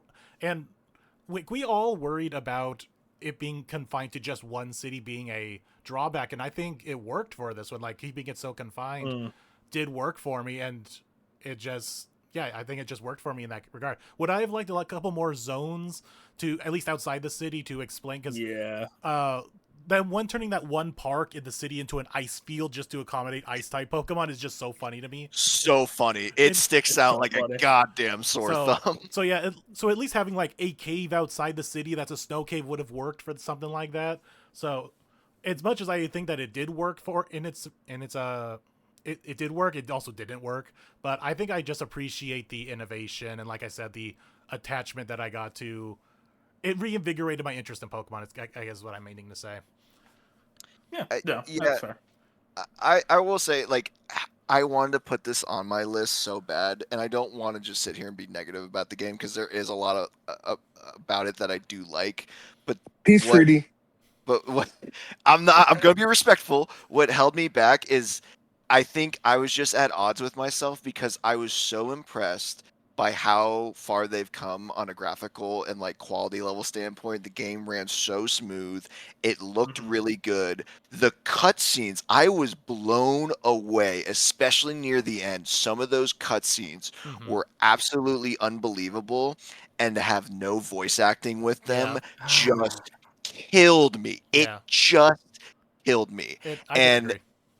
And I think if they just, it's like I did not expect them to make such a big jump that's what I was like, oh, you're making so much more progress. Like, wait, we just need this one last hurdle and we're really gonna get somewhere. And I didn't think we would make so much progress with ZA. And so it's like, okay, we're on track way better than I thought. And I just hope they keep making these improvements. I think that year off really helped them. My dream, truly, Bob, is they come out and they say, hey, we're not going to release a Pokemon game for 3 years, because I'm like, oh man, I want to see what that Pokemon game looks like. Like a 3-year long. Well, I think Gen 10 is kind of close to that because this is a different team that worked on ZA, so they're probably having like close to 2 or 3 years. Yeah, I mean, yeah, I'm excited for what Gen 10 could be. It's that thing of just like could. I'm very curious. I think Beast of Reincarnation is going to be your answer to that. Yeah. I genuinely think that's going to be them being like, hey, this is what happens when you give us time to develop a game. Yeah, I think between Beast of Reincarnation and how much ZA got improved from that delay is showing that it's not Game Freak's fault, it's Nintendo's. Yeah, and I think maybe at one It's time it Pokemon was Company, really. Pokemon Company. right. Yeah. I think at one point it was Game Freak's fault, but they are clearly showing that's not the case anymore, and they want to shift the narrative, and I kind of respect that. We talked a lot about number 11. Because it hasn't Yeah, but been we brought didn't- up anywhere else. That's Yeah, why. it hasn't been brought up at all. Yeah, fair. All right. So number 10 into the top 10 with 17 points. We have Death Stranding 2. Oh, yeah, right at the top 10. Top 10. I'm going to be Wow, we fully look. on. We picked Oh. the same 8 and 8. Yeah, dude, I think we're BFFs. We're back. For now. Wait till This is- we see the Silk I Song. know. I'll say that. I think for me, I'll just go first. I really do love this game still. I really love that gameplay loop. It really is the narrative for me. I'm not saying Kojima lost it because I think so much of Kojima's skill set in creating set pieces, creating memorable characters is there, and it's always there in spurts with this game, especially with Higgs. It's just so damn slow. It feels like the story is constantly meandering and there's nothing going on, and then suddenly the hypest cutscene you've ever seen in your entire life happens, and then we're back to meandering for another 10 hours. And it's just one of those things where it's like, that narrative is really what drops DS2 down for me, for a game that I still love. Yeah, Fair. and Actually, you can go, Bench. this is a game that I think they wanted to rely on a party of characters, and it's a party of characters they never fleshed out. They could have had they have a below average main story, but that below average main story could have easily been masked and elevated by a cast of characters that is even remotely good. Like Rainy is okay. Like each of these characters Power has Man. like 1 to 2 5-minute cutscenes that explain their arc, and that is their arc, and it's disappointing. And I think Sam is still a good character. I just think the narrative of this game is very unfortunate, but the gameplay is so good. The gameplay has been perfected. I love everything about the gameplay. It's the reason why a disappointed narrative, I put 70 hours into it. And that's a lot of time to put in a game that was disappointing. But I will shout out, I was not expecting a damn musical number. Oh my god, at the that's end. the best scene in the game. Yeah, I echo what both of you all say. Like, I do think the narrative takes a step back, and I have a decent amount of issues with the writing. But the longer I sit away from this game, the more I actually like it, surprisingly. Like, the more I've, like, it's been months, like, maybe not like it more is the word, but thinking about it more often than I thought. There are certain Gamer moments in games this do that, game yeah. that I won't spoil, but there's certain moments in this game where I'm thinking about more and more, where it's like, that was a really cool moment, or like, I really like Fragile's character, or this OST is actually better than I was giving it credit for a few months ago. It's like, this was how I moved this before I finalized my list. Like, I had it at, like, I think number 10, and I was like, I can't do that. I'll move it 2 spots up higher, because, like, since this was the first time I ever moved it since I initially had it ranked back when I beat it. It was like, there are certain moments where, like, I'm just like, this game had special moments, just like Death Stranding 1 did. It's just like, it had so many mundane moments, like, in the middle there, where it's just like, it didn't get the full package that I expected from Death Stranding 2 when I was so excited for it, but it's still a great game. Yeah, I mean, our spoiler cast Fusion, I think I echo. Like, everything we said there is like, I think we nailed it. I think that's our best spoiler cast, if I'm being honest. We really cooked. I love that spoiler cast. Yeah. Move on. All right. So now we're into the top 10 with this. I was actually kind of surprised to see it so low. Me too, honestly, but Yeah. Number 9. Guess what? A 3-way tie. Oh, wow. 21 God. points across. So we have Blueprint, Citizen Sleeper 2, and Split Fiction. Whoa! Was getting worried about Blueprints. Yeah, I didn't think Blueprints would make it. I mean, Yeah, I'll I talk like real quick about. Oh, sorry. Just real quick. I want to talk real quick about Blueprints. Very creative game. Very, very creative. A lot of great ideas. I think its RNG kind of goes against it at points to kind of wrap around to be kind of frustrating for me at points. But I think it says a lot that for my one playthrough, I was still very high on it. And I know people who have played this game like hundreds and hundreds of, well, maybe not hundreds of hours, but like dozens and dozens of hours. Like I've seen people, I think Jason Schreier played it for like 60, 70 hours. says a lot about just how much there is to uncover within that game and how people are still trying to figure it out. And it gives me kind of that Elden Ring feeling of like people coming together. It's like, oh, did you find this? Did you figure out this room? And I think honestly, like when we started doing like in the Discord, like video game talk, and like we put those little discussions there, it added a lot to the enjoyment of Blueprints for me. It was just figuring out with like Colin, Beef, and saying like, oh, did you guys get this room? This room is really powerful. Very, very special game. Yeah, I really enjoyed it. I'm almost shocked I enjoyed it. Speaking of like direction, it's like it's like very obviously like a specific vision someone went for, and it almost shouldn't work because it's like a puzzle and a roguelike. Doesn't make sense. But yeah, like I absolutely love it. It's amazing. Like think about when you're playing at the start and just like learning how many like things you're just saying on like a puzzle and like this is destroying my brain. And going on, I had some like people like, I can't. Why would you want to play a game with me a journal and like take pictures constantly? I think I'm like, no, I loved it. I was constantly having to like take pictures of stuff because I knew it'd be important and like basically could make a scrapbook. So yeah, that was a great game for me. There's a special feeling when you like figure out a puzzle. It's like you see something, you're like, wait, I saw this before. And I go to my media library, my PS5, and I'm like, shit, where was it? Like I'm fucking filing through cabinets, and it's just I find it adds so much that special feeling. Fusion, you gonna talk about Citizen Sleeper 2? Hold on, Fusion. Before you start, let's get Colin's thoughts on Citizen Sleeper 2. Well, I was gonna say I know how much Colin loves Citizen Sleeper 2, and it's his number one, obviously. But like, I know how special this game is to him, but I'm still surprised. I thought Kingdom Come Deliverance 2 was gonna be his number one, so I am very happy to see that he stuck to his guns and he kept Citizen Sleeper 2 as his number one. I think that just shows how like special truly this game is.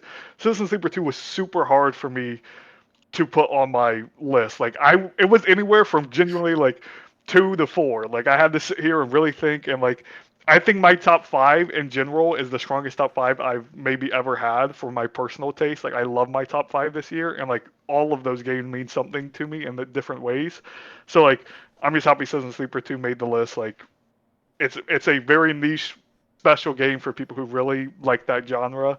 And shout out Colin for putting it number one because his points probably brought it all the way up here. Yeah, you dragged it out of the depths of 13. We did. And you guys are going off in the chat about Split Fiction. Do you want to bring it to the mic? Yeah, you know, I just been hearing from Fusion for like the last 2 weeks. I feel like you're letting me down on Split Fiction, Bob. I feel like you're letting me down, and then it turns out it's my number 3 and his number 5. So, who let who down? I like it. No, not you. If you are a victimless third party, you like what you like, and I'm not going to get in your way. Good. Fusion the one talking shit, and then it turns out I like it more than him. Well, that's also because you didn't play a lot of good games. Hey, Moon, I want to redo my list. I have like I might need to take out of my peace treaty. Peace treaty. That was a joke. And no, it's like I'm very happy you put that 3. I for some reason thought it would be like in your not teens, like 7 to 10 range. Like for some reason I was just thinking like I'm just happy that because I knew no one else in the Discord was going to play it. I didn't even know Beef played it. Maybe I just forgot about that. Like I'm very wait. Jack was on the spoiler cast with us. Yes, but he didn't enter because it's the only game he played. 6 games. That was that's genuinely his only 2025 game was Split Fiction, so he didn't put it. Donkey Kong. He played Donkey Kong last minute, but yeah, so it's like he didn't put it in, but it's like So we knew, even though everyone else in this Discord said they would get to it by this time. By the way, Bob, if you remember that, everyone else was like, "We'll get to it by Soggies." No one even got close to getting to it. I have reasons. My friend sucks. Find another one. My friend is in dental school. Okay. You want me to be completely real, Fusion? I'm honest to God here. Last 2 weeks of December, I was like, okay, I'm gonna play Split Fiction with my boy, and we were like, hey, we'll do it this weekend. And he's like, oh, I'm going to New Jersey on Tuesday. It's like, okay, we can finish it in like 2 days. But he's like, no, we need to get the platinum, and I really want to savor it. And I'm like, fuck you, man. I just forgot to ask him, so he's in Jersey now. I don't know how Bob feels about this, but my frustrations come down to like It Takes Two won Game of the Year and was the talk of the town and everything. And I Yeah. think Split Fiction is such a better video game by leaps and bounds, and nobody is talking about it. It's just like Yeah, that's weird. this game's a 91 on OpenCritic. I Like wish I it's could one of the play highest this. rated games of the year, and nobody. It feels like nobody's talking about it in the last however many months. It's not been a single topic in like the Game of the Year conversation. It's like Remember in the It early Takes in the Two year, won. You remember early in the year we were all like, Split Fiction's gonna be like in the nominees lock, and all that. It was like a lock, and then it kind of just fell off like come summer. Good If year you're for gonna games, say man. something, Well, first go on that. Fine enough. If I was on the like podcast with Wolf for like pre-predictions for nominations, I was gonna. I'm so glad I wasn't because I was like, I'm pretty sure Split Fiction's gonna get nominated. It Takes Two won. A lot of international people like it was big in the international market, so I thought Split Fiction would be bigger. I think some of that has seeped into my rankings. It's weird how like people don't talk about it. Well, I played. I'm like, I actually maybe do like It Takes Two a lot. Maybe I don't know. I play it with my roommate physically instead of like now we're like apart. So maybe it's that. Maybe it's some reason so many people like down on It Takes Two's like being about divorce and book, but I kind of like that more than I like Split Fiction setup. Even though Split Fiction's like set up with like gameplay and like especially the ending. The last section's incredible. Mhm. So like maybe that's some of it is, but I do like it. And yeah, I'm also always shocked when I'm like Fusion says, a game that's like a 91's like I've heard so little about it in the Like, last month. It about feels like Nintendo it doesn't Talk. exist. Like it Yeah, feels like it was not exactly. made Weird. in the last 8 months of the year. Like it's really confusing to me. Not even that. Like and I don't know. I might just be throwing Giant Bomb under the bus here, but like genuinely talking bad about it. Like the story's very surface level. Like it's not actually that interesting. Like it's very mediocre. And I'm like, we are not what playing this game are for the story." you talking about? I just like, yeah, I think this game has excellent gameplay. Like everyone and their mom has seen the clip of where it's side by side and the one person's driving the motorcycle and the Yeah, the other phone. person has to do the captcha code and the 2FA authentication, and they have to take the selfie and they have to sign the EULA terms and conditions. Like it's such a funny game that has such varied and great gameplay. And I think for me why it did hit so well on top of that final level being incredible is that who I played it with, my best friend Jake. Shout out Jake. He is very much a fantasy person, and I'm very much a sci-fi person.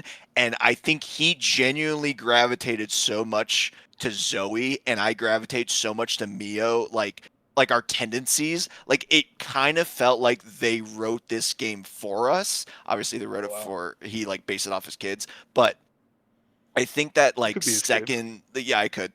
Fuck the Oscars. I think that level of personal attachment is why it stayed so high for me because that's just like that's one of those inherent things that's like, yeah, they didn't advertise like, yeah, this is made for you and your best friend, but it turned out that way. And so yeah, I just have such a strong connection for this game. I wish I Shout had outs, someone to man. play this with. I'd replay Get it. get Bob. Bob will do it with you. All right. All right. Now I promise there are no more ties after this. But I forgot to bring this up at the beginning, but we're dealing with a lot lower scores than last year because everyone's lists were so spread differently. Like we're at number Interesting. 8 here, It was a weird and we're movie. only at 22 points. That's a good It's a point. big year for games, man. Yeah, a lot of different games this year. So, but with number 8, we have Ninja Gaiden Ragebound. Fuck Oh yeah. shit! This made it. I didn't think it'd make it. Oh, my boy Dark. Actually, you know what? Rare Dark W. God bless. Yeah, this is one redeeming quality. Fucking love this game. It's a 2D action game that really just harkens back to that SNES era in a strong way. Pixel art is gorgeous. It's just really tight gameplay. Not much more to add. I mean, it's just phenomenal. It's a very simplistic game, but that's kind of what makes it work. And it's a game I just like going back to and like screwing around in some of the levels. Yeah, I almost got to this, and I kind of wish I did, but I think I'm going to try to get to it soon.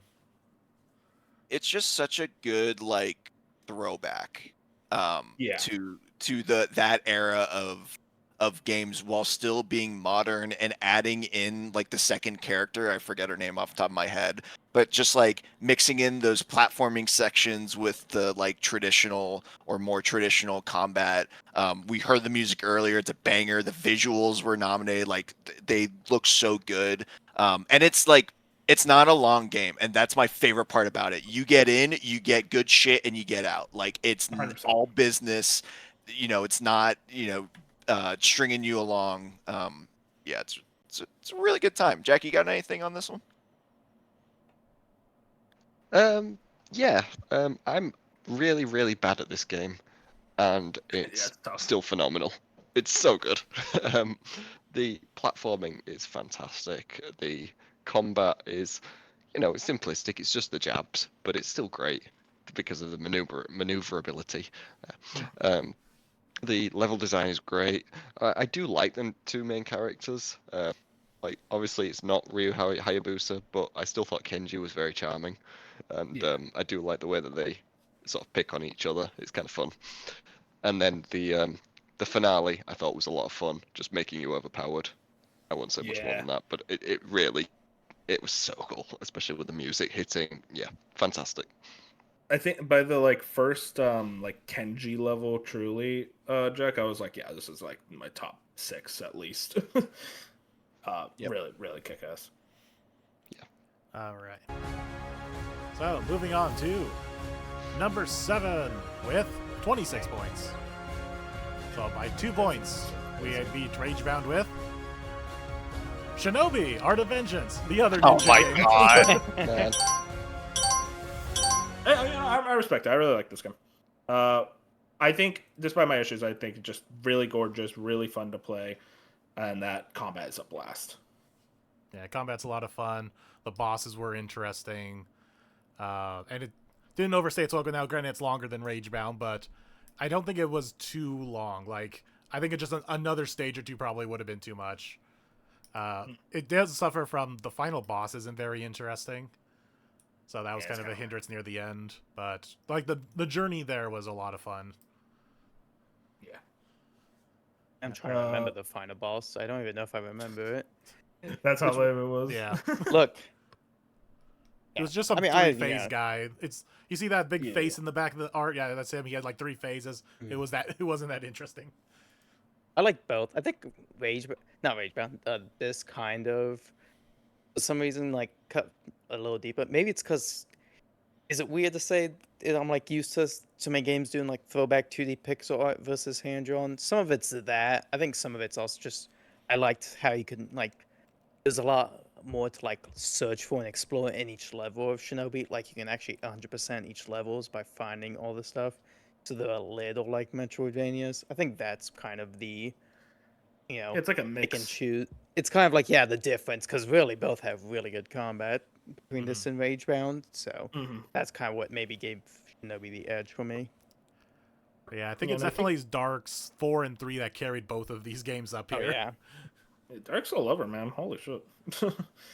I mean, Jack, I think you and me actually kind of share the same opinion on the platforming in this game.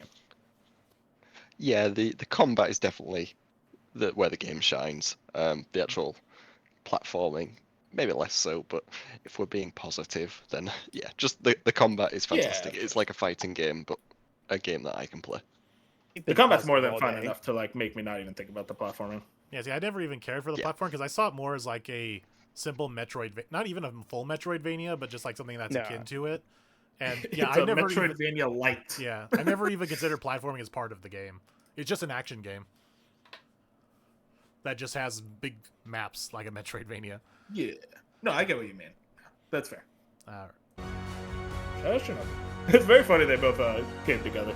Yeah, like perfect. Yeah. All right, with number 6, we have 27 points. So I think it's only one more point than Shinobi. So we have Ghost of Yotei. Where's my excitement? Come on, guys. Number 6. Well, this is lower than I thought it was gonna be. This is Jack's baby right here. So Jack. There was a genuine point in the year where this was my game of the year. It did flip a lot. I'll get to my game of the year when it comes up, and it's the obvious one. But No, this one I absolutely adored the world. I adored the combat. The music was great. The characters were great. The narrative was very predictable, but I still enjoyed the moments that each character had. Um, it was just a game that I finished and like I immediately wanted to play New Game Plus, and I was upset that they hadn't added it. So I think that just goes to show that like because I'm not someone who just like I don't play New Game Plus. I don't have time for that, but I really wanted to, and there was no enemies to fight on the field, so I was like, oh, maybe I just start a new save and start all over again. But no, I'm very much looking forward to playing this again on my TV. Oh, yeah, those environments are gonna Oh look my great. God. Yeah, I mean, this game I was hotly anticipated for me, and I think the gameplay and exploration were fantastic. I think the story let me down a good bit, and I think something that was overhyped in its marketing was the wolf pack. Because one of Ghost of Tsushima's my favorite things from that game was these side quests and those characters, and I think with this game and the wolf pack they underdelivered, and I think that was a big sticking out point and a point that kind of sticks with me on why a reason why at the last minute I did swap this and Death Stranding 2 for my 6 and 7 place. So 6-7. Shut up. Oh Fuck my! you. There's no way. Just knew ages that was podcast 10 coming. years. But I mean, I put a ton of time in this game. I had a blast with it. It's still a very fun and highly polished video game. Yeah, that's what I attest to. It is the the polish of it, and I did enjoy the swordplay of it for the most part. It did get a little repetitive because I kind of just stuck with one play pattern for the most part. Even though they give you like 4 weapons, I kind of stuck to 2 and only brought out the other 2 when I needed to. But I just really enjoy the high polish of the combat itself, even if it did get and a lot. And like other people have said, the side quests were both the overall narrative and the side quests were the low points for me because the narrative was just okay. It was like your standard, revenge flick, and the side quests were all fetch quests and uninteresting side stories. So I was there for the gameplay, and that's why I platinumed it. But yeah, I was just there for the gameplay. I agree with the side content, but I'm honestly shocked that you guys aren't like. I think the narrative, like the actual main narrative, is way stronger than Tsushima. Like, I think it has way stronger writing. I think there's better characters. I think there's better villains. Like, I think the main story is actually leaps and bounds better than Tsushima, and that's why I think this game is better than Tsushima at the end of the day. But to your guys' point, I think the side content, I think some of the repetitive open world nature, it does overstay its welcome a little bit, and that's why it wasn't super high on my list. But I still think this is a really great video game that kind of seems to be the joke, like right now in the industry. Like people are like this is up for the Dice Awards. Granted, that's where it sucks, but this is one of their game of the years where it's like, I think this game does deserve a little more love than I'm seeing on the internet. Very gorgeous too. I imagine it pops on Pro. Oh yeah, it looked great. All right, so now we're into the top 5 with number 5 with only 30 points. Once again, small numbers. So we have Silk Song. Yeah. You know, it made the top 5. Yeah. It made the top 5. I told you it was gonna be a number 1 bench. I Hang called on. that. My stream is lagging. Okay, so it's only on 3 people's lists. And that's what I mean. The top 5 will only be on 3 people's list. Number 3. Number 3, yeah. I feel like that's higher than you thought I had it. Yeah, honestly, I thought you didn't even have it on your list. I mean, okay. All seriousness, I think this is my game of the year. To me, I always looked at the Metroidvania genre as like so carried by its forefathers of Metroid and Castlevania. I always viewed Super Metroid as Castlevania Symphony of the Night as being those games, and everything has to be compared to them. And the way I look at Silk Song is it's an evolution. It is as close to Symphony of the Night to me, which is the best Metroidvania of all time. Its world is so addicting to explore. It's so massive, and yet it doesn't feel like it's constantly taking forever to get anywhere. I love just running around. I love fighting enemies. I love the boss fights. I love the music. Every aspect of this game for me just kind of exemplifies why I love video games. And I would say it's like when I talk about like, oh, why I love video games, I always point out something like Elden Ring and like Super Mario Galaxy 2, where it's like this is video games to me. And this is like if every video game was like these 2 games, gaming would just be the best thing ever, and it is. I don't want to point that out, but like it would just be like so much more special to me. And I could say Silksong is like another pillar of what makes video games special to me, and what they can do both in their gameplay, their story, their music, all these aspects that I feel like other mediums kind of lack in. And I think Team Cherry is an all-timer developer. They're one of the best in the business, and they represent the best parts of this industry that I think we need to respect even more going forward, especially considering how the AAA space has been kind of letting me down lately. And I think the indie games especially have always been really kicking ass this decade, but I think Silksong is almost like that pillar of like what makes an indie so special. I don't know if you want to go, Moon, or you want me to go. No, yeah, you can go because you're higher on it than me, and all I just say is thanks for like an enjoyable time that of like gameplay and games that I'm not usually too into. Like I'm very picky with stuff like Metroidvanias, so the fact that it did hold my attention and that I did have to get good, and that was sometimes an annoyance and sometimes it paid off, and I just overall just did like it. I like the vibe of it, I guess we can say. Yeah, for me, this is the sign of I think Team Cherry delivered on what they were supposed to deliver on. I think that's the most important part here is like we waited so long for Silksong and we started having narratives of like maybe it's in dev hell and maybe it's not going to hit, or what if it comes out and it's not as good as Hollow Knight, or it's not better than Hollow Knight. I think this is better than Hollow Knight. I think this is a special game. For me, like again, my top 5 is so special to me, specifically the top 4, where it's like I just raved about Citizen Sleeper 2, and Silksong's higher on my list than Citizen Sleeper 2. Like, Yeah. I'm not kidding when I say my top 4 video games will probably be somewhere in my top 25 games of all time. That's how special my top 4 in 2025 was for me. Like, I love every game I played this year in a different way of any other year. And Silksong, from the moment I load it up, I've 100% in this game. I have 66 hours in this game. Like, I love Silksong. I've done everything I possibly can in this video game. Yes, it's not perfect, and I have some issues, and I think that's why it is my number 3, and maybe not my number 2 or my number 1, is I found more slight issues with it than my number 1 and number 2. But it's still like, this is a masterly crafted video game. From the OST to the gameplay to the exploration to the art style, like, Team Cherry delivered on all of the goods. So it's like, I'm for me, like this would be my game of the year like in 7 other years of video games. It just happens to be in maybe the greatest video game year I've ever personally played. So like, shout out Team Cherry, shout out Silksong.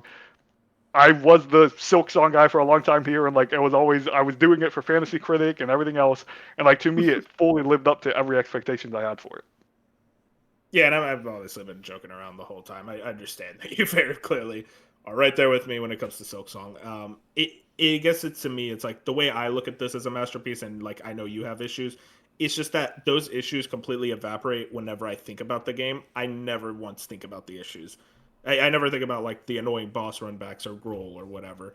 Because to me, I'm just like, every time I think about this game, I think about when I first get into the Citadel, I hear that music, and I'm just like in a trance that few video games can really put under me. All right, so now we move on to the top 4. And remember last year when there was that big gap of points? Well, here it is again, because we jumped from 30 points to 49 points. Holy. So with number 4, we are at Dispatch. I might have nailed the top. Okay, I'm joking. Wow. Wow, that's a lot. Yeah. So I My don't know. stream's lot of- lagging. I can't see it. Okay, bro. That was like cut real quick. Okay. God bless. Hey, you know what? No, this is Shout I out think the Dispatch. most we've ever had on a single game. I mean, yeah, it's a really easy game to pick up and play. I think I said everything I wanted to say about this game, so I think I'll let you guys go. Just phenomenal game. What else was anything? I guess I don't think we have I'll really go much to real say quick. because we've talked about so many other different Yeah. aspects of it. So I haven't said like a thing about it, but I'll just go real quick just because like Dispatch, like the characters are what makes Dispatch so special to me. Like I think if the actual dispatching itself had a little bit more depth, it'd be even higher on my list because everything else is not much high quality. But like when I think of dispatch for the next forever, I'm gonna be thinking of certain character moments and certain like everything about this game is well. This game could not be as good as it is if the characters weren't as good as they are. It's like this is the point of like the writing, narrative, whatever. It's good, but it's the characters that make it a special game. And also, I want to shout out the week to week release really worked for this game in a way I wasn't expecting because it was that thing where, like, after episode 6 specifically, it was like everyone was out there theorizing. It's like, what happened to it? What's going on? What's going to happen in the next episode? It felt like, yeah, that week was painful, but it was alleviated by just talking with the community and how we're all in the same place trying to figure out what's going on. I'll say Touch on Fusion's actually the opposite. I just want to shout out the actual dispatching, because for me that's so much better than like the, unfortunately for me, boring like adventure game kind of stuff that Telltale was always doing, which I liked enough, in Walking Dead 1, but this worked a lot better for me. I think it helped me carry through like a nice breakup of the game to do that twice in, so it helped me a It was a lot nice to get through it. balance. Yeah, I I think really digged it too. Yeah. it's surprising too, because it's like weird, almost RTS kind of, but I think it just works a lot. They probably worked pretty hard on it. And it's simple, so it's always fun. I found it fun to do, actually. So, Bob, how come you hated it? I'm kidding. No, we have are to ask- not doing Astrobot 2.0. No, we have to- I tell you right fucking now. We have to Hey, ask, Peach Street, Beef. yeah, we have to ask Beef why he hated I it. don't like comic. I'm tired of superheroes. I'm tired of comic books. I hate. But it's so Wolverine. good. That's honestly like the main thing. I did not. I like that was like, take. That's my thing, Beef. I'm the You know- same, but that's why I like this game a lot because it's like, wait, actually, like I do love You- superheroes, even despite I know. being really tired Well, of that's the weird thing. Is like I told my friend, I was like, unfortunately, the first and the last episode when they have like the weird, not weird, just the fight scenes. I was like, this is boring me. I was much more into like the Office kind of. Oh, same. yeah, like same. and of course the romance was. I was like, this is all I ever. I can't say I would prefer if it wasn't superhero because I like I said, I like that. It's like, oh, you're dispatching superheroes. I like that concept. That's why I tried it. I kind of understood why I think Moon was especially championed this. I'm like, yeah, that's a pretty smart idea. It's like, oh, you're this agency that dispatches superheroes. I just like like actually like Marvel-esque fighting scenes at the beginning. I was like, I could have done without this. I prefer the character having fun. I mean to kind of talk about it, I did really enjoy this game. I think kind of like what Fusion said, there's just a lot of good games. Like this is a really strong year for like games that really clicked with me.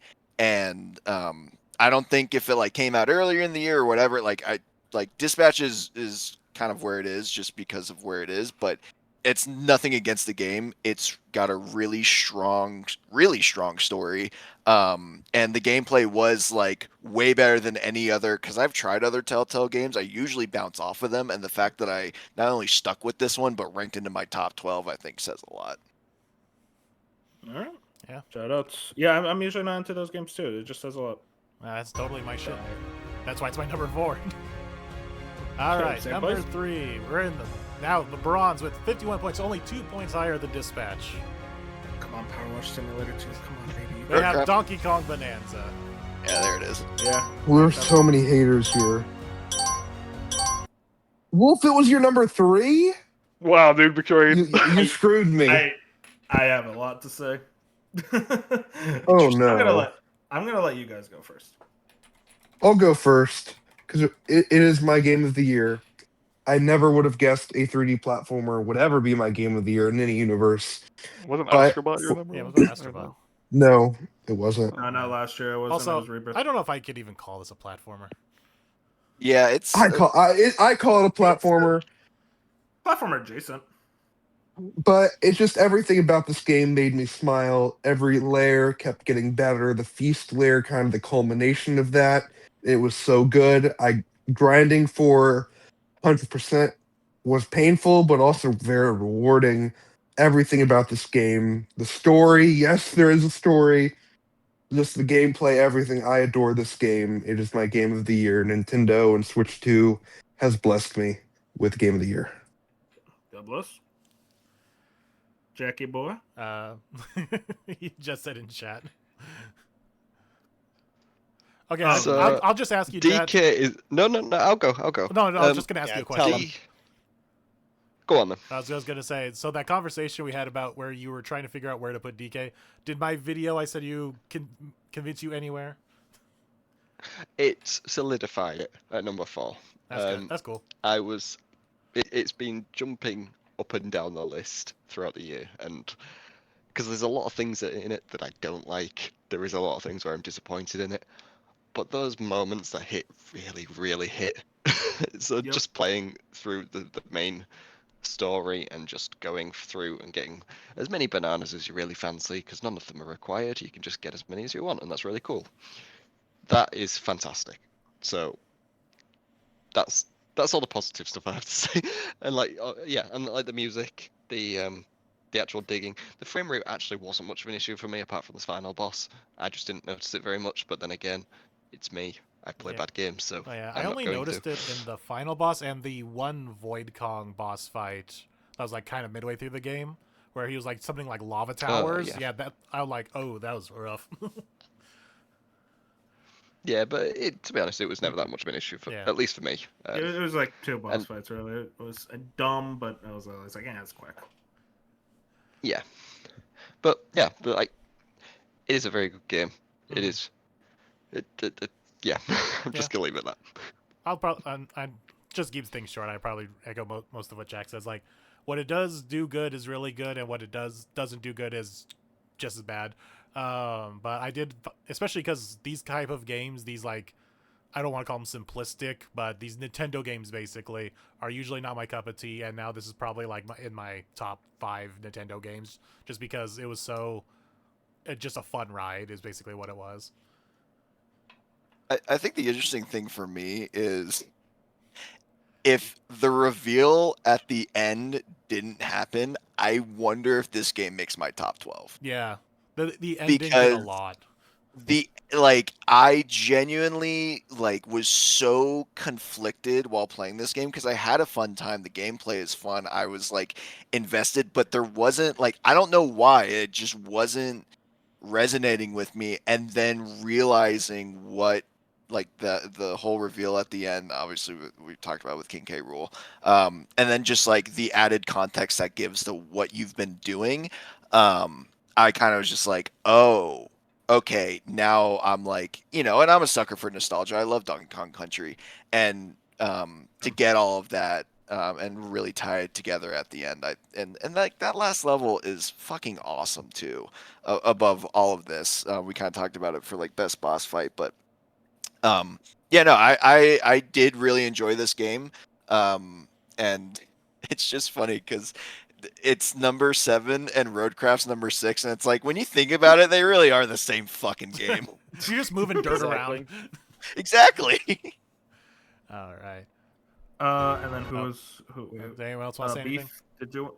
I don't know if I haven't. I was saving it for last. I want to preface. I love this game a lot. I'm just a mark for these type of games. This is video games to me, not those dumbass narratives.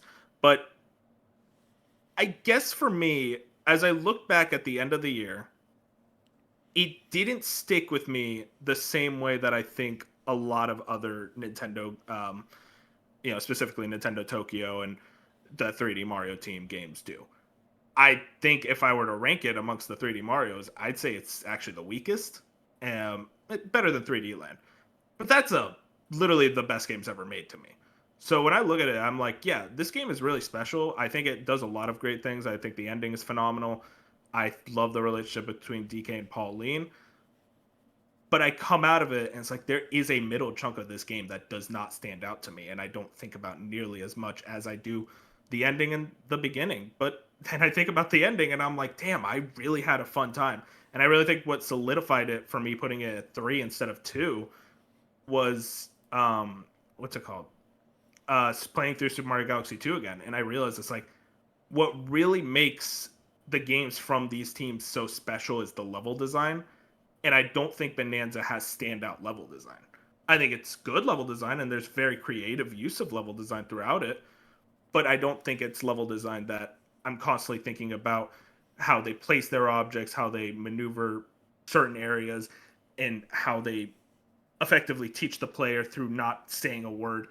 That type of game, that concept of creating levels is not present in Bonanza the same way that it is amongst the best Nintendo games.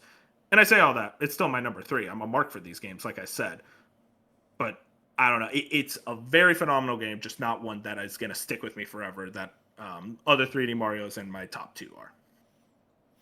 I'll just say Wolf pretty much hit the head nail. Now I can't What? say nail on the head. He shit the nail. me. Okay. Yes. I hit the head.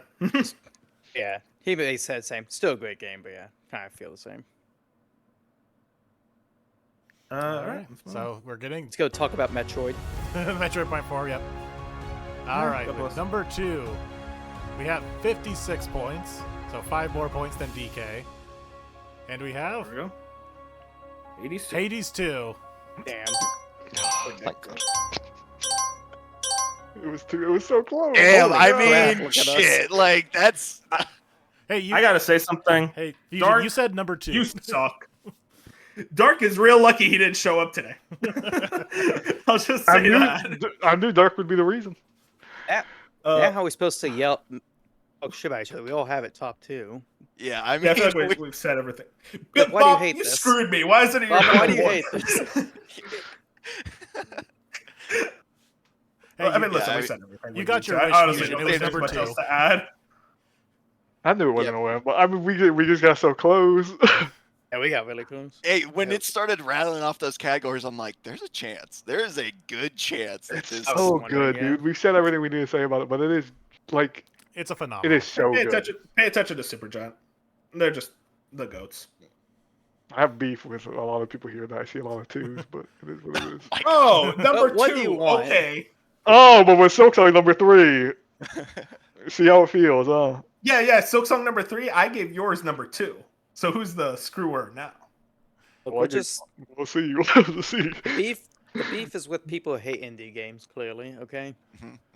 My entire top, well, that's a lie. I guess not Claire Obscure, but if you take Claire Obscure out, my entire top 6 are indie games. But Yeah. Claire Obscure's an indie. Well, I guess if we count them, then yeah, the whole 6 is indie, Oh my which is god. insane. But yeah. Peace treaty. Let me tell you, that peace treaty, it's soaked in piss now. Well, It's we're about to gone. we're about to see how long it stands. 56 points. Claire Obscure had to add an insane amount of points. I wanted to double check what Hades had. Yeah, it's 56 points. All right. So moving on to number 1. Could be Here, anything. we Sorry, got game of the of year. I mean, I'm just saying, Power Wash record-breaking Simulator 2 hasn't showed up. 92 Oh points. my gosh, it wasn't even close. Shit, I knew was it wouldn't not be close. Oh, what is this? Everyone played it. Literally And everyone. everyone But one guy. put it in your one. Everyone Holy played shit. Wait. I think there's someone missing here. I know, yeah. I think we should. I think we gotta respect whoever didn't play it. You know, we gotta give it to number 2. Wolf, answer for really your screwed you. crimes. Tart Like, screwed me so hard this whole fucking video. Holy shit. Colin's I I mean, forgot this was Bench's number 2. After this whole night, Yeah, this is oh, I Bench's know. 2. I know. That's Yeah, I told you. I literally told him Can about I he's just can I playing go the hate. first? No, You I If can you have be I have positive. Yeah. I'm going to be positive adjacent. It's your No. number No. 2, bro. No, I love a lot about this game. I think the story and themes are very good. I think the combat is good. I think the graphics are good. But I think this game caps off a year of troubled narratives on me. I have all of these narratives this year that I like in different parts, but none of them truly elevate themselves into like this is an experience that is foundational for me. And I think a lot of that, this kind of is the nail on the head with that. And the part where I think the party of characters has two weak links that I think stick out, that I think they try and like bring along the entire time, that I just don't think hit for me personally with CL and Lune. However, this game does have a lot of good that does make it my number 2 game of the year with its themes. I think the themes left me thinking for weeks, specifically with grief, and something I continue to think about. I think the soundtrack is fantastic, and I think a lot of the Final Fantasy VII, like in terms of pure inspiration and staying power, are going to be valid because I listen to this soundtrack daily, and I just think it caps off of a year where nothing hits that extreme high, but this is the closest thing that got to that, even if I do have some issues with it. So I'll let y'all gush over it now. Real quick. I have to admit something as well. I'm gonna admit something. When this game came out, I actually did really want to play it. But here's what happened. It got popular. I played Oblivion Remake. Oh, yeah. And no one else was playing Oblivion Remake, both in this Discord and also the industry. And I got really jealous. And by the time I finally picked up the game, a meme was going around that put me in a bad mood. It was the meme. I don't know if you guys remember this, because Jack, I think, was the one who posted it, that son of a bitch. So blame him. It was the meme, ex Rockstar devs, Mind's Eye, ex Ubisoft devs, Claire Obscure. And I think Jack said, I think this means Ubisoft is better than Rockstar. And that alone, I'm like, I'm not playing this shit. I So would blame Jack. never say something like That Always is blame the literally British. what you It always goes back to them. I fully respect the game. I don't think it's my thing, but I also understand it's a good game. So, shout outs. Well, remember people saying Oblivion was going to overshadow this? Now that just Dude, seems so I remember insane. that. That I seems was insane. and you did. There's another thing. I predicted. I was like, this game's gonna get like mid 80s. Yeah. Oh, Oblivion's gonna overshadow it. The fact that I was wrong about this so many times put me in a salty mood whenever I think about this game. So that explains it. I remember Fusion being mad that we were like, oh, yeah, this is our most anticipated game. He's like, some Persona-ass game. Yeah. I was Look right at us, there we with caught Fusion. it. We're There's so definitely smart. that can't be true. That's literally what happened. Yeah, Fusion. This I was love high on my list, was it not? It was high on a lot of our lists. Okay. For most anticipated. Yeah, I swear this was in my top 5 for most It's just anticipated. insane I we believe it was. somehow put it over We were GTA 6. Yeah, Fusion, think I that's remember what we were the mad anger because was. Bob didn't put GTA 6 on the most anticipated. So I he think was like, now Good is call, a, Bob. so he I was think right. So I think now is a good time to come clean about something that's been weighing on my conscience ever since that last most anticipated. So You fucked up. no, I colluded with Jat. Polluted. What? Oh, no. for So- most anticipated. because we thought it would be funny, where the points for Claire Obscure and GTA were like 1 or 2 points apart from one another. So I said, "Who can I bribe?" So I talked to Jet. He lowered GTA on his list and put Claire Obscure higher. Dude, that's so Wait. screwing Who'd you is say? Jat. It was Jat? Jat. He agreed to. Jat. Wow, that The guy who- betrayed you. The guy who dropped this game, the one compatriot I had. That's crazy, man. I mean, listen. I mean, in you were hindsight, cooking. GTA didn't come out. Listen, yeah, honestly, Up in. I was not like I'm that upset, but whatever. It was really fun. I just sat there like, could I fudge the numbers? I'm like, wait, Jat might go along with this, and he Jet only went along with it because he thought it would be funny. Yeah, exactly. You That's know exactly that's what why. he said. And he's Yeah. what did I say? It was like, do you want to fudge some numbers to make something funny at most anticipated? He's like, yes. And then I gave him the suggestion of what to raise and what to lower, and he's like, do it. Look, we were right in the end, okay? Yeah. We were, because it was so the most smart. anticipated. And Moon, I think, was it your number one? I think only It two was, people had yeah, it. it as was number ours. one. It was both yours and I's number one. I think, kind of similar. It's like, I really liked the trailer, and I believed it, but it's like, how good could a new team really pull this off? Yeah, and Yeah. It's your kind of number amazing one? they did. Oh, for the year? Yeah. That's It crazy. wasn't my You anticip- never talked about it. I know. I was like, I don't think I've said a word about this. This Like, is I gonna can't even be perfect. mad at the people who put Hades 2 in this one because it wouldn't not have mattered. They won by No. 40 points. Like, it genuinely just did it. Not that, like, everyone played it. That's what it came down to. Everyone played it. Everyone had it in their top 1, 2, or Collins 3. Like, nothing ever stood a chance. Mm-hmm. Yeah. And yeah, but really liked it, huh? He uh, never talks about it. Beef, to go back to your point, yeah, I mean, I think this also won or was nominated for Best Reveal last year during the Sagis. Because, yeah, it's like it came out of nowhere at the Xbox show last year. Everyone's like, yeah, this looks cool, but like there's no way this is going to like turn into something. And then, the this was easily my most anticipated. And like I've said it since I beat the game, and I continue to stand by it. This is like my new favorite game of all time. Yeah, I just it's easily in my top have 5. I just have such an emotional connection to this game for whatever reason. I don't know if I like the French. I don't think I do, but I guess I do God. now. Okay, we don't need to go that far. Come on, man. But I made Ratatouille. That's a. it's true. Yeah, he makes a good Ratatouille. Anyway, he like it, yeah. This game just I think took me on such a journey, and just feels like it did everything right. The gameplay was just so good. The characters were amazing. I really fell in love with the story, and then yeah, I go back to the choice at the end, and Bench kind of touched on it, just like dealing with grief and how you process that. And even though he says there's a right and wrong answer, I agree with him, but still I can sympathize with the people who do choose the other ending. And it's such a hotly debated topic.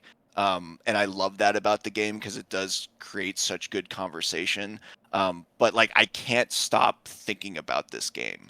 I can't stop thinking about the music. I can't stop thinking about the visuals. I can't stop thinking about the story and all of the boss fights, the combat. Yeah, it's just like there's not one thing about this game that I think is like mid, to put it like bluntly. Like I think they nailed it on every front, and like I hope. It's kind of crazy too because it's like it's hard for games nowadays to like be someone's new favorite game because you are dealing with nostalgia and dealing with games of your childhood. Like for me it's like Halo and college football, but we're not talking about that. Hey, man. Hell yeah. But like it's hard for like new games to break through like your childhood core games that like define who you are now, and for this game to do that, I think it's just such a testament to it. So really happy this one, because listen, I would have been okay with Hades 2 winning, but yeah, it just meant a lot to me.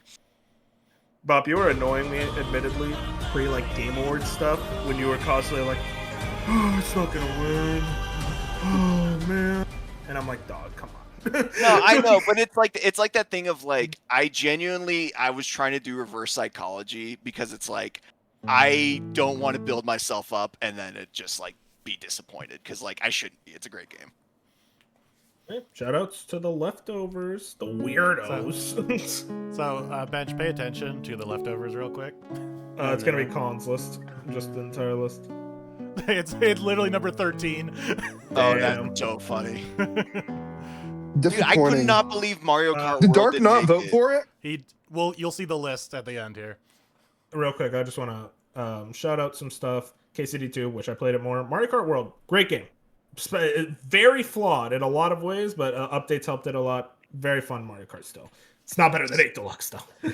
No, it's not. I'm I'm surprised. Like I would have thought a lot of people would have played it to a point where it would have gotten ranked. It was just Let me low on shout a lot of out- people's I list, didn't think. put Mario Kart now. Let me shout out FF Tactics real quick. I played that this November. It was my number 3. Fantastic game. Everyone should play it. Instant classic. The addition of voice acting really, really brings it up. They nailed that cast. And so I don't know if I really love to. Just multiple playthroughs did not help the game much. I'll say this. The more I hear about Hyrule Warriors at Game of the Year Dude, it conversation, sounds kind of sick. the more I'm kind of like, wait, do I want to play this? I kind of Like, do. You want to, Bop. It's a banger.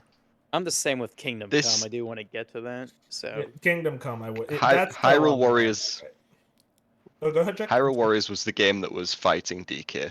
Those two were just at each other's throats the entire year. Well, since I played it, in like a month or two, I've just. Man, I said all that I about have not DK, done. and yet you saying that hurt me.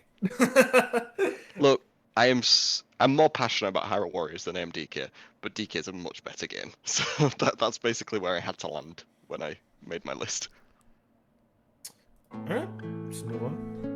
Yeah, Trail's literally number 13. Number 13 on That the is list. so funny, dude. What That is number was funny. it for you, Bench? Think of it like as number 3. Maybe it was my number 3 or 4. I love that game. Dude, you should have put it at number 1, man, or number 2. I've played Hell yeah. played it before. Man, look at us, Wolf. Look at us, Wolf. Look at. Did we put it in the same spot? Yeah, I think we did. Dude, you're my bro. You may be the biggest Expedition 33 fan, but you're my fucking bro tonight, dude. Holy shit. Listen, our freak games deserve rights too. Okay, Yep. listen, Power Wash Simulator 2. It's peak. I cannot wait for the DLC. It's like one of my most anticipated things. It's just the DLC. Yeah, and college football is the game I put the most amount of hours. I literally, my dynasty with my friends restarted today of all days. So we're still running it back in 2026. Yeah, I mean, I just love that game. The price Also, so low was Outer Worlds 2. How high was it for you? that was my number 5. I mean, I knew not enough people played it. I think only one other person I didn't get to played it. no. Yeah, I think it got buried for a lot of people, which is totally fair. I do think it's gonna be a game I hope people look back on and are like, yeah, we kind of underrated this a little bit. I really want to play it if that helps. I think I'd really love it. I played Avowed instead of what the fuck? That's what, dude. Yeah, like the amount of people putting Totally Avowed agree, on I their think, top yeah. 10 lists versus Outer Worlds, I'm like, oh, you guys picked the wrong Obsidian game, in my opinion. But What's No, Borderlands Counted. 4 doing here? And I'll just say Shut for up. Rogue Prince of Persia, I really like it. I think it's a lot like Hades 1 in style because it's like just do the same 4 bosses, but it's like a lot more movements and you can like wall run on the background. I really liked it. Yeah, it's much so- more platformer Yeah, it than I looks thought sick. it would be. It's yeah, exactly. And if you like that or not, I just found it interesting because I've never seen that before, and I like so. Good one. Silence of Black Manor sounded really cool. I know Colin. That's a Colin game. Yeah, Shout we'll out. get to that. You always see certain games, you're like, that's a Colin game. Shout out So- to him. He has cooler taste than us. so Bench is the only one that put Sword of the Sea in his top 10. No, it was on mine. Okay, all right. You wanted to roast him so bad. No, I just think it's so funny that out of all the games he stands for, it's that one. I didn't Indeed. want to play it. It was just like a little too expensive. It's good. No, my stream broke. Hey. Some crazy shit here. There's some good indies, and then Yeah. 2 AAA games that didn't make the cut. Right? Where's Shadow Labyrinth? Is that a surprise game of the year? Yes. Any minute now.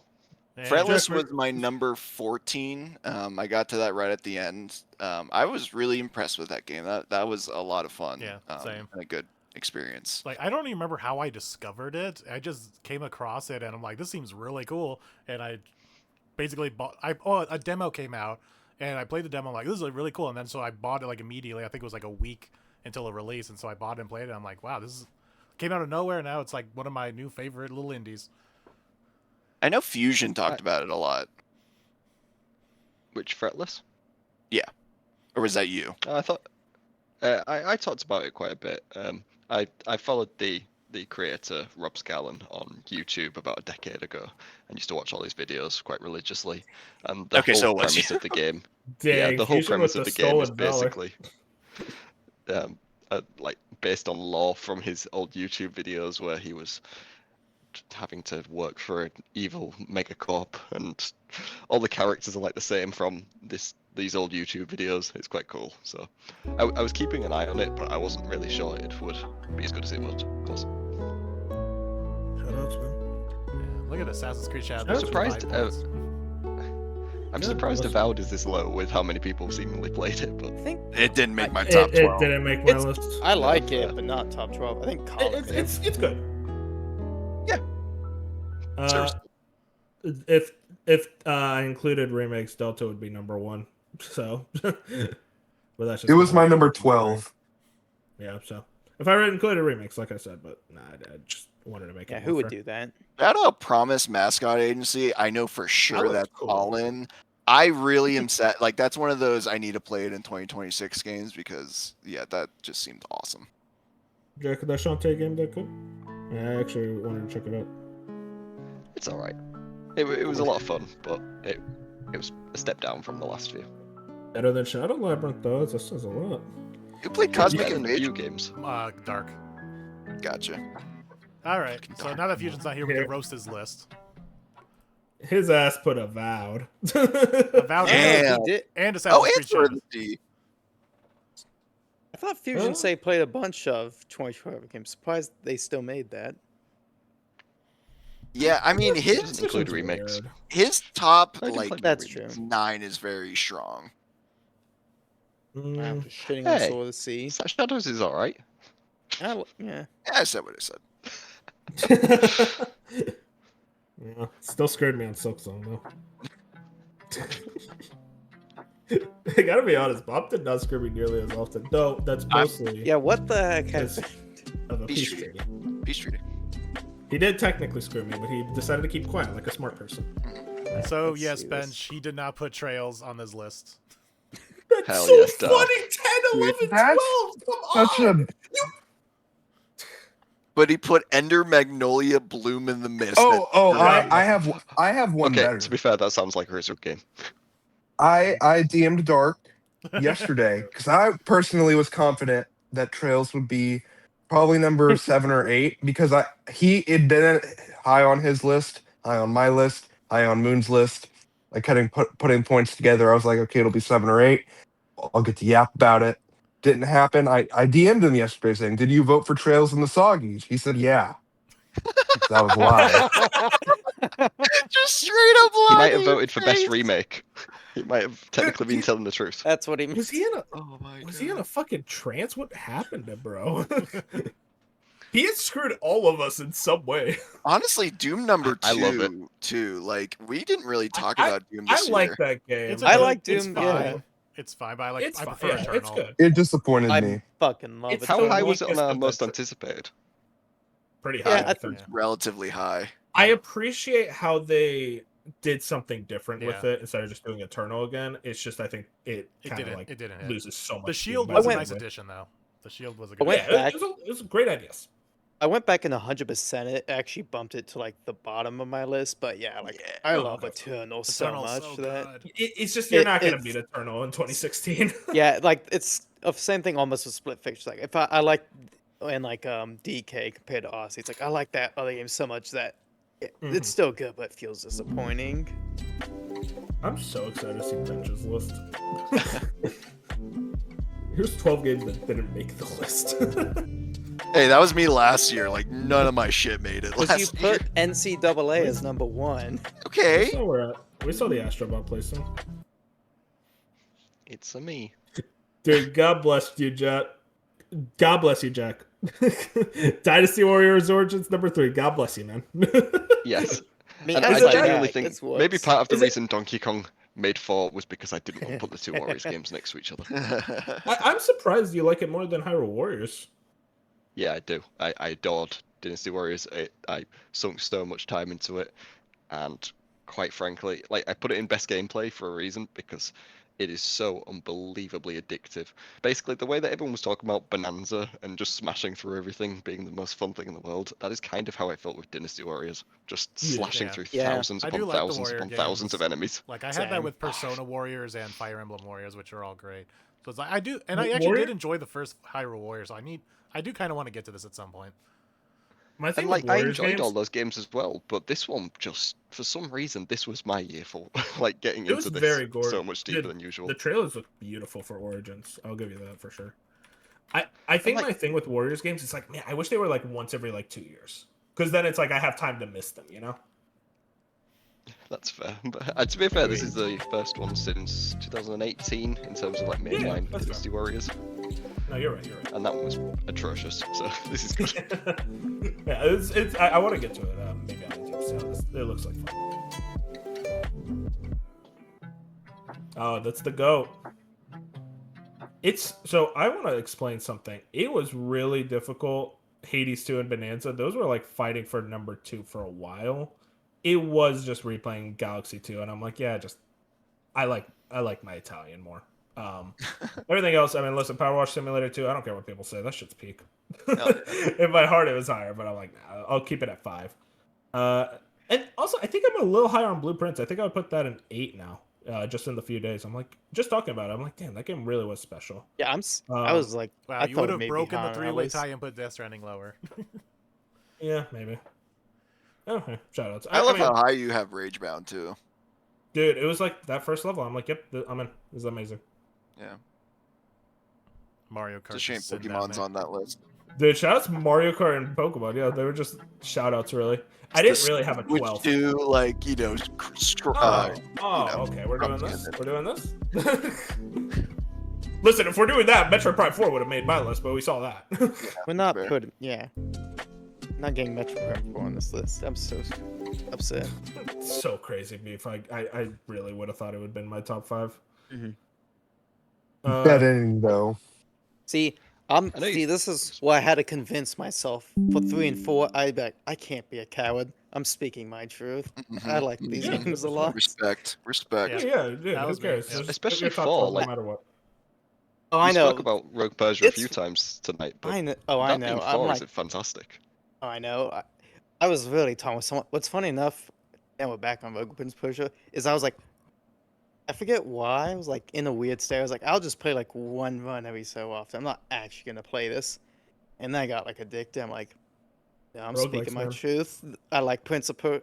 It's funny. It's like this and Lost Crown. Like, I'm starting to actually really like this Prince of Persia resurgence that's coming about. It's the Yeah, one it's really hope I cool. have with Ubisoft. Did you play Ragebound, Beef? Yeah, I did. That's also like, just outside mine. Okay, Oh. fair. More of a shinobi guy. Yeah. Yeah. 4 was awesome. 4 as well looks awesome, I guess, so I really want to get to it. You're selling me on it. Oh, here we go. Dude, he was talking so much shit, Bob. The whole episode, more than me, and he puts it at number 2. Look, I have voiced my disagreements with some of the party members, but I do really love the game, and a game that leaves me thinking is a game that's always going to be high on any list I make. But I still really like the game, so I'll leave it at that. But Final Fantasy Tactics was just a sleeper hit at the end of the year. That whole remaster package they did was fantastic. For those that played FF16, they added into this game a State of the Realm from 16 to keep track of like all the political parties, and it's just so much fun to read through all that stuff as it's going on. I'm glad you like And then the- Donkey Kong. Yeah. Tactics I'm glad you is like one I the, want to get to. I do want to get to Yes, tactics. Sam. The voice acting just elevates the game to another level in terms of just pure performance and how it's written. Just everything about Tactics was fantastic this year. Yeah, but they're not mocap, You know, so it's I like, would have given, like- Yeah, think- they're lesser than. They are lesser than. Fucking Bob. Like, I wanted to give a best performance to that one, but all of them are equal, so I had to give it to something else. And then Donkey Kong was like, Yeah, surprised Great the hell deal. out of me, but loved it. amazing good.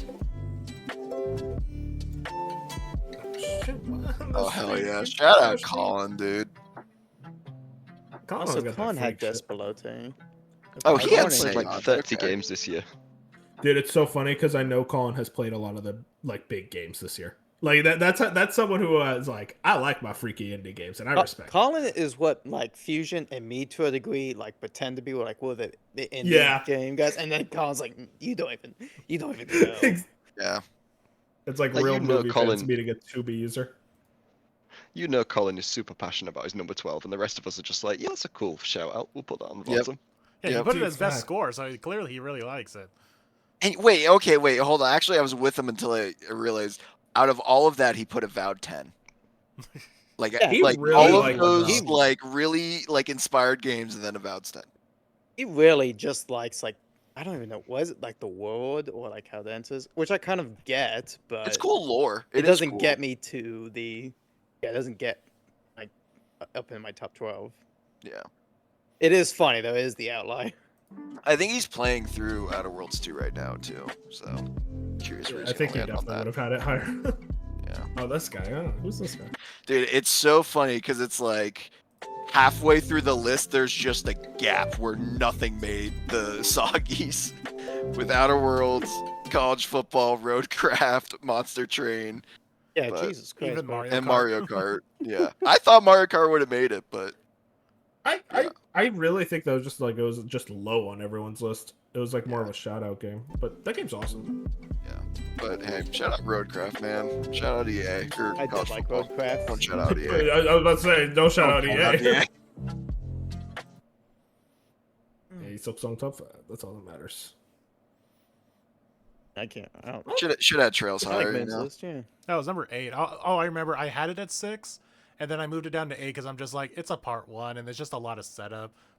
So I kind of. I'm really surprised at how high you put We don't need to Legends tell in him. A. Just you said 4. It's fine. But I'm what? glad it resonated for you, man. Yeah, I thought Pokemon. Legends was your number 3. Yeah, I must have hit a wrong button there. Yeah. Glad it resonated though. I like what you said, where it's like it is like more exciting for the future that they are willing to kind of do some new Experiment. shit. Yeah. No, dude, I'll admit something. I've been replaying Pokemon Heart Gold. I'm like, this was their LeBron era, man. Oh, I know, Holy dude. shit, this is so much better.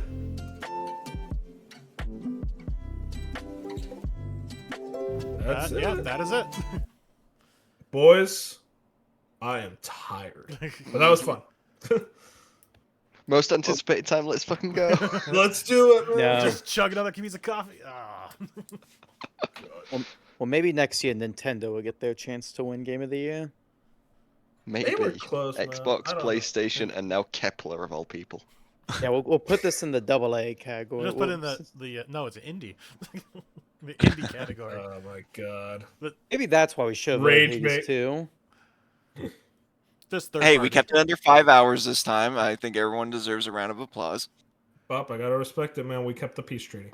Hey, we we were did. very respectful. Kept the peace treaty, but he You forged were a little wars with other disrespectful. people. Yeah, right.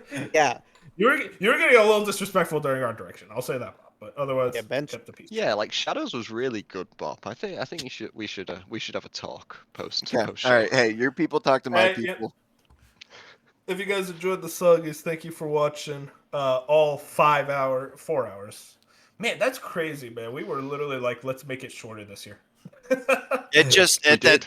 I think if the only way we're making it short is if we cut the categories, which like I don't really want to do because I think they're great, but Or we cut a certain person, 2 people in particular. Peace Treaty. Peace treaty. All right. you talk so much It's gonna be shit you two about. next week. You talk so much shit about Doc, and he wasn't even here. That's what he Let Yeah, alone- he's really lucky he let wasn't alone- here. I thought you and Fusion, if you were in the same movie, you'd be fighting like in the fists.